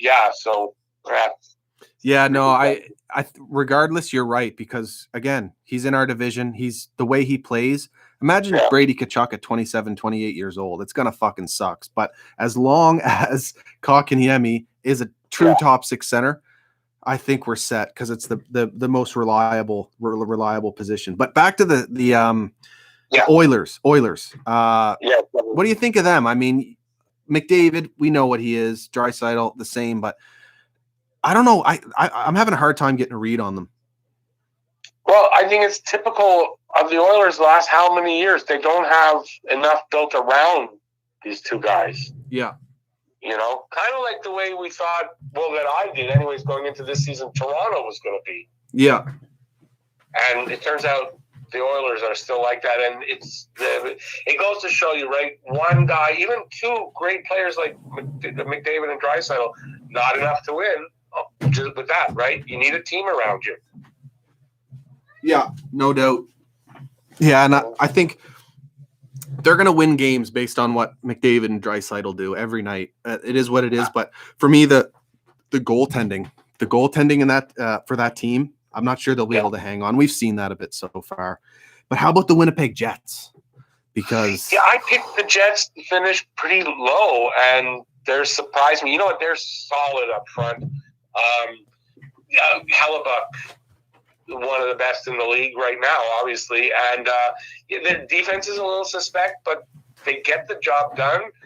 And, you got to worry about them. I think even the Leafs right now probably worried about them a little bit. So I think, honestly, man, the Leafs should be worried about everybody. And I think as a team they are. I think as a fan base they're not, which is a huge fucking mistake. Oh, I think as a fan base they are, and that's why they chirp us so much. That's a good point, man. That's a clutch point. That's a very clutch point. I think that's what it is, because they got to know that there's holes there, and there's a lot of things that can go wrong there. And maybe it's already started. They lost 3 in a row, right? You don't know where that goes. Yeah, exactly. I think they're. If I were a Leafs fan with their history, I'd be freaking nervous every year. Yeah, for me, honestly, man, the two biggest measuring stick teams for the Habs this season going in, for me, definitely. Actually, you know what? 3, and I'm very surprised by Calgary because that was one for me, but we'll see how it goes for them. But Winnipeg with Paul Maurice behind the bench, like he is just such a good coach. They have that. They have the best top 9 in the division. Next to the Leafs, or maybe it's hard to say, man, because they're quietly good. Because not only are they elite offensively, but very responsible defensively, and I don't think you can say the same about the Leafs. Right, and they're probably the strongest team down the middle. Oh yeah. I mean, when you're playing Paul Stastny on the third line, and then you still have Adam Lowry to follow that up. I mean, and Nate Thompson. No wonder they killed us in the faceoff dot the other night.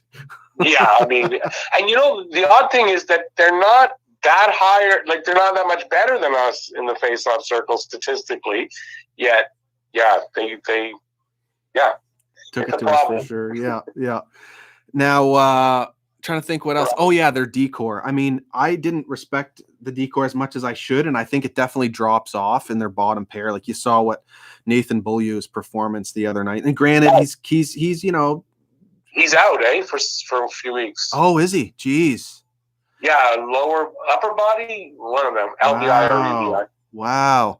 But he's developed a good NHL career for himself. But I mean, some rough plays for him in that 7-1 win for us. But that said, their top 4 and especially top pair, like Jacob Morrissey, fucking underrated as hell.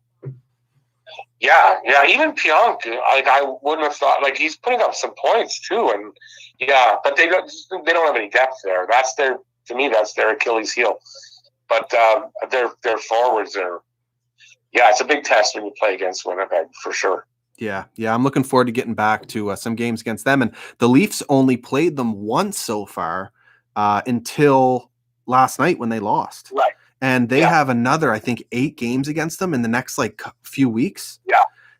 That's why I say the Leafs are got to be worried about the Jets. Yeah, no doubt. And I mean, the Leafs, we know what they are, and they've kind of been that this season in terms of the offense that they can put up. Matthews is a fucking stud. And what I will say about their team so far is they're actually dealing with the injuries quite well that they've been handed. Surprisingly, right? Yeah. I'm surprised that they didn't have. Well, maybe they're having the drop off now with the 3 losses. I don't know, but I had them as third in the division at the end of the season, and they're surprising me a bit. I'm reluctantly, you got to say, Matthews is just. I hate him, but you can't deny the talent, right? Yeah. You just can't. Yeah, You know? I'm with you too. I don't know what it is about that guy's personality. It just doesn't hit me the right way, but it is what it is. You can't take anything away from how he plays hockey. The guy, like, it's hard to watch him out there killing it for the Leafs. I mean, they're so fortunate to have gotten a generational guy. Go figure the year that they draft first, you know, and that's what they were looking for too, purposefully tanking. Greasy way to build a team, but it works. Babcock admitted that they tanked. Yeah. Oh, yeah. Yeah. It's greasy way to build a team. I don't agree with it whatsoever, but it worked for them somehow. Well, maybe not yet. Because they haven't got out of the first round. Yeah. Will they? I don't think they're built for it. Honestly, I don't think they're built for playoffs. I agree. I totally agree, man. Same shit every year. Juggernaut in the regular season, and then once it comes crunch time, and they haven't faced that adversity, it crashes on them. Mind you, their defensive game with Brody is a lot better, and fucking Justin Hall, man. But we'll have to see if he can be consistent. Justin Hall's starting to go backward he's lightly. Exactly, I agree with you, man. It's consistency is a key in the NHL, and guys don't just get consistent overnight. You know what I mean? Like, so to see that drastic change in him, I mean, he's been great for them, but at the same time, is he going to do it every night? No, that's the thing. You know, when a guy's been a certain way his whole career, it's not that often that all of a sudden. Let's put it. If it's a guy you know is a high end prospect, all that. Sure, it's not unusual for that to happen, but a guy like that, you know, there's got to be a drop off coming this season, right? Yeah. Yeah. And what do you think about Freddie Anderson? I'm a little bit different on this one. I see what Leafs fans talk about him. I'm curious to see what your thoughts on Freddie are. I think he's a good goalie. I'm not sure what's there. Is it a problem with him? Is it a problem with them playing in front of him? Is there a problem in the room? I don't know. It's kind of weird, right? He should be doing better than he does. I don't know. Is it their defense? Yeah, I don't know, man. I at the same time, like, I really, really like Jack Campbell as a backup. Always have in LA. That was a great ad for them. Exactly what they needed. And you're seeing fans now wanting to switch to him as the starter next season. And, you know, fuck, if that works out for them, then fucking great. But I mean, this guy's been a backup his whole career. I'm not sure he's ready to go 50, 60 games in one of the toughest markets. You know what I'm saying? And I think that's what is Freddie Anderson special. He's done it before, and granted, struggles in the playoffs, but it's because he's exhausted. Now this season, I don't know. I mean, I don't think he's been absolutely terrible. I would go more into what you said. And is it the team? Or I don't think it'd be stuff in the room. They all seem to get together or get along fine. But the Leafs, I'm not sure how consistent they are with playing defensively, right? Well, that's one thing, and maybe, you know, they just play differently in front of him. They might play tighter in front of Campbell. I mean, I don't know what it is, but I don't know that it's necessarily Anderson's fault. Yeah, like, I think he can go on to a different team and be maybe even spectacular at times. You know what I mean? Yeah. Game started, brother. So where do we find you at? Where does everyone find you at if they haven't already? Okay, well, I'm on YouTube at Talking Habs. Well, I don't think you have to put the at. On Twitter at Talking Habs. I'm on Facebook. I don't do a lot with my group, but I have a Facebook group called Talking Habs with Rick. So yeah, you can go in there. And right now, that's pretty much it. Oh, my podcast. I've got a podcast. A couple of guys talking Habs. Me and my partner Jeff. Yeah, he's a great guy too. Yeah, you that's right. You know him, and that's where you can find me. So cool, man. Thanks for joining. It was a blast to meet you officially over the phone. So thanks for joining, man. Keep doing what you're doing. I love it. Thanks for having me. This is a great thing you did. I really enjoyed when I watched the pregame. Like, really great. And I gotta say something. You're killing it out there. Now, I can't do what you do. I wish I could do what you do and how you describe the game and all that shit. I'm sorry I'm talking during the game, but I just want to say you're a go-to for me, and you've replaced the hockey guy as my first go-to when you put out a video. So I want to say Jesus Christ, man. That's wild. Thanks for this. I really appreciate Hey, man. this. Rick, don't sell yourself short, man. You're a stud, too. No, listen, I'm not. It took me a while to discover that what I can do and what I can't do, and that's all. Hey, you're in your pocket, buddy. I appreciate it. Go Habs, go. Go Habs, go, man. Woo!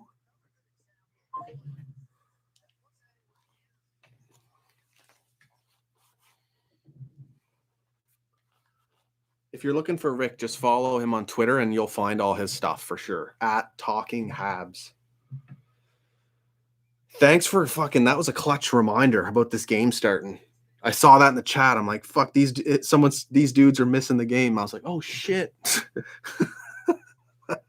Sorry guys, I meant to get some call-ins for that intermission, but Rick and I just got on a fucking tangent there. He's a stud.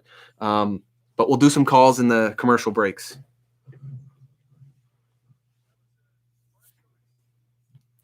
Let's go. Big third period. Let's go.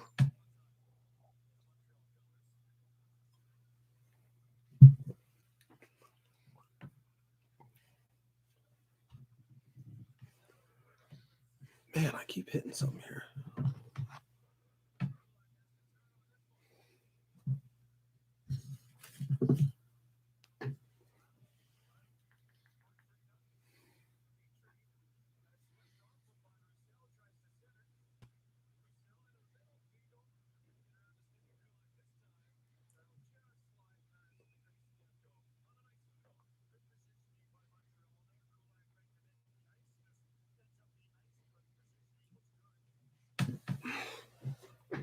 Goalie girls rule. Thanks for joining the stream. Guys, you can win this very sweater that I'm wearing. Donate $5 or anything to ParkinsonCanada.ca. Send me the screenshot on Twitter. That's your entry. The screenshot is your entry to win this sweater. I'll mail it to you and I'll wash it. Or I can leave it dirty if that's your thing. That's kind of fucking weird, but if that's your thing, whatever. It's all good. But no, I'll wash it and send it to you. Also, everyone who's commented here has entered in to win a Habs t-shirt of any player. So if you win the draw, the winner gets to pick the player of the t-shirt. And Paul Langell actually offered another Drouin t-shirt. And so we're giving away 2 t-shirts tonight. So thank you all so much for joining. Thank you for all the support. We're going to finish out this game and continue this strong night here.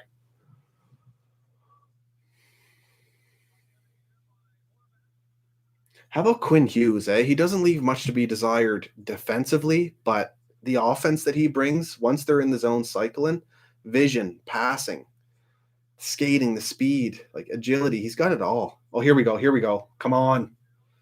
Snipe. Oh, what a great save by Demko, but it's Phil Deneau. The guy needs that monkey off the fucking back, man.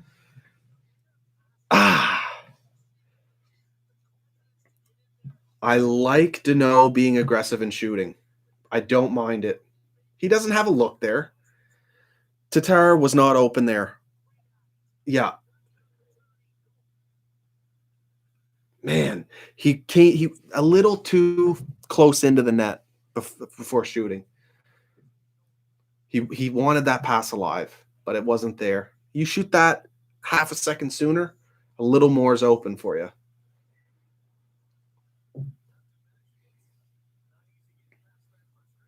Oh, here we go. Galley. Let's go.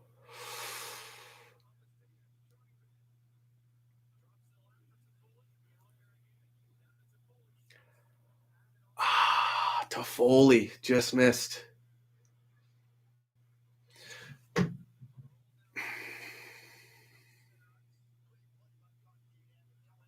Kotkaniemi covered for Weber there. Huge. And now we're back up the ice. Yeah.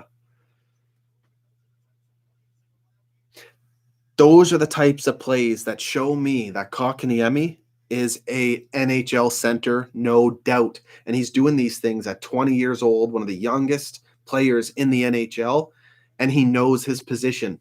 Front to back, he knows where he needs to be, and he reads the plays, and he's going to be a special player.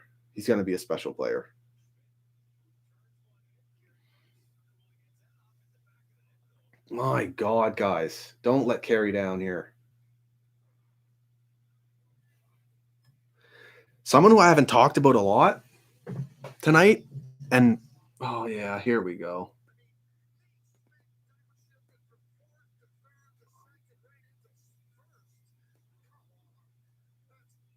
That is weak, man. That's weak. Icing call. He's not even trying for the puck. That's the bullshit part about this new rule. How many plays do you see that end up some guy getting injured? I don't know, man. The icing. That and the fucking instigator rule. They got to get that out of the game. Don't get me started on that shit.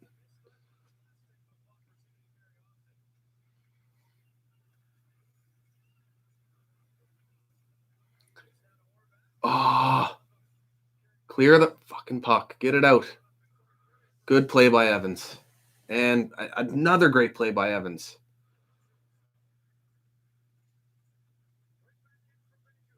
This is the tough part of the game that I was worried about, man. Habs being tired, especially after what they've done to the pressure they've put on the Canucks tonight. It's late. It's late. We all know that.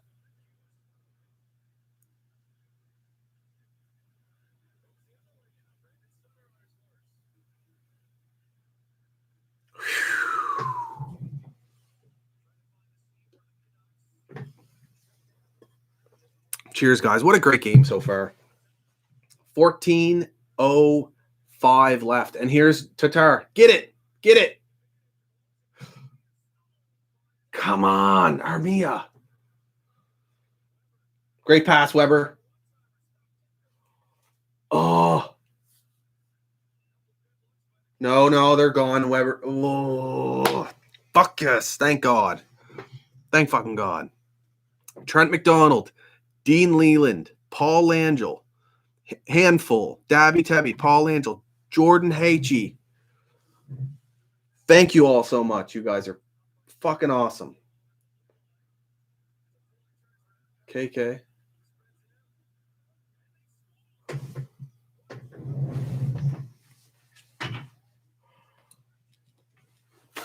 Woo! Oh my God. Fucking snipe. Fucking snipe. And KK with the apple. Oh my God, what a shot. What a shot. I keep getting worried about waking the kids up, making too much noise, but I film my videos after games and they never wake up. I shouldn't have said that. I'm going to fucking jinx it. Knock on wood. Knock on wood, man. But what a goal. What a goal.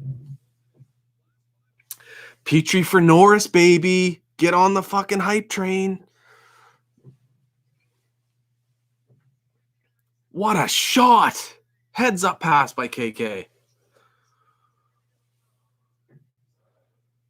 A guy I haven't talked about a lot tonight. I think I missed that point. Josh Anderson. It's such a treat to have a guy like him on our team who legitimately can do damage in the forecheck in the corners and retrieve pucks. The amount of plays he keeps alive, just getting into the corners. And here he is here coming in. What a shot, too. Another guy entering his prime. JT Miller over the glass. Oh, we're getting a commercial. Guys.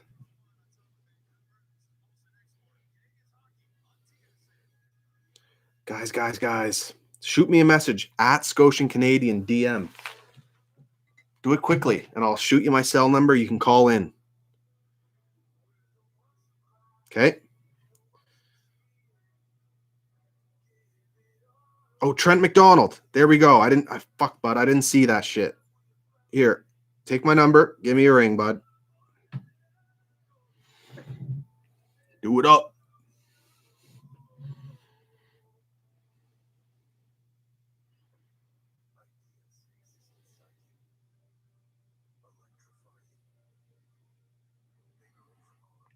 Hopefully I sent you the right number. I'm pretty sure I did. Yes, I did. Let's go. What a game. I'm so hyped that we're winning this game during this stream. Let's go. Trent, are you still in, or did you pass out on us, bud? I know it's late, and with a name like Trent McDonald, you must be out east with me. So, there it is. Yeah, see? Newfoundland. Oh, yeah. Trent. Hello. Hello? Hey, Trent, what's going on, bud? Not much. How about you? Not much, man. What do you think? How's this game going? Pretty good. KK looks great. Yeah. Oh, yeah. You exhausted yet or what? Nah, I'm wide awake. I'm usually up anyway. Yeah, same, but I'm usually up here fucking yelling into a camera by myself. It's cool to do this with everybody, though. Yeah. How about Weber's goal? Fuck, man, I can't get over that. That was a rocket. Yeah, rocket. And then Petrie, too. Just goal-scoring defenseman. He better win the Norris. He goddamn better, man. Who's this competition? There's one guy that is going to give him a hard time, and I'm blanking. Hedman, yeah, exactly. It's going to be tight, but, I mean, you see guys like Petrie, they get it in their older years. You know, Doughty, I think he won it when he was like, 31 or something like that, but yeah, he was up there. Yeah, Petrie's the type of guy that should definitely fucking get his look at it, and it's about time that he gets the credit he deserves. Yeah, it is. He gets better every year. I know, man, and it's crazy seeing that, and I'm definitely a big believer in that. You're not in your prime until you're definitely past 25, but as defensemen, you just never know. Like, a lot of it's experience. Yeah. I don't know. Every year, like, you think Petrie's going to, this spring's going to stop progressing, but he keeps getting better no matter what. I know, eh? My neighbor, a couple years ago, he's like, I fucking hate Jeff Petrie. He's always giving the puck away. And at the same time, like, there's some merit to that, but it seems like that's been eliminated from his game. And he's just, can't say enough good things about him. Oh, yeah, he's great. Yeah. So how long you been watching the channel, man? A little over a year, I think. Holy shit, dude. Thanks for the support. And I'm glad I got to your call. You messaged me a while ago, so I'm glad I got to that tonight. Yeah, it was nice. Yeah, cheers, bud. Cheers. Go Habs, go, baby. Go Habs, go. Let's go.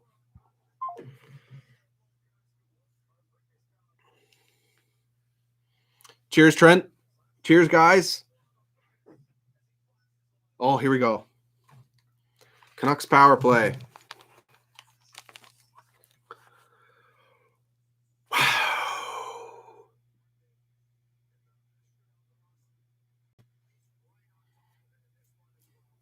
Carey, man. And you just see him. He makes the save. He stands up. He's playing catch with the puck. And, he's dialed in. The puck is where he's looking. He's tracing it. I'm glad he chose a helmet and stuck with it. I loved the skull, robo, whatever that was, helmet. Fucking loved it. But I'm glad he here. Breakaway. Ah, what a save. Short-handed, too. Just, oh.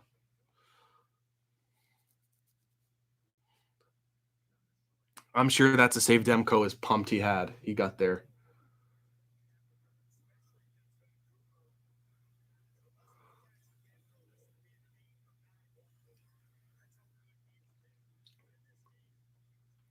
Damn right, Craig. Damn right this would have been a fucking blowout. Weber. Respect where it's due. Now, I'm going to make a point here.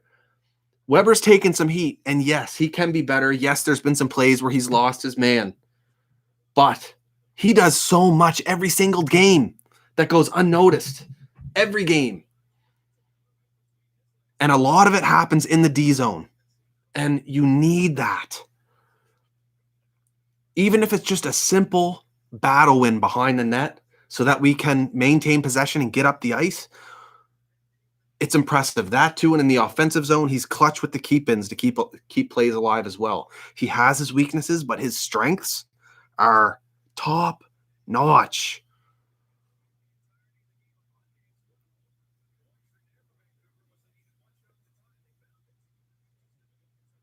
Oh, Trip, are we going to the box here?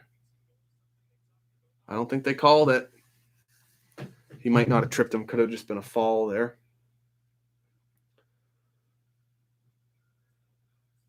So we got 10:30 left. 10:25 left in the third. Just killed the power play for the Canucks. Habs PK getting the job done tonight. I think they allowed the one there. I think that was a power play goal for Vancouver. It was, yeah.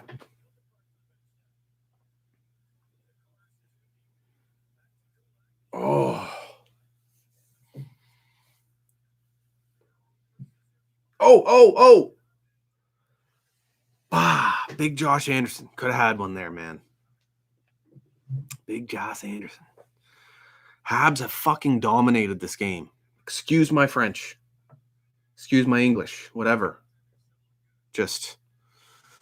And give it to Demko, because this could be man. Let's see if we can squeak in a call here. I know they end up running into the game, but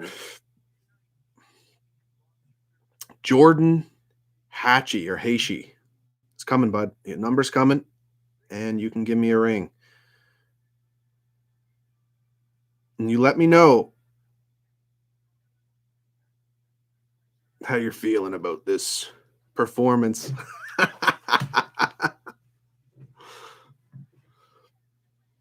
The Canucks stream is hilarious as a Habs fan. Yeah. Isn't it fun watching rival fucking streams when you're winning? God damn.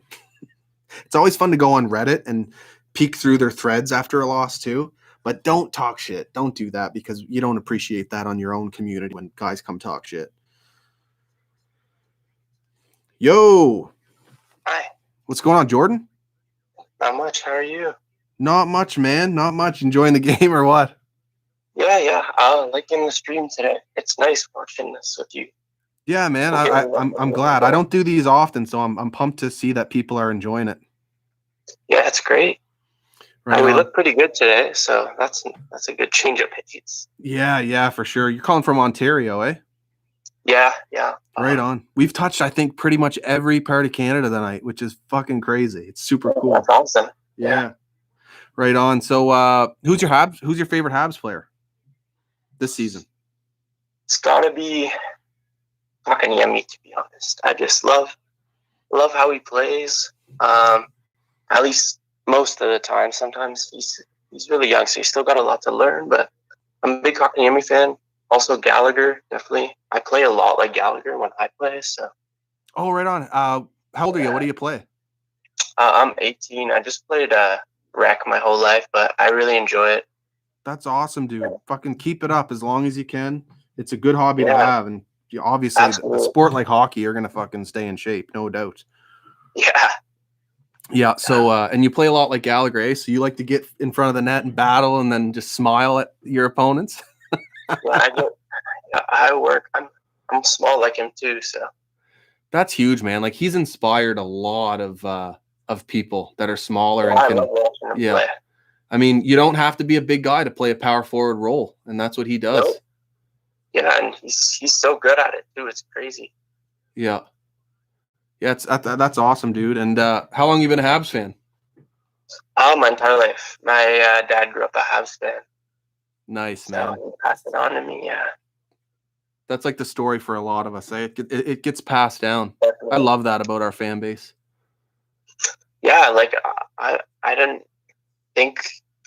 Sorry, a lot of it has like come down. Like a lot of people who I know just become fans, just because like they're in the area or something. But like, for a lot of Habs fans I know too, it's like it's passed through the family. Yeah, becomes more like a religion, man, and it's just a really unique connection we get to have with our family members, right? Yeah, it's awesome. Yeah. Yeah, for sure. Well, Bud, thanks for calling in. I appreciate your support, and I'm going to do it again Saturday for the Calgary game. So if you're free, definitely come by and shoot the shit. I'll probably swing by. Yeah, great stream. Have a good night. Yeah, you too, buddy. Cheers.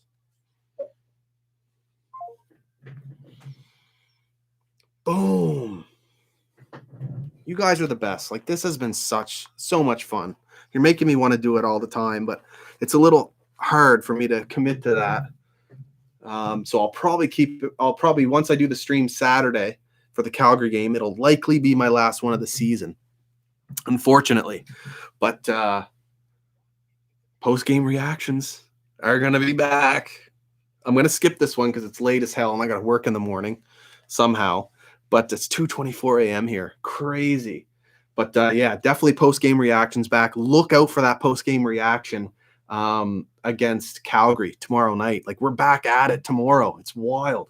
And I'll definitely make it a point to shout all you guys out as much as I can about how fun this stream was. It's been a blast. And like, the pregame was fun with all the fan-made content creators. Like, just great people. Great people. I love this community.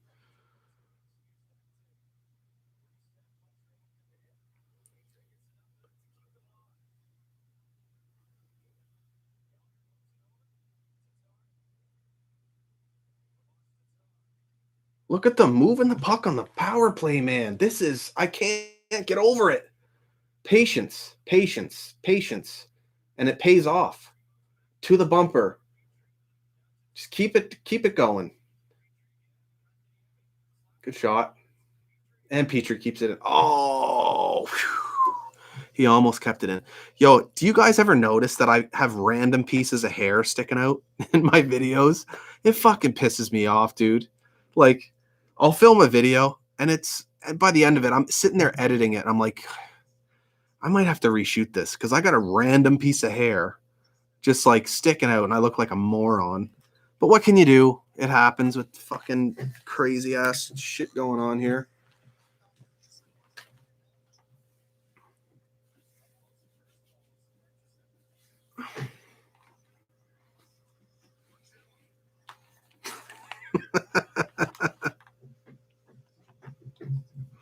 My last video, one of the videos I put up recently, there's just random, just like that, sticking out. I'm like, fuck.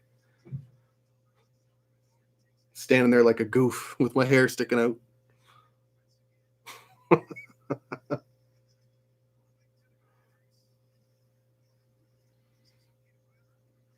Oh, and he can play it with his hands. What a play by Weber.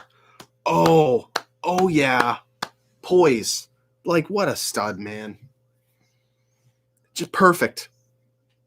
He knew if he stopped the puck there, everyone would be caught. That was beautiful.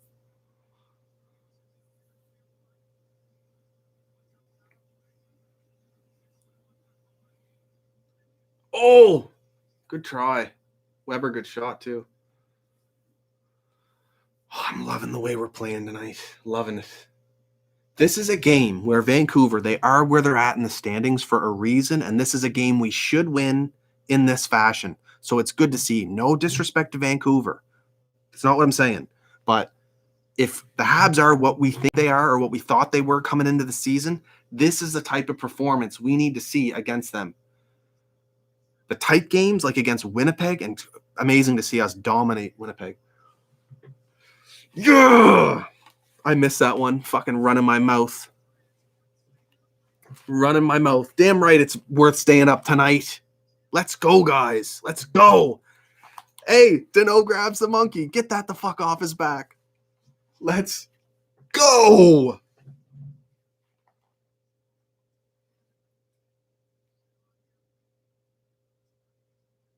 Oh, and the luck. The hockey gods. It stays in. The hockey gods, that puck stays in the ice, and he fucking... Edmondson. What a pinch. What a pinch by Edmondson there. Coming in, gathering that puck. Stud Edmondson's been, but Dano throws the monkey off. Yes! Oh, what a pay by Price. I missed that. Let me know, because I want to know what he did there.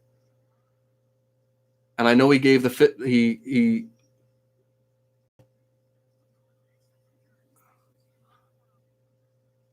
What a game. Damn right he does. He needs to stick with this fucking hockey gear. Good call out, Carl.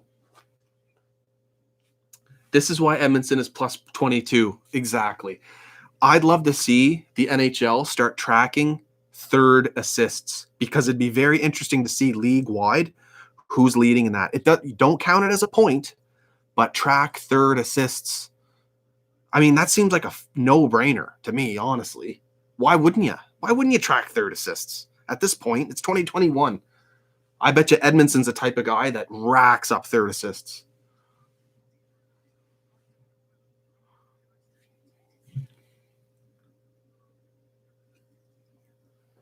Cheers, guys. You're the best. Seriously, you're the best.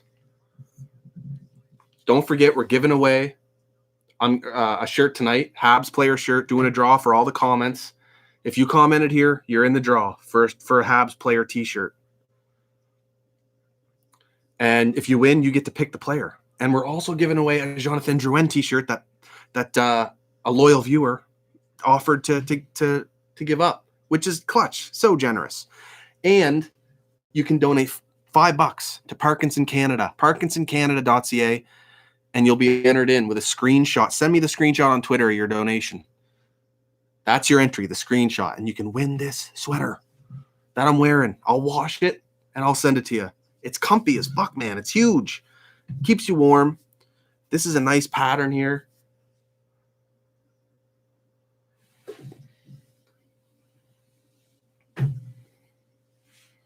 "5-1, baby." We got the shots and we got the goals. Big difference in days past when it's all shots that are low danger. Oh, man. I'm just realizing I haven't had to go to the washroom yet this entire night. And I'm reminded of that because I got to right now. But that's impressive, I think, going this whole night. Not dipping. I had to let my cat in at one point. But not too shabby. Haven't broke the seal yet. Thank God. Because otherwise, I'd have been gone back and forth, back and forth, back and forth. TMI, sorry. Unnecessary for a live stream there. Sorry.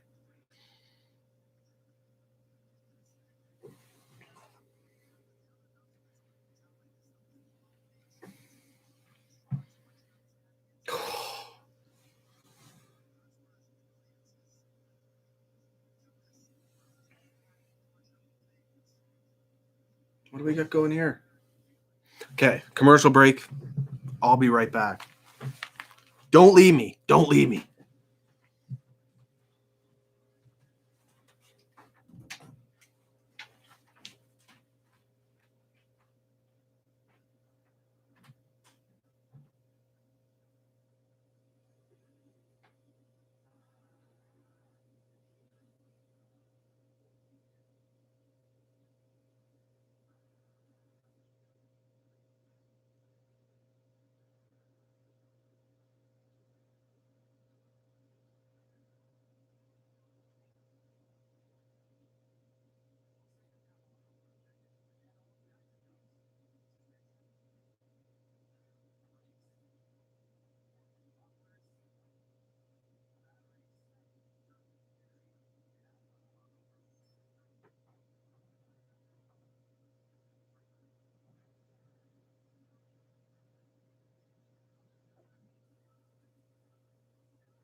I wash my hands. I promise. I wash my hands. See, they're a little bit wet. You can see that.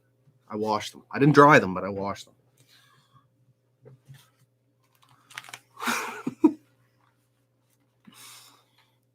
This vegan guy a troll. He's not a troll, but he's a loyal viewer, and he offers, I think, a different perspective that we all need. You know what? It can be annoying, but I appreciate that he's consistent with his views, with his input, and I think we can all use that to pull us down a bit from our high here and there. We got to remember, this is the Vancouver Canucks we're playing tonight. No disrespect, but this team, the Habs team, has a lot to prove against the big teams in this division. Still, it's going to be a fucking battle the rest of this way through the season, he offers a good perspective. That's all I'm trying to say.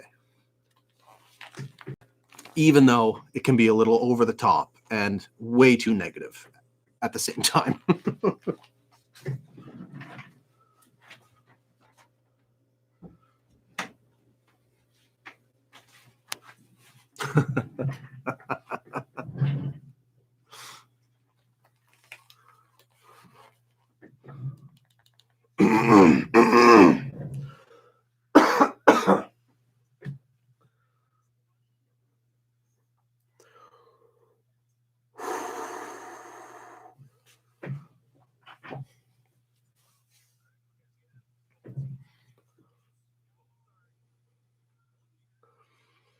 Vlad G. Yeah, Scotian, I totally agree about those types of voices being important as long as they are making good points and not purely trolling. Very good point. V for vegan, skates the edge, probably falls off the edge quite a bit.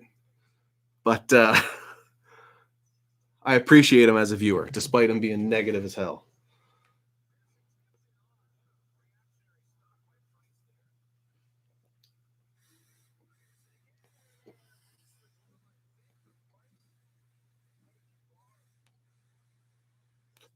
Look at Price. Like, come on now.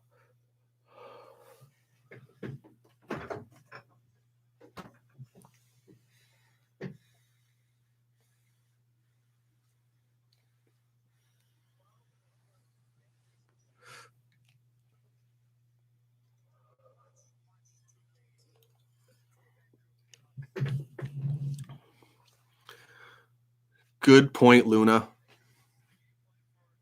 I got a story for you. I'll try and tell it really quick. So I work in some kind of law enforcement. That's what we'll say. And there is, I think it's a well-known fact, actually, at this point, because he doesn't hide it. But Georges Laraque, his brother, is a police officer in our area. And fantastic guy. He used to be the captain of the Halifax Mooseheads way back, Jules Eddie Laraque. Fantastic fella.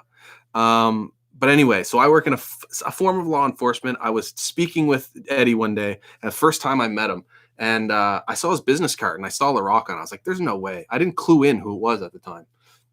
The idiot I am. But anyway, I was like, nah. And then I end up talking to him later, and he says, he sees my Habs hat, and he starts chirping, you're pumped to see the Habs get their ass kicked tonight? It was the first game of the season against the Leafs, and he's running his mouth. And anyway, he says, my brother's Georges Laraque, eh? And I was like, no, really? He's like, oh, yeah. I was like, no way. Like, that's crazy. He's got Jules Eddie's French accent. It clicked in. Former Mooseheads captain. Like, come on now. And anyway, I said, how's your brother doing anyway?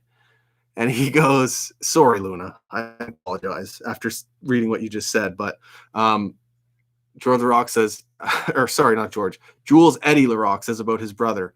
When I asked, how's he doing anyway? He goes, he's a vegan. Who gives a fuck? And at the same time, I'll add to that, Jules Eddie apparently can't stand the Habs because they let George Laraque walk as a free agent or traded him or whatever. I mean, come on. It's George Laraque. Let's be real here. I did like that he had a stint with the Habs before his NHL career ended. I thought that was pretty cool. And Milan Lucic wanted nothing to do with him. Big win, baby. Yes. Huge.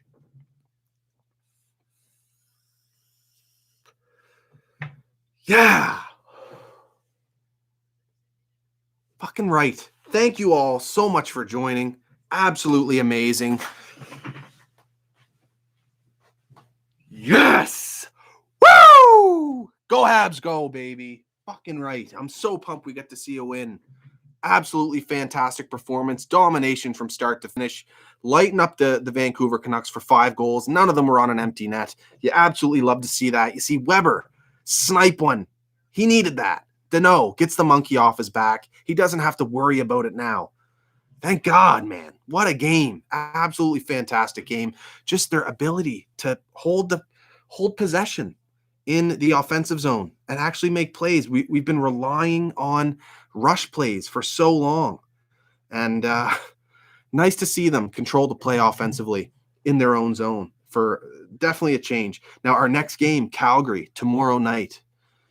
This is going to be a tough one. First game for Daryl Sutter, and you know what that team is going to be. You just know that they're going to be a tough win tough game. They're gonna bring it. They're definitely gonna bring it against us. And their agitators, the guys like even Dubé as a skilled guy, he'll be mixing it up. We'll also see Lucic. I said it with Rick. Like Lucic is gonna be a fucking dick tomorrow night. So is Matthew Tkachuk. And the thing with the Calgary Flames is they're really strong down the middle with Monahan and Lindholm, and of course Sam Bennett, who low key could really get it together with Daryl Sutter behind the bench. And I like Rasmus Anderson, also strong top four on the back end, and Gio. Of course, you're going to get solid Norris quality play from him, and Tanev. Coming from Vancouver, that was a mistake. Them not re-signing him, but he's gone, and he's with the Flames. And Markstrom is back from injury now, looking strong in net for sure. Now I'm seeing the viewership just fucking skyrocket here a little bit.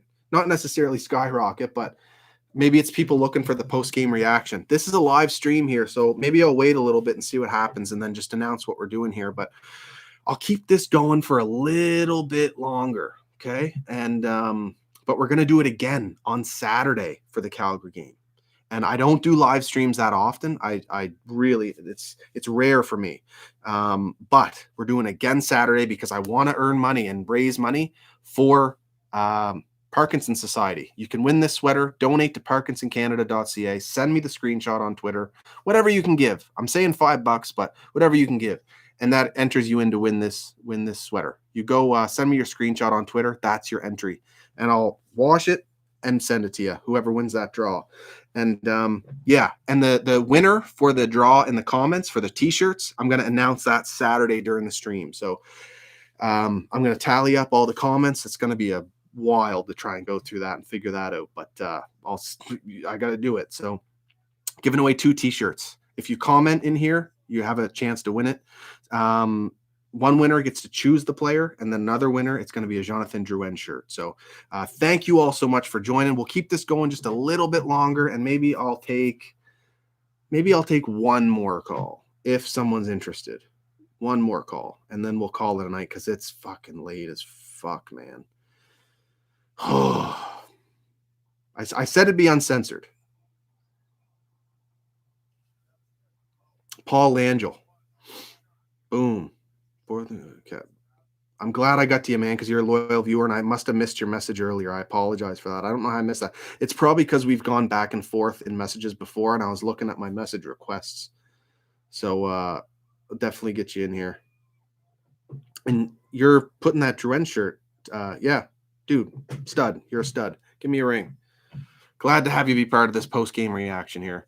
And again, gonna do this again on Saturday. So join that. We got From Failing Hands joining us for the first intermission Saturday. That'll be great. I'll take calls again. More of the same, celebrating hopefully a big game on Saturday. Also look out for the post-game reaction to the Calgary game tomorrow. So here is Paul.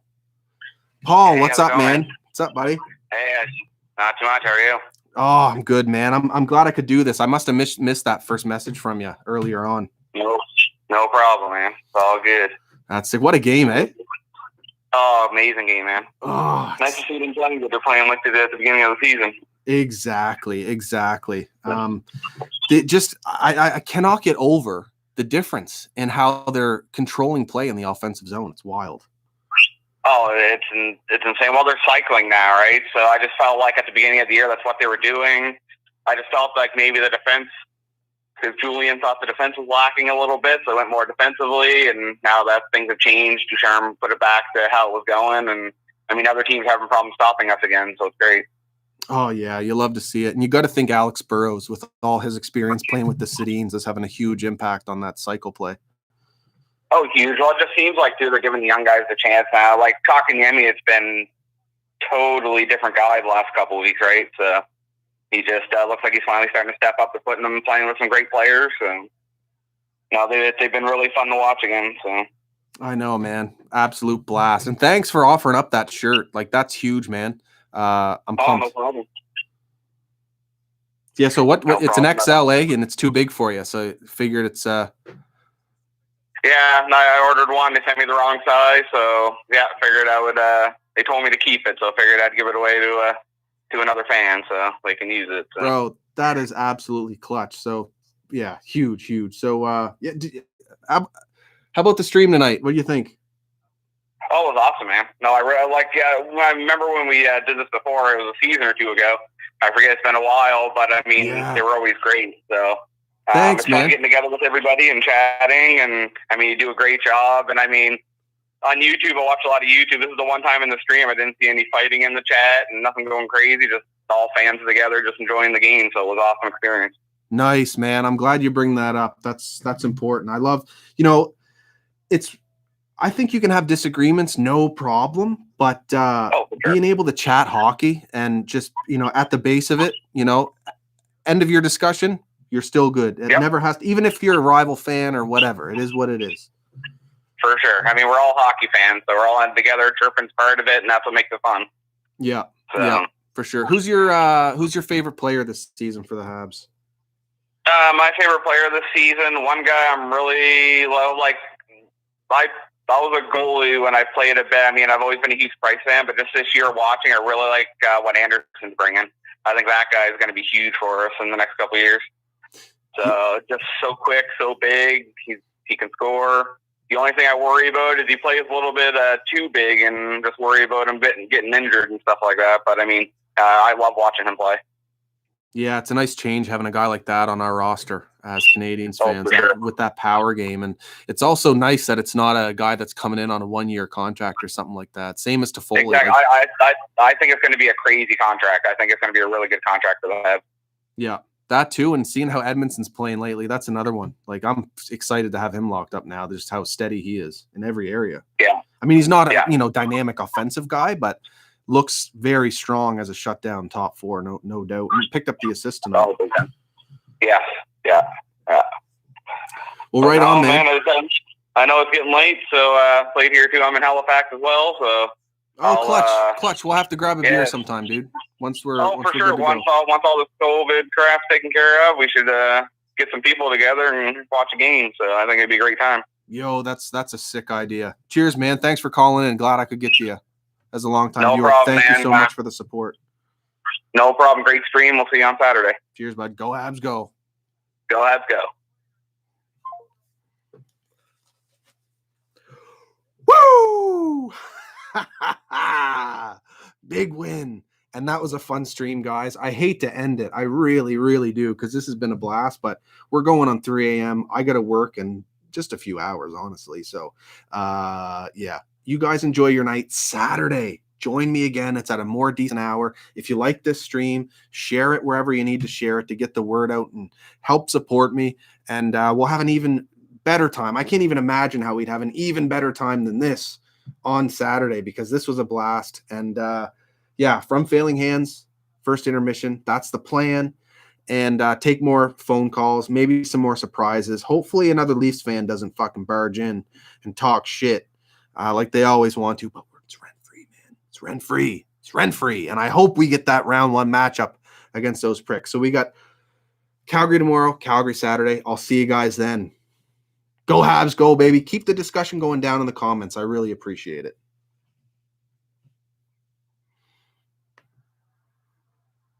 Love y'all. Good night. Sleep tight and have some great dreams.